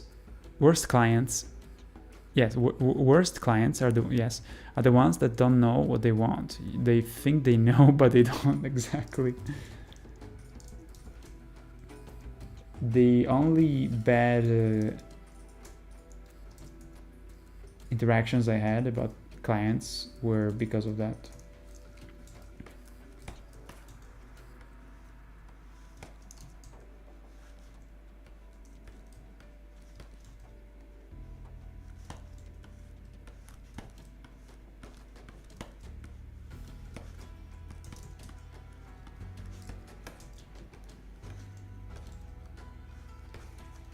This might be one of my favorite soundtracks I've ever heard. So good. I heard some good soundtracks when we were playing. When I was playing with you, I was like, this is so groovy, and makes you want to conquer other civilizations. It's so yeah, it just sounds very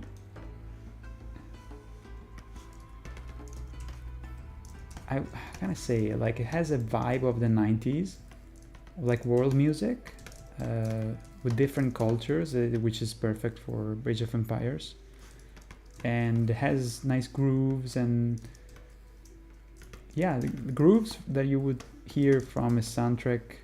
Like how can I say?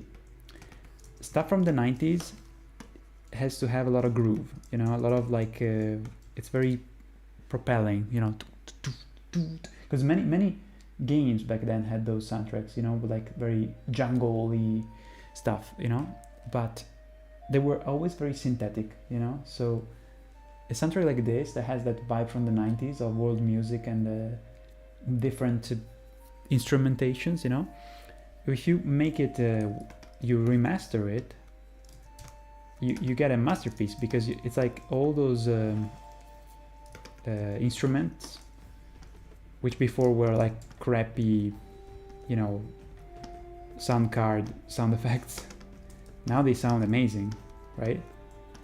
And again, games from today, they tend, when it's a game like this, you know, they tend to have usually epic orchestra, you know, and it's so generic, it doesn't have any taste, they all sound the same. But this one has that genre mix of the 90s, that cool groove, it's completely intact.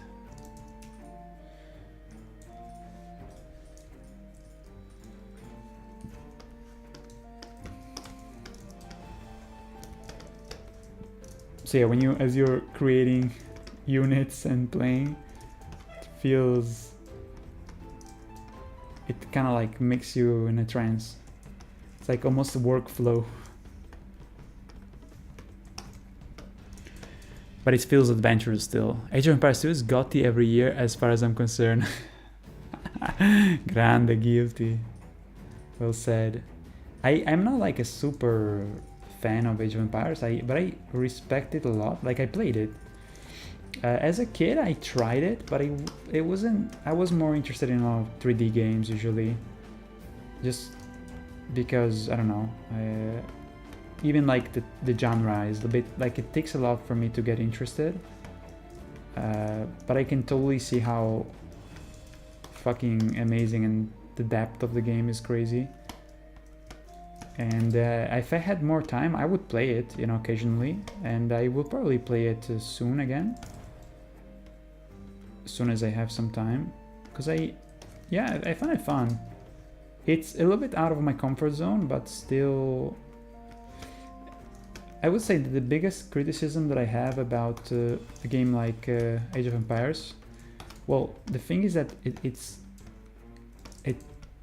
game of its time. Like the graphics are, how can you imagine something different than that? No, it has to be like it is, with the little 3D pre-rendered. It's adorable. But my criticism is that even back then, I found the graphics to be a little bit kind of tacky. Like it looks a bit, it doesn't have an art style, Age of Empires. It's almost like hyper realistic, so it doesn't age too well, if that makes sense. It's almost like, let's say, it's difficult honestly to do something like that is not, because you want to make it look realistic, right? So to me it's similar to, let's say, Donkey Kong, you know, Donkey Kong Country, those games. They were super advanced for the time, the 3D renders. It was like, oh my god, you know, you can, they're actually 3D sprites that were pre-rendered and then turned into frames. But you look at it today and you see that the fucking little what's it called, palm trees in Donkey Kong, they look plasticky because the 3D of the time was not realistic. And so it looks kind of outdated. Even Age of Empires looks outdated if you think about it. It's the detail is there, but the overall kind of, it looks fake, you know. And back then it was impressive, but now it's like it looks so. Visually speaking, it's kind of looks a little bit tacky, especially when you have units that have different colors that are kind of too out there, like purple, blinding yellow. It just looks as if they're a team of a soccer game where they're like, okay, we are the yellow ones. Yeah, I know it's about identifying them, but for instance, a game like, and then again, this is 3D, right? So it's easier to make stuff stand out. But if you take like what's it called, Rome Total War, the units don't have such extreme contrast, you know. They are more defined by the fact that they have different armors, you know. And it's like that in Age of Empires, but because of the nature of the game, it has to have more popping colors. Because I you know what I think it is the fact that it's a fixed perspective. And so in something like Rome Total War, those games like that, you can move the camera around, spin it, and look at the perfect angle. But in Age of Empires, it's more limited, you know, so you need to make the colors stand out more. I understand. It's just that I judge it as someone who likes graphics and that, you know, art styles, and to me that's looks tacky, but it gets the job done. There's no, I don't think there was a better choice at the time, because they wanted to depict something realistic, right? And this was the best choice. It's just that it doesn't hold up too much. Even as a remaster, it looks kind of tacky. But it's at the same time, it's fascinating because you're looking at the units, you know, and they look 90s as fuck. The art style is so 90s of its time, but it's kind of like endearing, right? In its quaint presentation, you know. It screams game for Windows from the 90s, and that's adorable.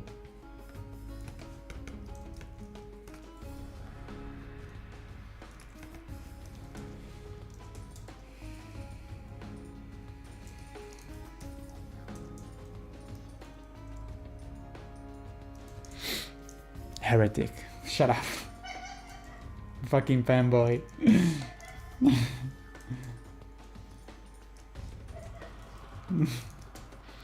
Let me see. Game says, let me see. I hope it doesn't have to go there. You can always get them bills paid. So far, yes. It's just that it's hard to justify sometimes the amount of hours I spend. But I hope that the amount that I have now remains the same or gets better. That will be the dream, honestly, at this point. If you don't mind sharing, do you make most of your income from streaming and videos parodies or from the Patreon? From Patreon. From YouTube, I am making less and less, and it's not enough to pay bills at all. It's just like a small amount, and it's getting less and less. So Patreon is all I have, basically. Not exactly all I have, because streaming I get $60. So, and YouTube a little bit more, but when I make a new parody, I can get like a boost in ad revenue, depending if the parody does well. But it's never, you know, how do you say? It's never something that it could not be that. You know, so you can't count on YouTube, especially for me, because I don't do a video every month or every week and then I try, okay, this one didn't go well, let's do another one. No, to me it's like you either fucking go crazy and go epic or you fail. So it's extremely volatile. That's why having a constant wage is the only way to do it, you know. Whenever I get an exam, all of my thoughts get scared and run away.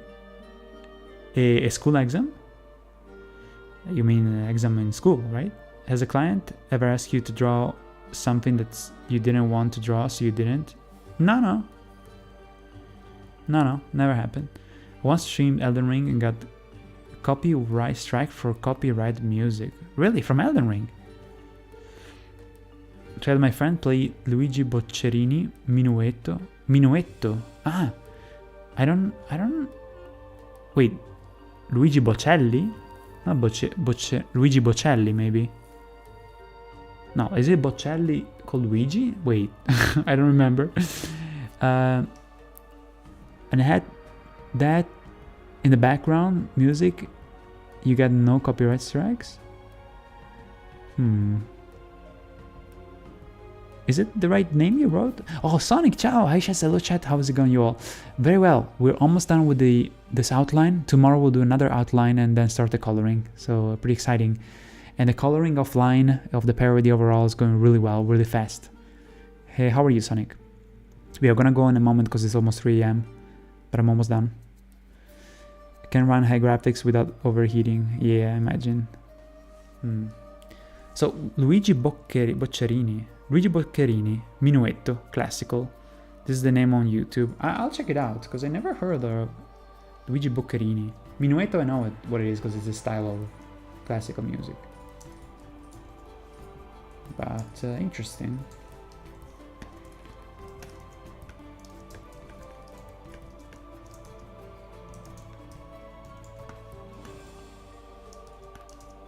Oh no, I'm starting to do faces with my own face. When I look at an expression, I tend to do the face. I'm like...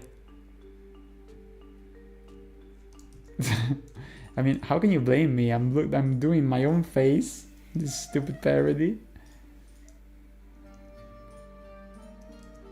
Hold on, okay. Like that. And then the mouth goes on this layer.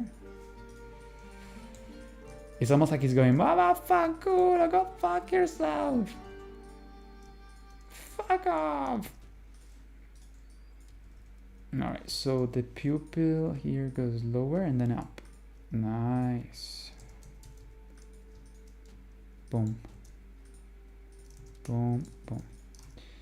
Honestly, we should continue tomorrow the gesture, just because there's not enough to do tomorrow otherwise. I would say. I mean, there's always more to do because we could start the coloring, yes. But let's finish the face, okay? Almost done. This we could do. See if my fucking tablet doesn't shit the bed. There you go.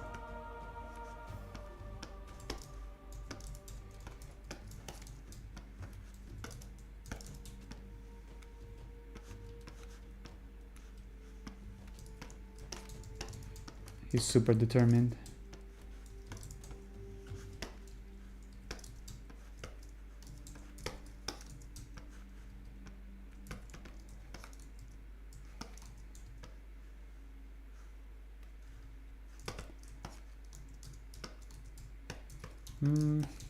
Hold on.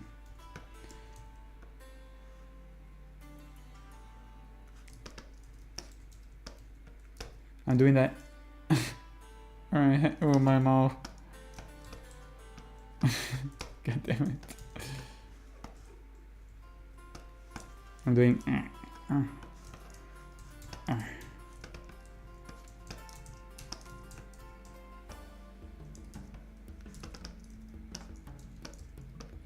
I'm doing the expressions. Stop, Shazzy boy.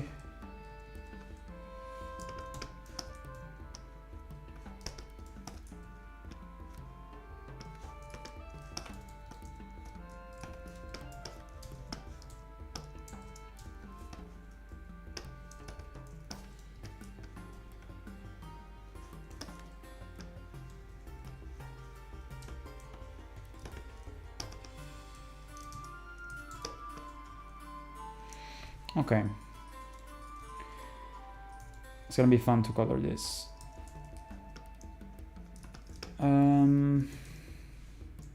Okay, so here we are. Let's put this here. The mouth goes on this layer. Boom, boom. What are we missing? The pupils go here. This is the closed eye. Wait.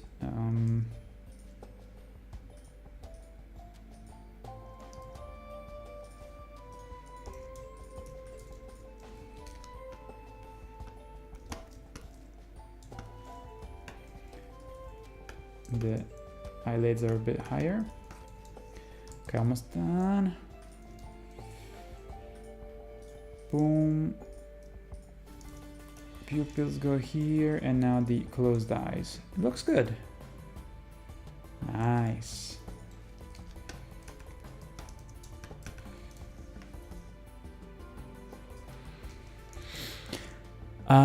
Let's see. Hi Shaz. Suffering the heat of these days. Whoa. And also grinding in Monster Hunter World. I swear this game is consuming my whole being. Don't do it, dude.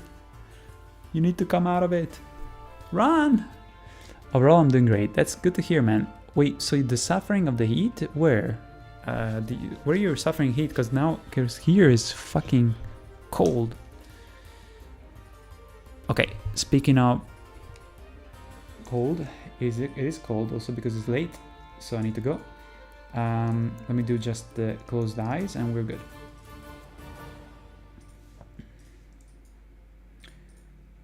Ah shit, hold on. Okay.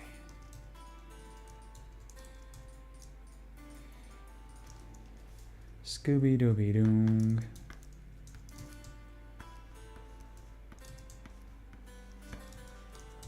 Scooby Dooby Doong ding dong ding dong. Nice.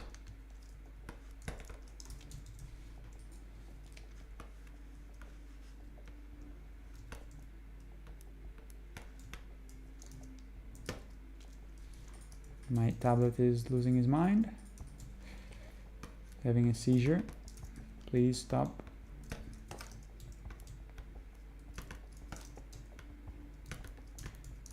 Okay.